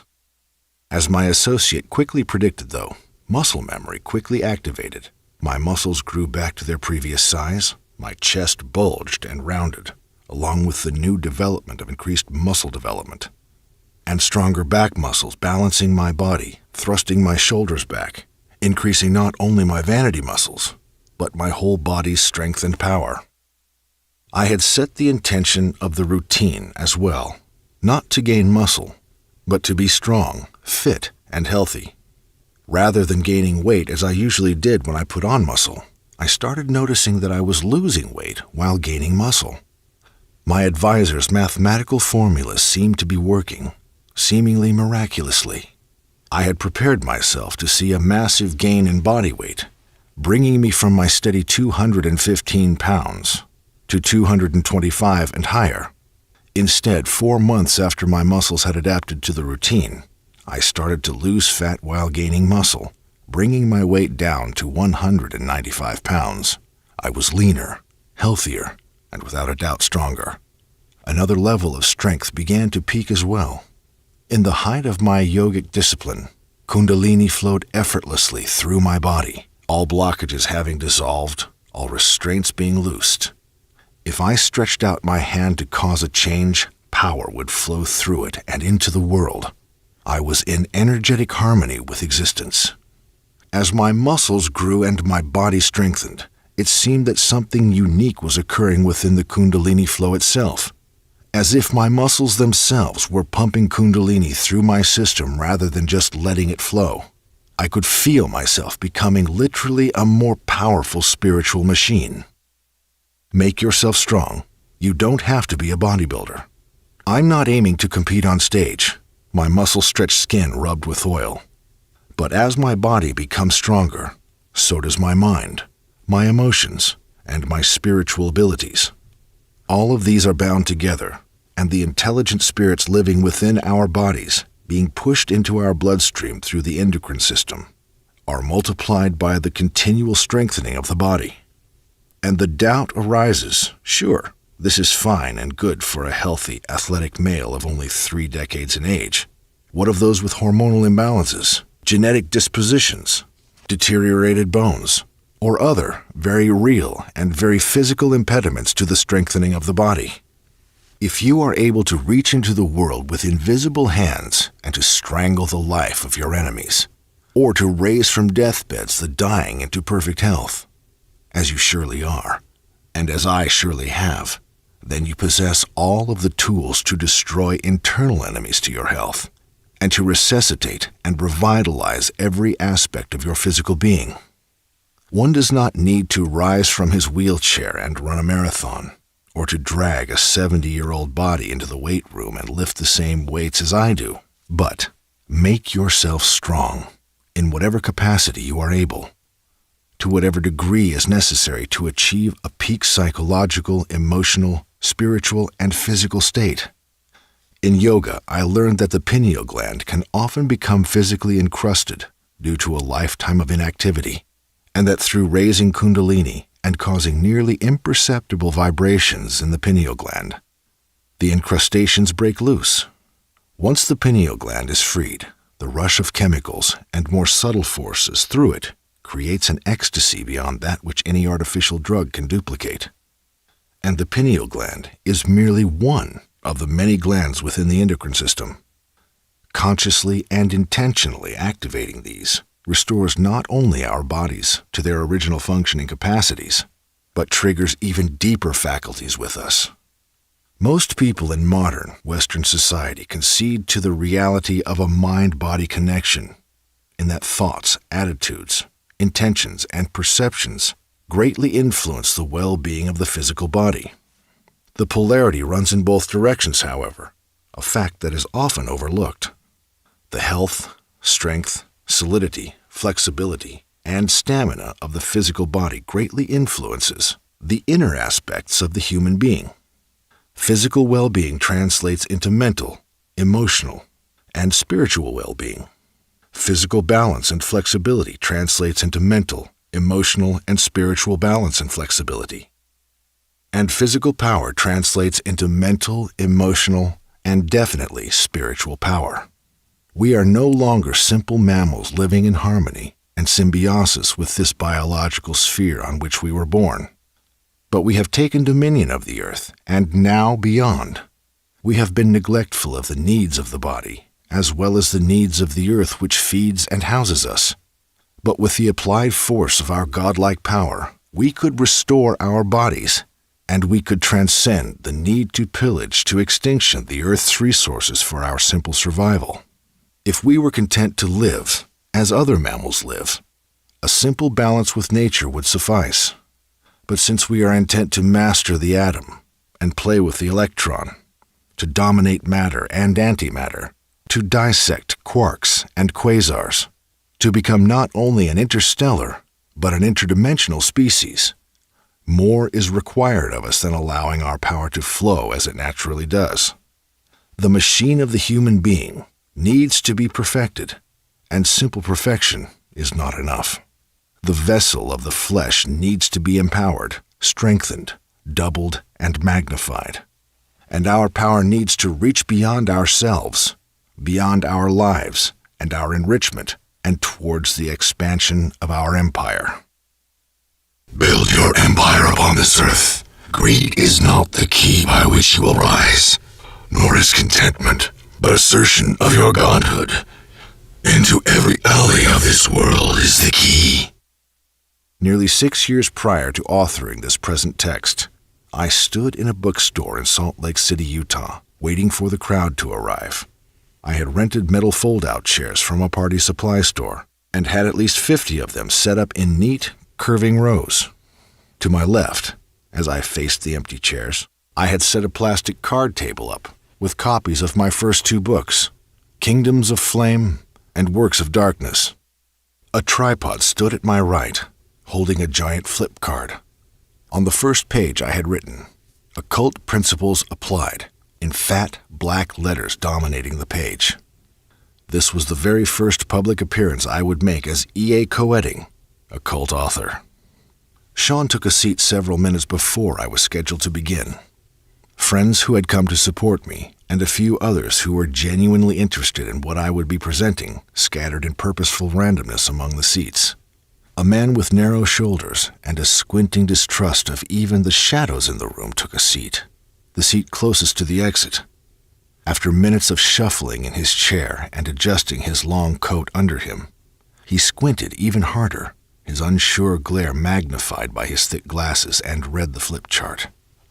Without taking his eyes off of it, as if the words would disappear like phantom instructions in a black-backed mirror, his hands reached into his coat pocket and pulled out a small notebook, upon which was clipped a half-sized pencil, the sort of pencil available in public libraries for jotting down Library of Congress reference numbers on cut-up pieces of scrap paper.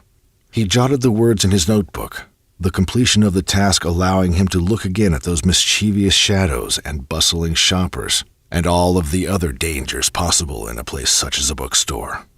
This man's notes appeared the following morning in a local newspaper. The seminar was a footnote of local goings-on. The only letters that I noticed him scribble in his notebook the entire evening were those 3 words, "Occult Principles Applied."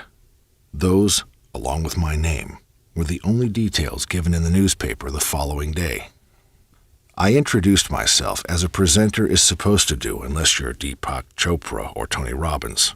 I explained that I would be discussing not only the occult, but how the occult, how magic and ritual and spirituality can be put into practical use, not only in my life, but in the lives of each and every person in the audience. A few people sat forward in their seats, and some even took out pens and notebooks. I felt good about where my first seminar was heading. Turning the pages of the flip chart, where I had large illustrations of sigils, ritual circles, and even a candle-colored meanings chart, I explained the various types of ritual that can be employed in effecting change in the physical world through non-physical means. The crowd was still with me. A few were taking careful notes, and one girl even asked me to hold off on turning the page so she could copy the information on it. I'm sure that I glowed as I gave her a few extra seconds. Then I made the whole thing personal. Too personal. One of the last pages on my flip chart showed the overutilized pyramid of needs, otherwise known as Maslow's hierarchy. Motioning to the lowest, base of the large, sectioned triangle drawn on the page, I explained that the most basic, primitive needs need to be met first, which are those needs of self-preservation and biological function. Food, water, shelter, breathing, defecating, sleeping, and sexual release are some of the most basic needs. Once the base needs have been satisfied, the individual will begin to work on the second step of the pyramid, which is ensuring the security and continuation of the resources needed to fulfill those needs beyond the immediate present. In human society, this often translates into steady employment, farming or agriculture, securing a long-term residence, and joining with the gender of preference for continued sexual activity. Pointing to the third section on the triangle, I explained that once the base needs have been met and have been secured, the individual can move beyond the basic needs of a bipedal mammal, forming meaningful relationships with friends and family, and graduating beyond simple sexual fulfillment with the gender of choice into emotional fulfillment and long-term commitment. The fourth level being that of self-esteem and achievement. Simply maintaining employment may no longer be enough to satisfy the individual. Instead, he or she strives to excel in their capacities, to rise into management positions, or to branch into other avenues of employment or self-employment which will more align with their personal interests and motivations. He or she will strive to strengthen bonds with family, friends, and spouse. Belonging to a community and being active in the welfare of that community becomes important at this stage as well. Basically, all of the previously fulfilled needs become amplified, more personalized, and more meaningful. Finally, the individual enters the realm of self-actualization. Artistic endeavors become fruitful. The value of making money is replaced or supplemented by a need to give back to society and the world at large. And as a whole, the fullness of human potentiality is explored. Embracing the self-actualization process with enough depth often leads to some sort of spiritual purpose, which taken to the extreme, leads men to strive to become like unto God, limitless. You're trying to attain self-actualization, even Christ consciousness, and God realization, but you need to take an honest look at where you're at in your own life. I bellowed from the soapbox that seemed to be crumbling under the weight of my own fervor. Are you really free and able to explore the deepest meanings of your life and to discover your true purpose on earth when you're living in your mother's basement, and even she wants to kick you out? One of my friends cast his eyes to the ground. He was living in his mother's basement, and she indeed did want to throw him out into the streets. If you have to worry about food and shelter, or if you've had nothing but horrible, abusive, and manipulative relationships, or if you're not sure how you're going to pay the electricity bill, or if you don't feel like your life is moving in any direction at all, how can you experience any real, substantial liberation other than hopeful escapism? The note-taker stopped taking notes. The previously nodding heads were replaced by eyes shifting around, possibly looking for the coveted exit dominated by the journalist. And then I spat salt onto the wounded by flipping backwards through the pages of my display, back through the various methods of ritual, back through the candle colors and spirit sigils.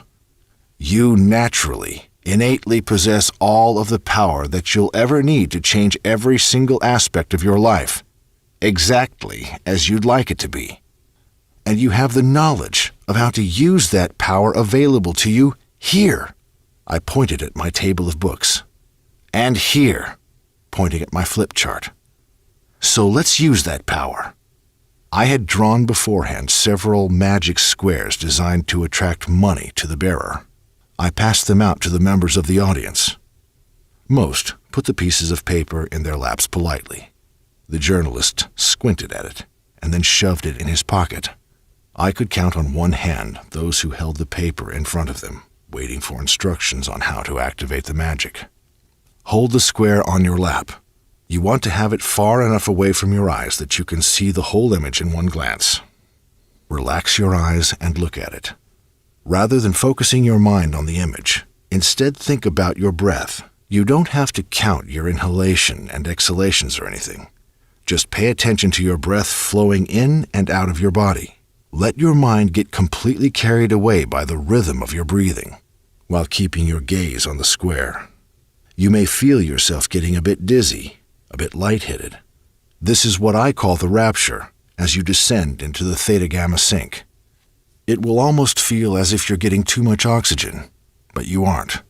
Your mind and your body are adapting to your ability to sense and connect with more subtle dimensions, and to project information into those dimensions.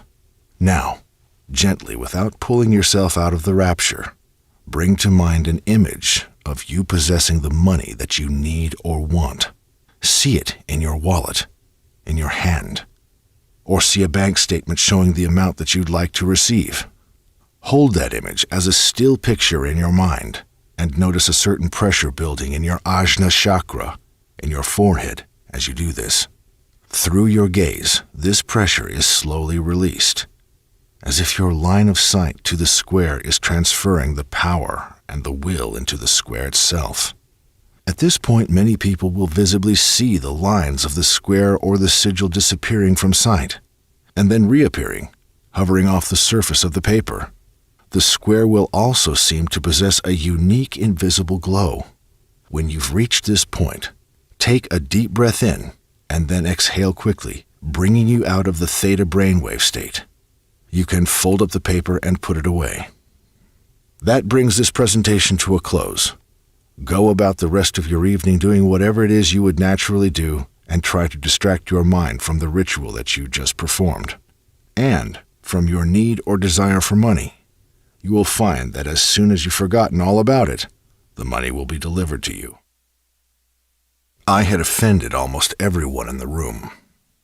Not only had I told them in clear words that, unless they applied themselves to the betterment of their immediate environment and the enrichment of their lives, that their quest for self-actualization was futile, and not only did I make it known that I expect those who hold the power to make these changes to take responsibility for every part of their lives, but I also expected them to do it now. I didn't sell a single book that day. I was contacted by every single person who joined me in magically opening their square within days, reporting that they had received the money that they needed, quite unexpectedly, but that they weren't sure if they'd do another ritual like that again. Heaven forbid that we take away all reason to complain about our circumstances rather than doing something about them.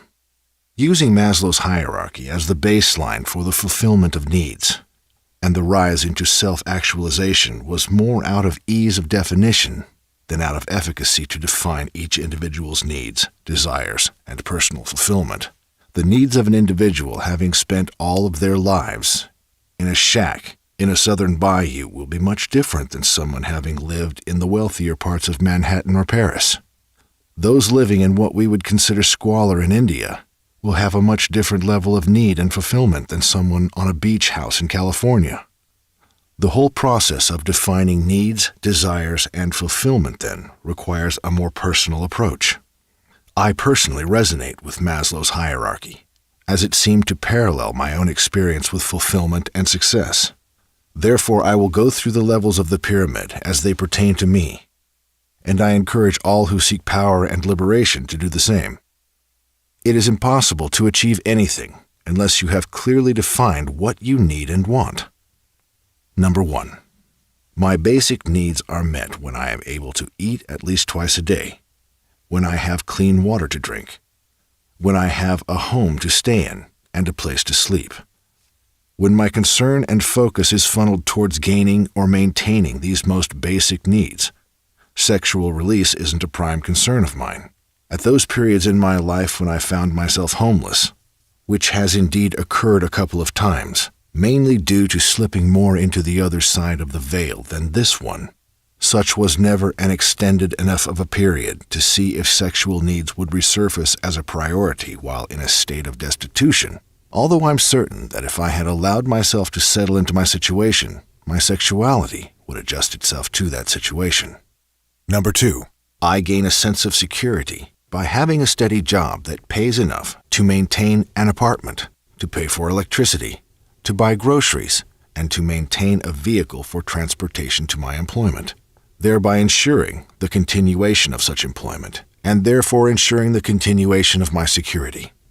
My early childhood taught me that I could not rely on others to provide for my needs, so living with family or friends and relying on their support through difficult times does not provide this sense of security for me, although I recognize that it does for others. If I am not personally maintaining the stability in my life, then I am acutely aware that it may disappear at any moment. It is at this level of fulfillment, having gained a sense of security, that sexuality becomes important to me, and I will seek out sexual partners. 3. The third and fourth tiers of Maslow's hierarchy seem quite intertwined for me. I am not an extremely social person, in that I don't need to have constant contact with friends and relatives, nor do I feel the need to get out and be in a group of people in order to feel happy. However, immediately after securing all of my basic needs, I begin to seek the advancement of all aspects of my life. Money isn't a great motivator in my life, neither is social status. So I'm content in a small apartment so long as it is clean and comfortable for my daughter and myself. I don't care about having the newest car, so long as the one I drive is reliable and efficient. I care more about the internal rewards of my work, so long as the financial rewards are enough to support myself. In nearly every job I've had in my adult life, I've risen very quickly into management positions and have excelled into company leadership, or at least direct consultation with the company leadership. Simply working a job, getting a paycheck, and going to work the next day is not satisfying enough for me. I need to feel as if I'm pushing myself, learning and growing. I'll be more prone to making friends and more receptive to social gatherings once I feel that my base needs have been secured. I'll also feel much more comfortable having the same sexual partner and even being exclusive with that partner at this phase of fulfillment. 4. Self-actualization comes quickly for me, as I tend to move through the stages of fulfillment quickly. As I mentioned before, I have before experienced homelessness in my life due to getting too far out there, too disconnected with this world and its requirements on me. Those periods didn't last long, and within months at most I found that I had met my base needs and had already moved into fulfilling my need for excellence in employment and other avenues of my life. I then quickly began to create. I absolutely cannot write a book, a short story, or an article while I'm struggling through the first 3 phases of my personal fulfillment. I can write poetry, and that sort of woe is me poetry is absolutely righteous. All of my facets of creation are dry until I have fulfilled the needs and desires I have previously given. Once those needs and desires have been fulfilled, though, I experience an artistic explosion. I can't keep the words and sentences and paragraphs from flowing through me, often scribbling notes on napkins or paper receipts throughout the day. I'll also always take on the sort of work that is artistic in nature, allowing my 3rd and 4th tiers to blend into each other effortlessly. My life has gone through several cycles where I climb the hierarchy and then find that I have to start over, usually from the base of it. I thought that I was finished with the cycles when I married and when my daughter was born, as my falls previous to that had been of my own making, my own lack of focus and responsibility, which had been corrected in the moment that more than my own life and well-being depended on my ability to remain stable in this world and society. Then Sean and I divorced. There was something magical about that period in my life.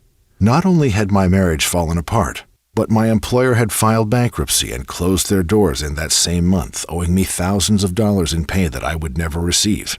And I was transitioning between publishers, so I no longer had royalties being paid to me to ease the fall. I moved into a friend's spare bedroom and went through my savings at a beastly speed as I tried to support myself with no income, as well as pay Sean's bills while she stabilized her own life, as well as pay the legal costs of the divorce. Within a month, however, I had gained employment with another firm for less of a salary than I was used to, but it was income nonetheless. I had established my own publishing house, which, at least for the time being, was bringing me in more residual income than before, and I was in my own apartment, furnished the way that I wanted, with new pots and pans, new dishes, and a refrigerator filled with good food. Within 2 months, I was again able to sit down and finish work on writing and completing the manuscript for my 6th book, Questing After Visions. None of this came because I had better connections than others, because I'm drinking buddies with a rabbi in the publishing business, or that I know the right handshakes. In the middle of the worst economy in generations, I have been able to succeed because I apply non-physical force to the physical world. In this book alone, the methods are given to call armies of demons into this world to aid in the rearrangement of all circumstances in life. I refuse to live in a spare room at my friend's house for more than a month, or to live on government unemployment benefits, when I can instead reach into the ether, grab a handful of power, and toss it at every problem in my life. Azazel expected nothing less from me. I expected nothing less of myself. Having power over this world is essential to having power at all. As a being of power, of control, of godhood, you must make your life, your interactions, the very organization of your day-to-day living resemble the sort of spiritual megalodon that you are. That which is above needs to be brought below, to this world, to situations here and now, to the formation of paradise around you. No one who knows and utilizes these mysteries of power should be poor, should be hungry, or homeless, or should want for anything of this world. The vessel of the Aeon. Most power, once attained, becomes a curiously empty experience.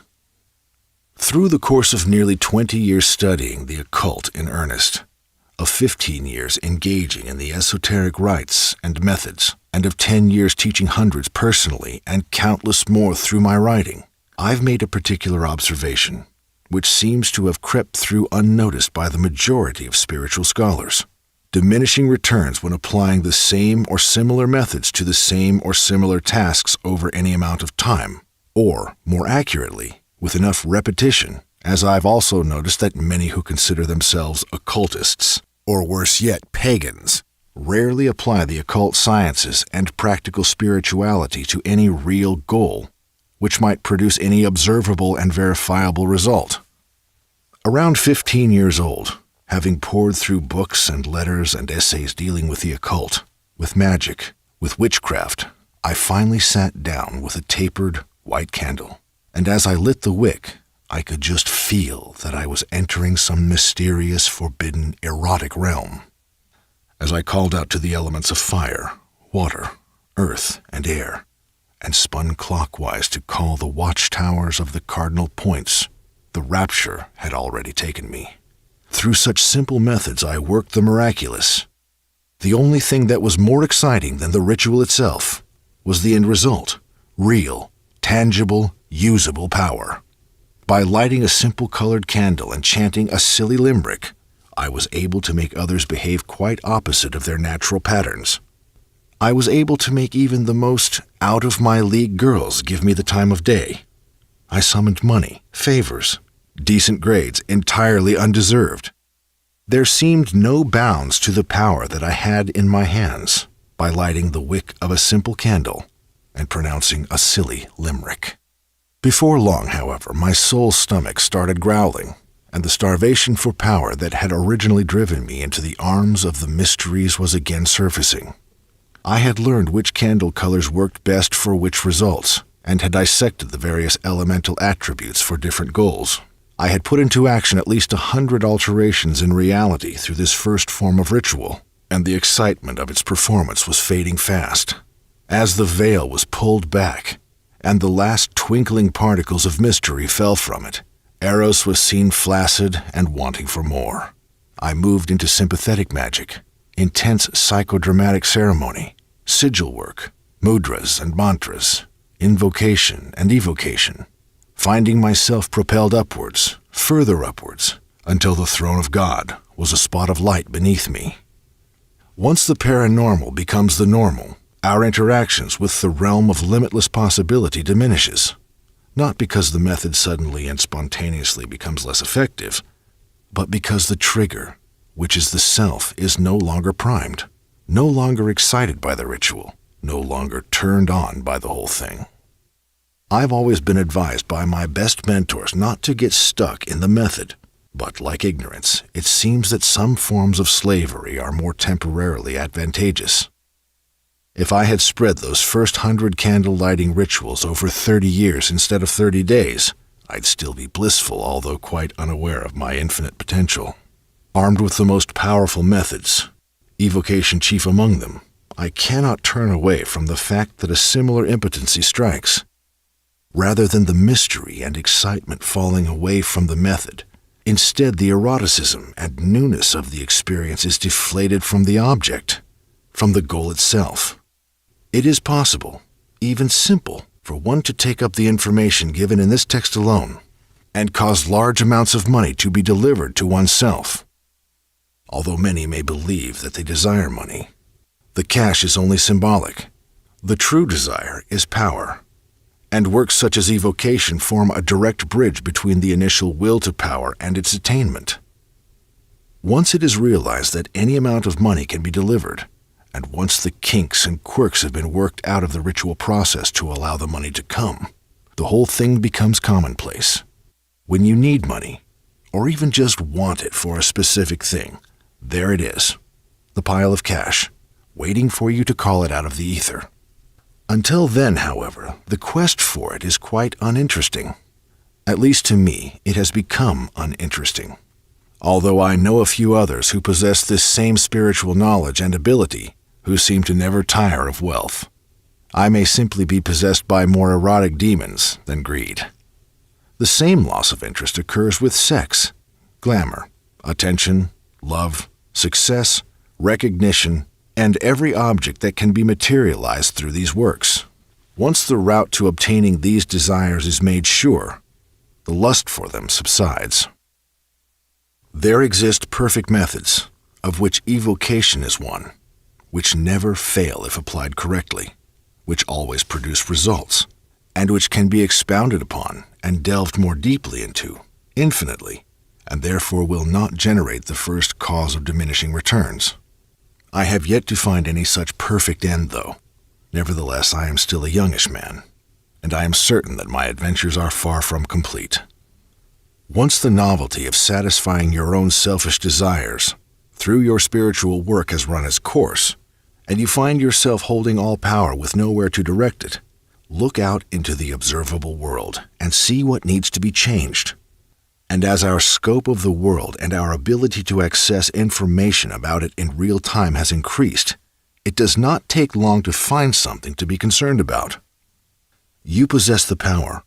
All of the tools necessary are here in this text. All that remains is to act.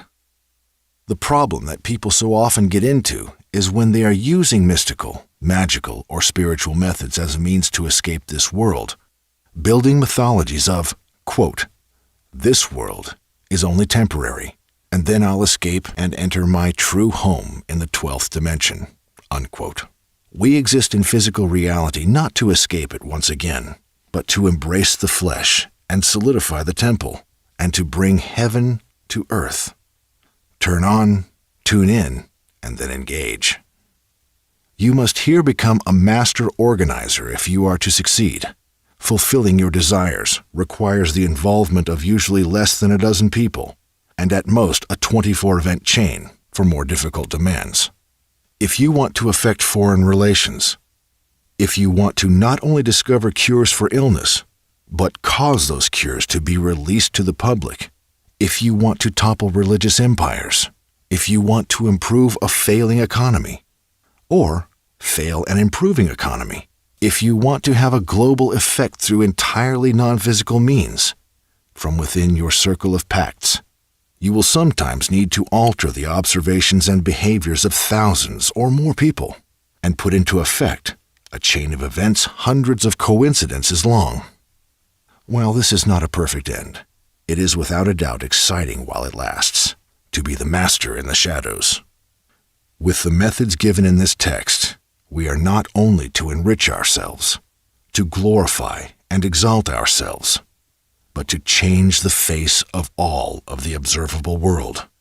You will better the world, yes, or you will worsen it if you have not yet worked through the need to project some sort of inner imbalance upon the world. You will improve your living conditions, and those of your species, certainly, or again, the inverse. But more than that, much more, is the fact that you are learning not how to become a god, but instead you are learning that you are indeed the Almighty in the body of flesh. And you are learning the true meaning of the word limitless.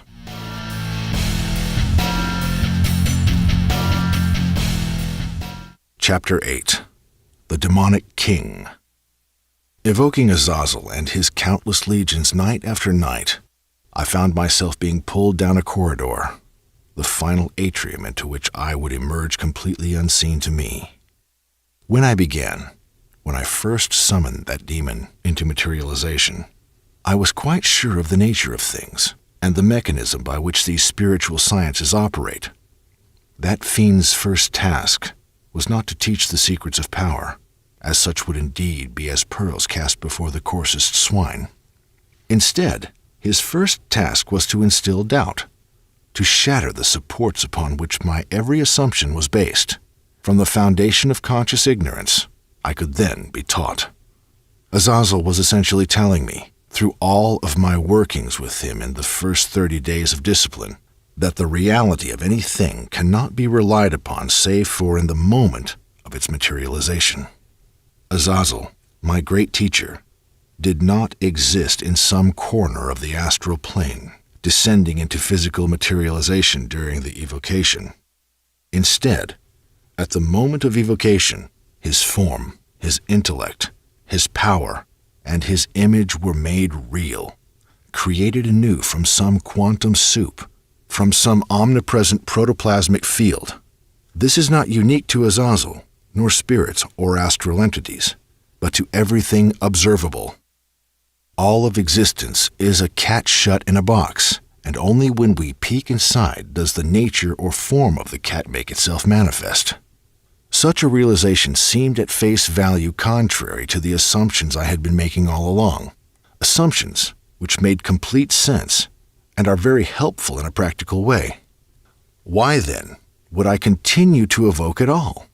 If the spirits were facets of imagination brought to life only in the moment of their evocation, is the act of ritual mere psychic and sensory masturbation? Again, the realization was not that the spirits are not real, but that nothing is real. Nothing exists independent of the observation of the thing. Retiring from my interactions with the most unreal things, with the entities that would rise from incense smoke into full materialization before me, in complete contradiction to the general observation, would be as silly as retiring from life itself, realizing that all is Maya. In fact, once I had put aside the infantile assumptions to which I had clung for so many years, the whole act of evocation, of ritual, of practical spirituality sprung to life anew, presenting itself not as a simple means to an empowered end, but instead being shown to me as a framework, a template for absolute creation. With all of my supports crushed beneath me, I pressed forward, calling upon that demon again and again, creating the infernal empire while I discovered it, the shores of the undiscovered country materializing as I neared. I had made a pact with the most dangerous of demons, under whose tutelage the destruction of all creation was only the beginning of my path. Azazel instructed me in the greater methods of evocation, constraining spirits, influencing reality through spiritual works. He gave me the names of the nethers which have been recorded in this text. He gave me their symbols and their attributes. He stood by as I summoned them and gained their power and siphoned their knowledge. Through Azazel's instruction and through the invisible influence over even the molecules of this world, he prepared my body for continued empowerment. He prepared the circumstances of my life for the raising of my empire, and he prepared my mind to behold the vision of the limitlessness that I was about to embrace. The pact had sustained me, whereas previous to it my assumptions had done so. For 90 days, the pact was the law by which my life was governed. For 90 days, the pact was all I could count on as being real. Destroy the pact, burn the words, and destroy them, and stand as king, as the King of Kings, unbound. Azazel wasn't prone to speak in riddles. When he told me to make myself strong, he meant I was to make myself strong. When he told me to quit my employment, my firm went under. Every prophecy, every instruction that he gave was literal and was fulfilled to the letter. Yet, I still searched for his hidden meaning in telling me to destroy the pact. For 3 days I meditated on what he could have meant. For 3 days I did not evoke him or any other spirit. The 90 days had expired, but I was not yet ready to be released from the pact. Azazel taught me much, had taught me a great deal more than any other entity, demonic, angelic, or human, ever had, but I knew that I was lingering on the edge of some great realization. Azazel could not abandon me so suddenly. In those 3 days of silence, however, something was growing inside me. My confusion became fear, fear turned to panic, and panic became anger. Anger became rage. Enraged on the 3rd day, as the sun was casting sweeping flames over the desert sky as it retreated behind the western hills, I cursed that demon for having brought me so far, only to leave me trembling and trying to pull him against me again, while he turned and left me. I grabbed the pact in my shaking fist, my lips quivering, caring the least that my clutch had wrinkled the paper that I had kept untouched for the space of 3 months. My thumb couldn't strike the wheel of the lighter quickly enough. the flame flickering off the metal outlet at the shaking of my hands. Damn him. I'll burn the pact, and I'll burn him if I get the chance. The paper flared as if soaked in gasoline, but the incarnation of the paper, and the screaming of the spirits as they fled the fibers back to their ethereal abode, didn't sate my rage. With a beastly growl, forgetting that I was human, that I was civilized, that I possessed language, I threw my wooden altar across the room. It shattered, the base separating from the top in splinters. My glass-jarred candles followed, cracking into dangerous shards. Skulls and bones that served as fetish items, gifts from the spirits themselves, houses of the dead, were hurled into the pile. Item after item, tool after tool, was smashed, bent, broken, discarded into the heap of forsaken hope. Words left me. My lips spat incoherent sounds. I was not sure what I was doing or why, nor did I care. With the same blind rage, I wrapped the whole debris in my circle of demonic pacts, drawn on a thick black mat, and dragged the lump down the stairs like a murdered corpse, and I stuffed it in the trunk of my car. I unloaded the throbbing bulk of relics onto the desert sand miles away and soaked it all in lighter fluid. When I dropped the match on the wet pile and it exploded in flames, my rage vanished. My legs lost all strength. I fell to the dirt, my screams and profanities melting into tears. And the ether stirred. The smoke of the burning pile coalesced. A black satyr rose before me. Now it may begin, the demon said, and then he vanished. I had made myself an excellent disciple of Azazel, but he demanded more. Devotion and discipline had only been the primer for the understanding which would come, the parts of which I am able to put into writing, and the rest I am either still trying to decipher, or I understand that I will never reveal unto the death of this body. There exists a definite path to godhood, to the attainment of all power, all knowledge, and to the quintessence of absolute existence. The threefold path to godhood is evocation, damnation, and renunciation. Evocation. A good deal of this work has dealt with the matter of evocation.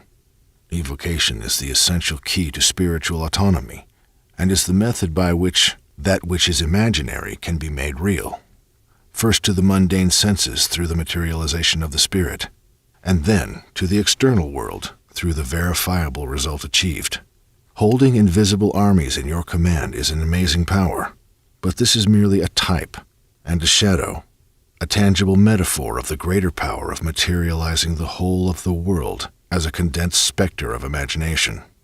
In mastering evocation, you concomitantly master your inner self, your psychology, your emotions, thoughts, even the normally unconscious electrical output of your brain. You master your immediate environment, exerting your will over the minor details of your life, and often only through residual runoff effects. Your incessant magical meddling affects the whole of the world, changing sometimes the course of history as a whole, influencing people and situations which you are not, nor never will be aware. Evocation is the first stage of godhood, and it is the infant stage. This method, which most magicians aspire to and struggle throughout their entire lifetimes, is only the beginning of the development of the bipedal mammal to the limitless, deathless, infinite being. Damnation, the gateway to liberation. A man cannot rise into exaltation, cannot experience his own limitlessness, so long as he clings to hope. Hope is the enemy of effort and applied will.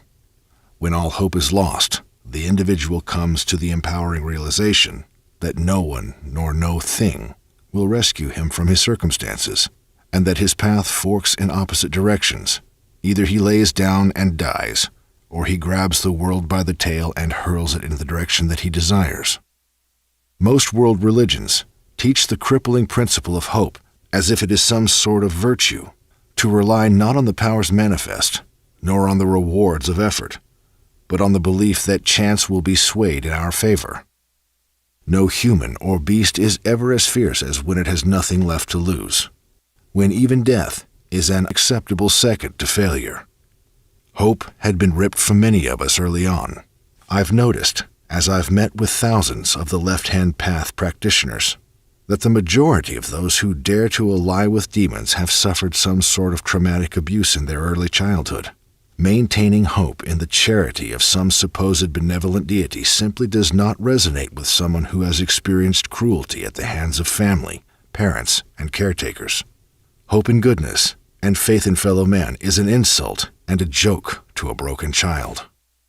When spirituality first becomes important for the self, rather than for social or familial acceptance, which usually occurs in the early teenage years, the worldview of the traumatized child lends more to the understanding that all beings are selfish and driven by a will to power, and that those beings of spirit are the same. Demons do not hide their intentions, but are clear that given the opportunity, they will destroy you. The spiritual entrepreneur is then able to discover routes of making himself useful to demons and to the demonic cause, as the demons can be useful to the evocator and his cause.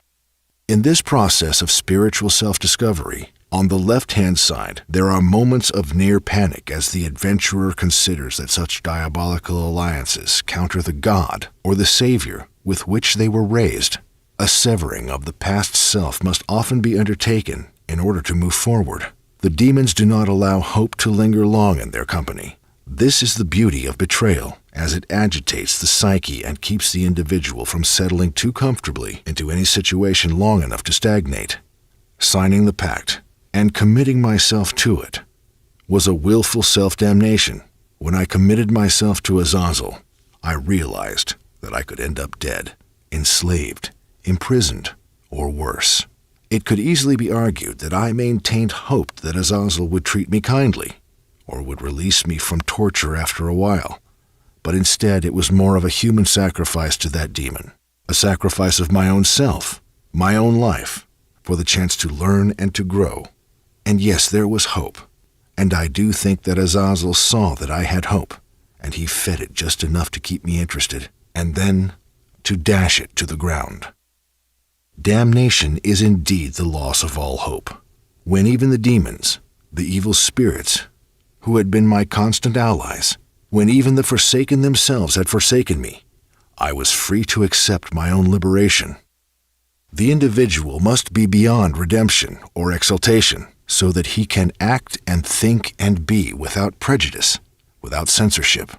Only in the absence of all hope do we discover who we really are. Renunciation. The main difference between renunciation and damnation lies in the flow of the thing.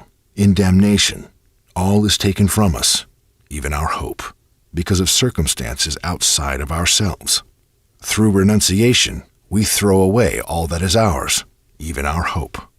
Damnation only takes away the objects and the states that we desire. Through renunciation, we discard even the desire for them. To hell with assent. To hell with knowledge and power. To hell with it all. And through the Götterdämmerung surge, all power and all knowledge descends upon us. We have become Shiva embodied, desiring nothing and thereby gaining everything.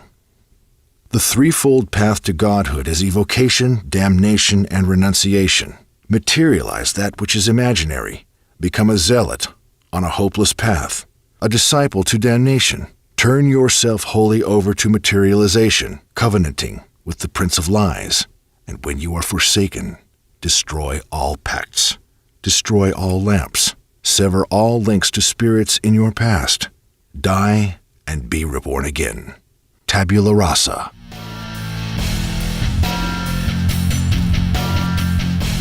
Chapter 9. The Devil's Stone. Whether they know it or not, every occultist is on a quest for the Philosopher's Stone, a mystical substance, a perfect element which acts as a master key to all other elements, allowing for the transmutation of one element into another, or from the materialization of a substantial element from an insubstantial element, the creation of matter from imagination. If we can summon forth Azazel, who by his own insistence is not empirically real, and he can rearrange every minute circumstance of our lives. If we can summon his legions, which are not in any substantial way real, to full materialization, if we can command them to obey us and to bring us wealth, love, sex, comfort, and knowledge of all the unknowable, if we can then erase from our minds the very connecting memory of our ties with all demons, and then if, through nothing other than our imagination, we can build a demonic army and become like unto Azazel, we have learned the first step in the possession of the Philosopher's Stone. Through evocation, we are able to force a rift in known reality, bringing at least the specter of something entirely unreal into reality. Once that unreal thing becomes observable, then it becomes real.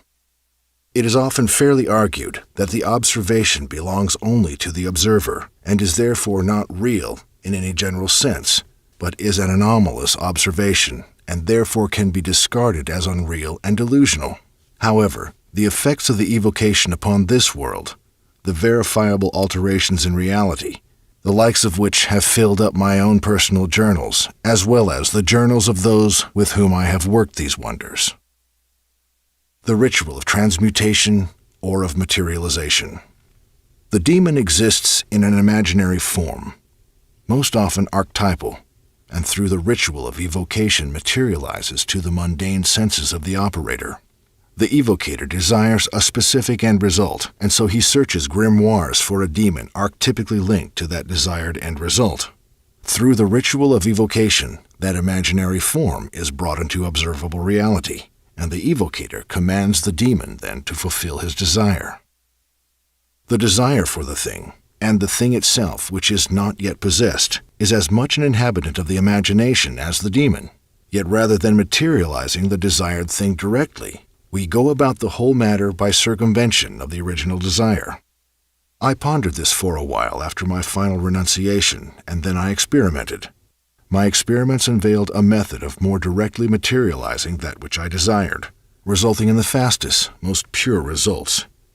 Using what I have since called blank evocation, or otherwise called the ritual of transmutation or of materialization. In order to work this operation, you must be adept in the art of evocation in general. You must have already experienced the necessary rapture and the forced materialization of spirits enough times and with enough intensity to not only be able to immediately identify the various stages of energetic, psychological, and physiological shifts that occurred during the process of evocation, but you must be able to trigger these internal shifts at will. The only path is that of first-hand experience. With this, all secrets will be revealed to you. Without it, the mystery will remain mysterious. Lay out the circle of demonic pacts, so that when kneeling within the circle you are facing north. Set 2 black candles on either side of you, one in the east and the other in the west. Set a large censer before you, in which are laid 2 or 3 charcoal discs. Alternatively, you may set 4 smaller censers around the circle of pacts, at each cardinal point, a single charcoal disc in each. Shut out all light from the temple. Ignite the candles from right to left for more beneficial goals, and from left to right for more nefarious ends. Ignite the charcoal discs, diocil or clockwise for benevolent goals, and widdershins or counterclockwise for malevolent goals. Drop a few pebbles of either copal or frankincense resin incense on each lit coal. A certain mystery of evocation is that the greater amount of incense smoke produced, the more easily a full materialization of the spirit may be facilitated. Other manifestation bases may be used, such as warm blood or some specific elixir of manifestation. If incense is used, however, ensure that a great amount of smoke is produced. I found that copal specifically produces quite a bit of smoke, and that it burns extremely clean. As the red coals liquefy the incense resin, bring your attention to your goal. Your focus should not be the attainment of the final result in the future, but instead should be the materialization of the thing before you, immediately, born not of coincidental alignment, but brought into being ex nihilo, pushed from your imagination into this world as a real and visible form. The familiar rapture of specific evocation is more difficult to attain in blank evocation, but once the barrier has been imagined and the real is penetrated, the whole veil will be torn in two. The struggle to maintain consciousness will rush at you, and in that very moment, in the air around you, your desired object will materialize as a variety of phantoms, not spirits with faces and bodies, but specters of the object itself. If your desire is money, instead of winged fiends, you may find the air filled with spectral coins and cash, with healthy bank statements, and with the objects that you intend to buy with that wealth. If your goal is love or sex, you may see your future lover materializing before you. Allow the phantoms to materialize however they will, simply pushing your desire for them to come now in the air around you. As there is no information in the collective hallucination for your specific desire, manifest the stabilization of the phantoms that you've materialized will need to be fed by you. Sink even deeper into your rapture, and as your body weakens to the point of near collapse, that force within you which is omnipotent will further activate. All of your strength needs to be pushed violently, yet silently, into the phantoms of your desire, into the air around you.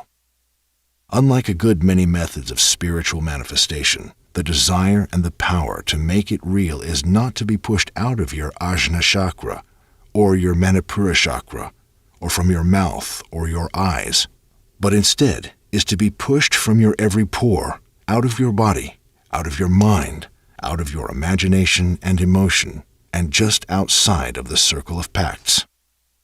In the twinkling of an eye, the phantoms will crystallize in the air, still moving, still dancing, but no longer requiring to be fed, no longer needing you and your attention to be nurtured. That which began as a fantasy within your mind has gestated, has been given birth by your own power and will, and has come into life as an energy and a consciousness independent of you. Once such crystallization has taken place, a good portion of the rapture will retract from you. You will then be able to look around the outside of the circle of pacts, at the specters in the air, and appreciate your creation.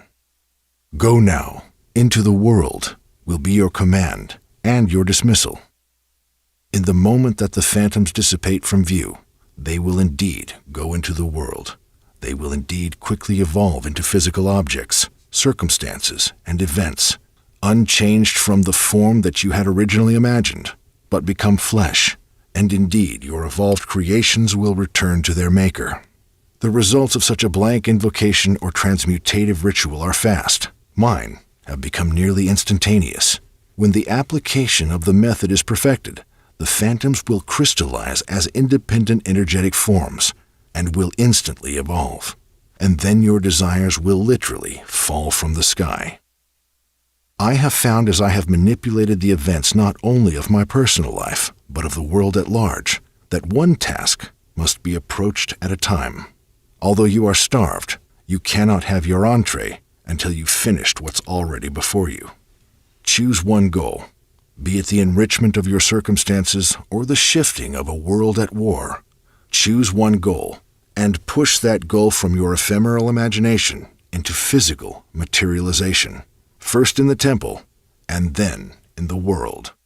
In a short time, the incense smoke will form the apparition of your desire, and the apparition will solidify into the physical object. This is nothing less than the Philosopher's Stone, the creation of something from nothing, the attainment of godhood while in the flesh. You are now faced with a choice. Either you can live inside of your imagination, producing nothing but in bliss, wholly convinced of your own importance as a star child or indigo soul, although all physical evidence would point to your own powerlessness to govern even the most basic aspects of your life. Or you can make live that which you imagine, forcing it from the prison of your inner vision into the world in beholdable form, materializing in the fulfillment of all of your dreams, ambitions, and desires, not lived out in some fantasy of a higher realm, but here and now, in the only moment that is empirically, irreproachably, objectively real. And Azazel spoke. The world which lies before us now is to take dominion over this realm, to make perfect and limitless even this most coarse and barren physical state. Alashtal Ashtu. The Book of Azazel by E.A. Coetting.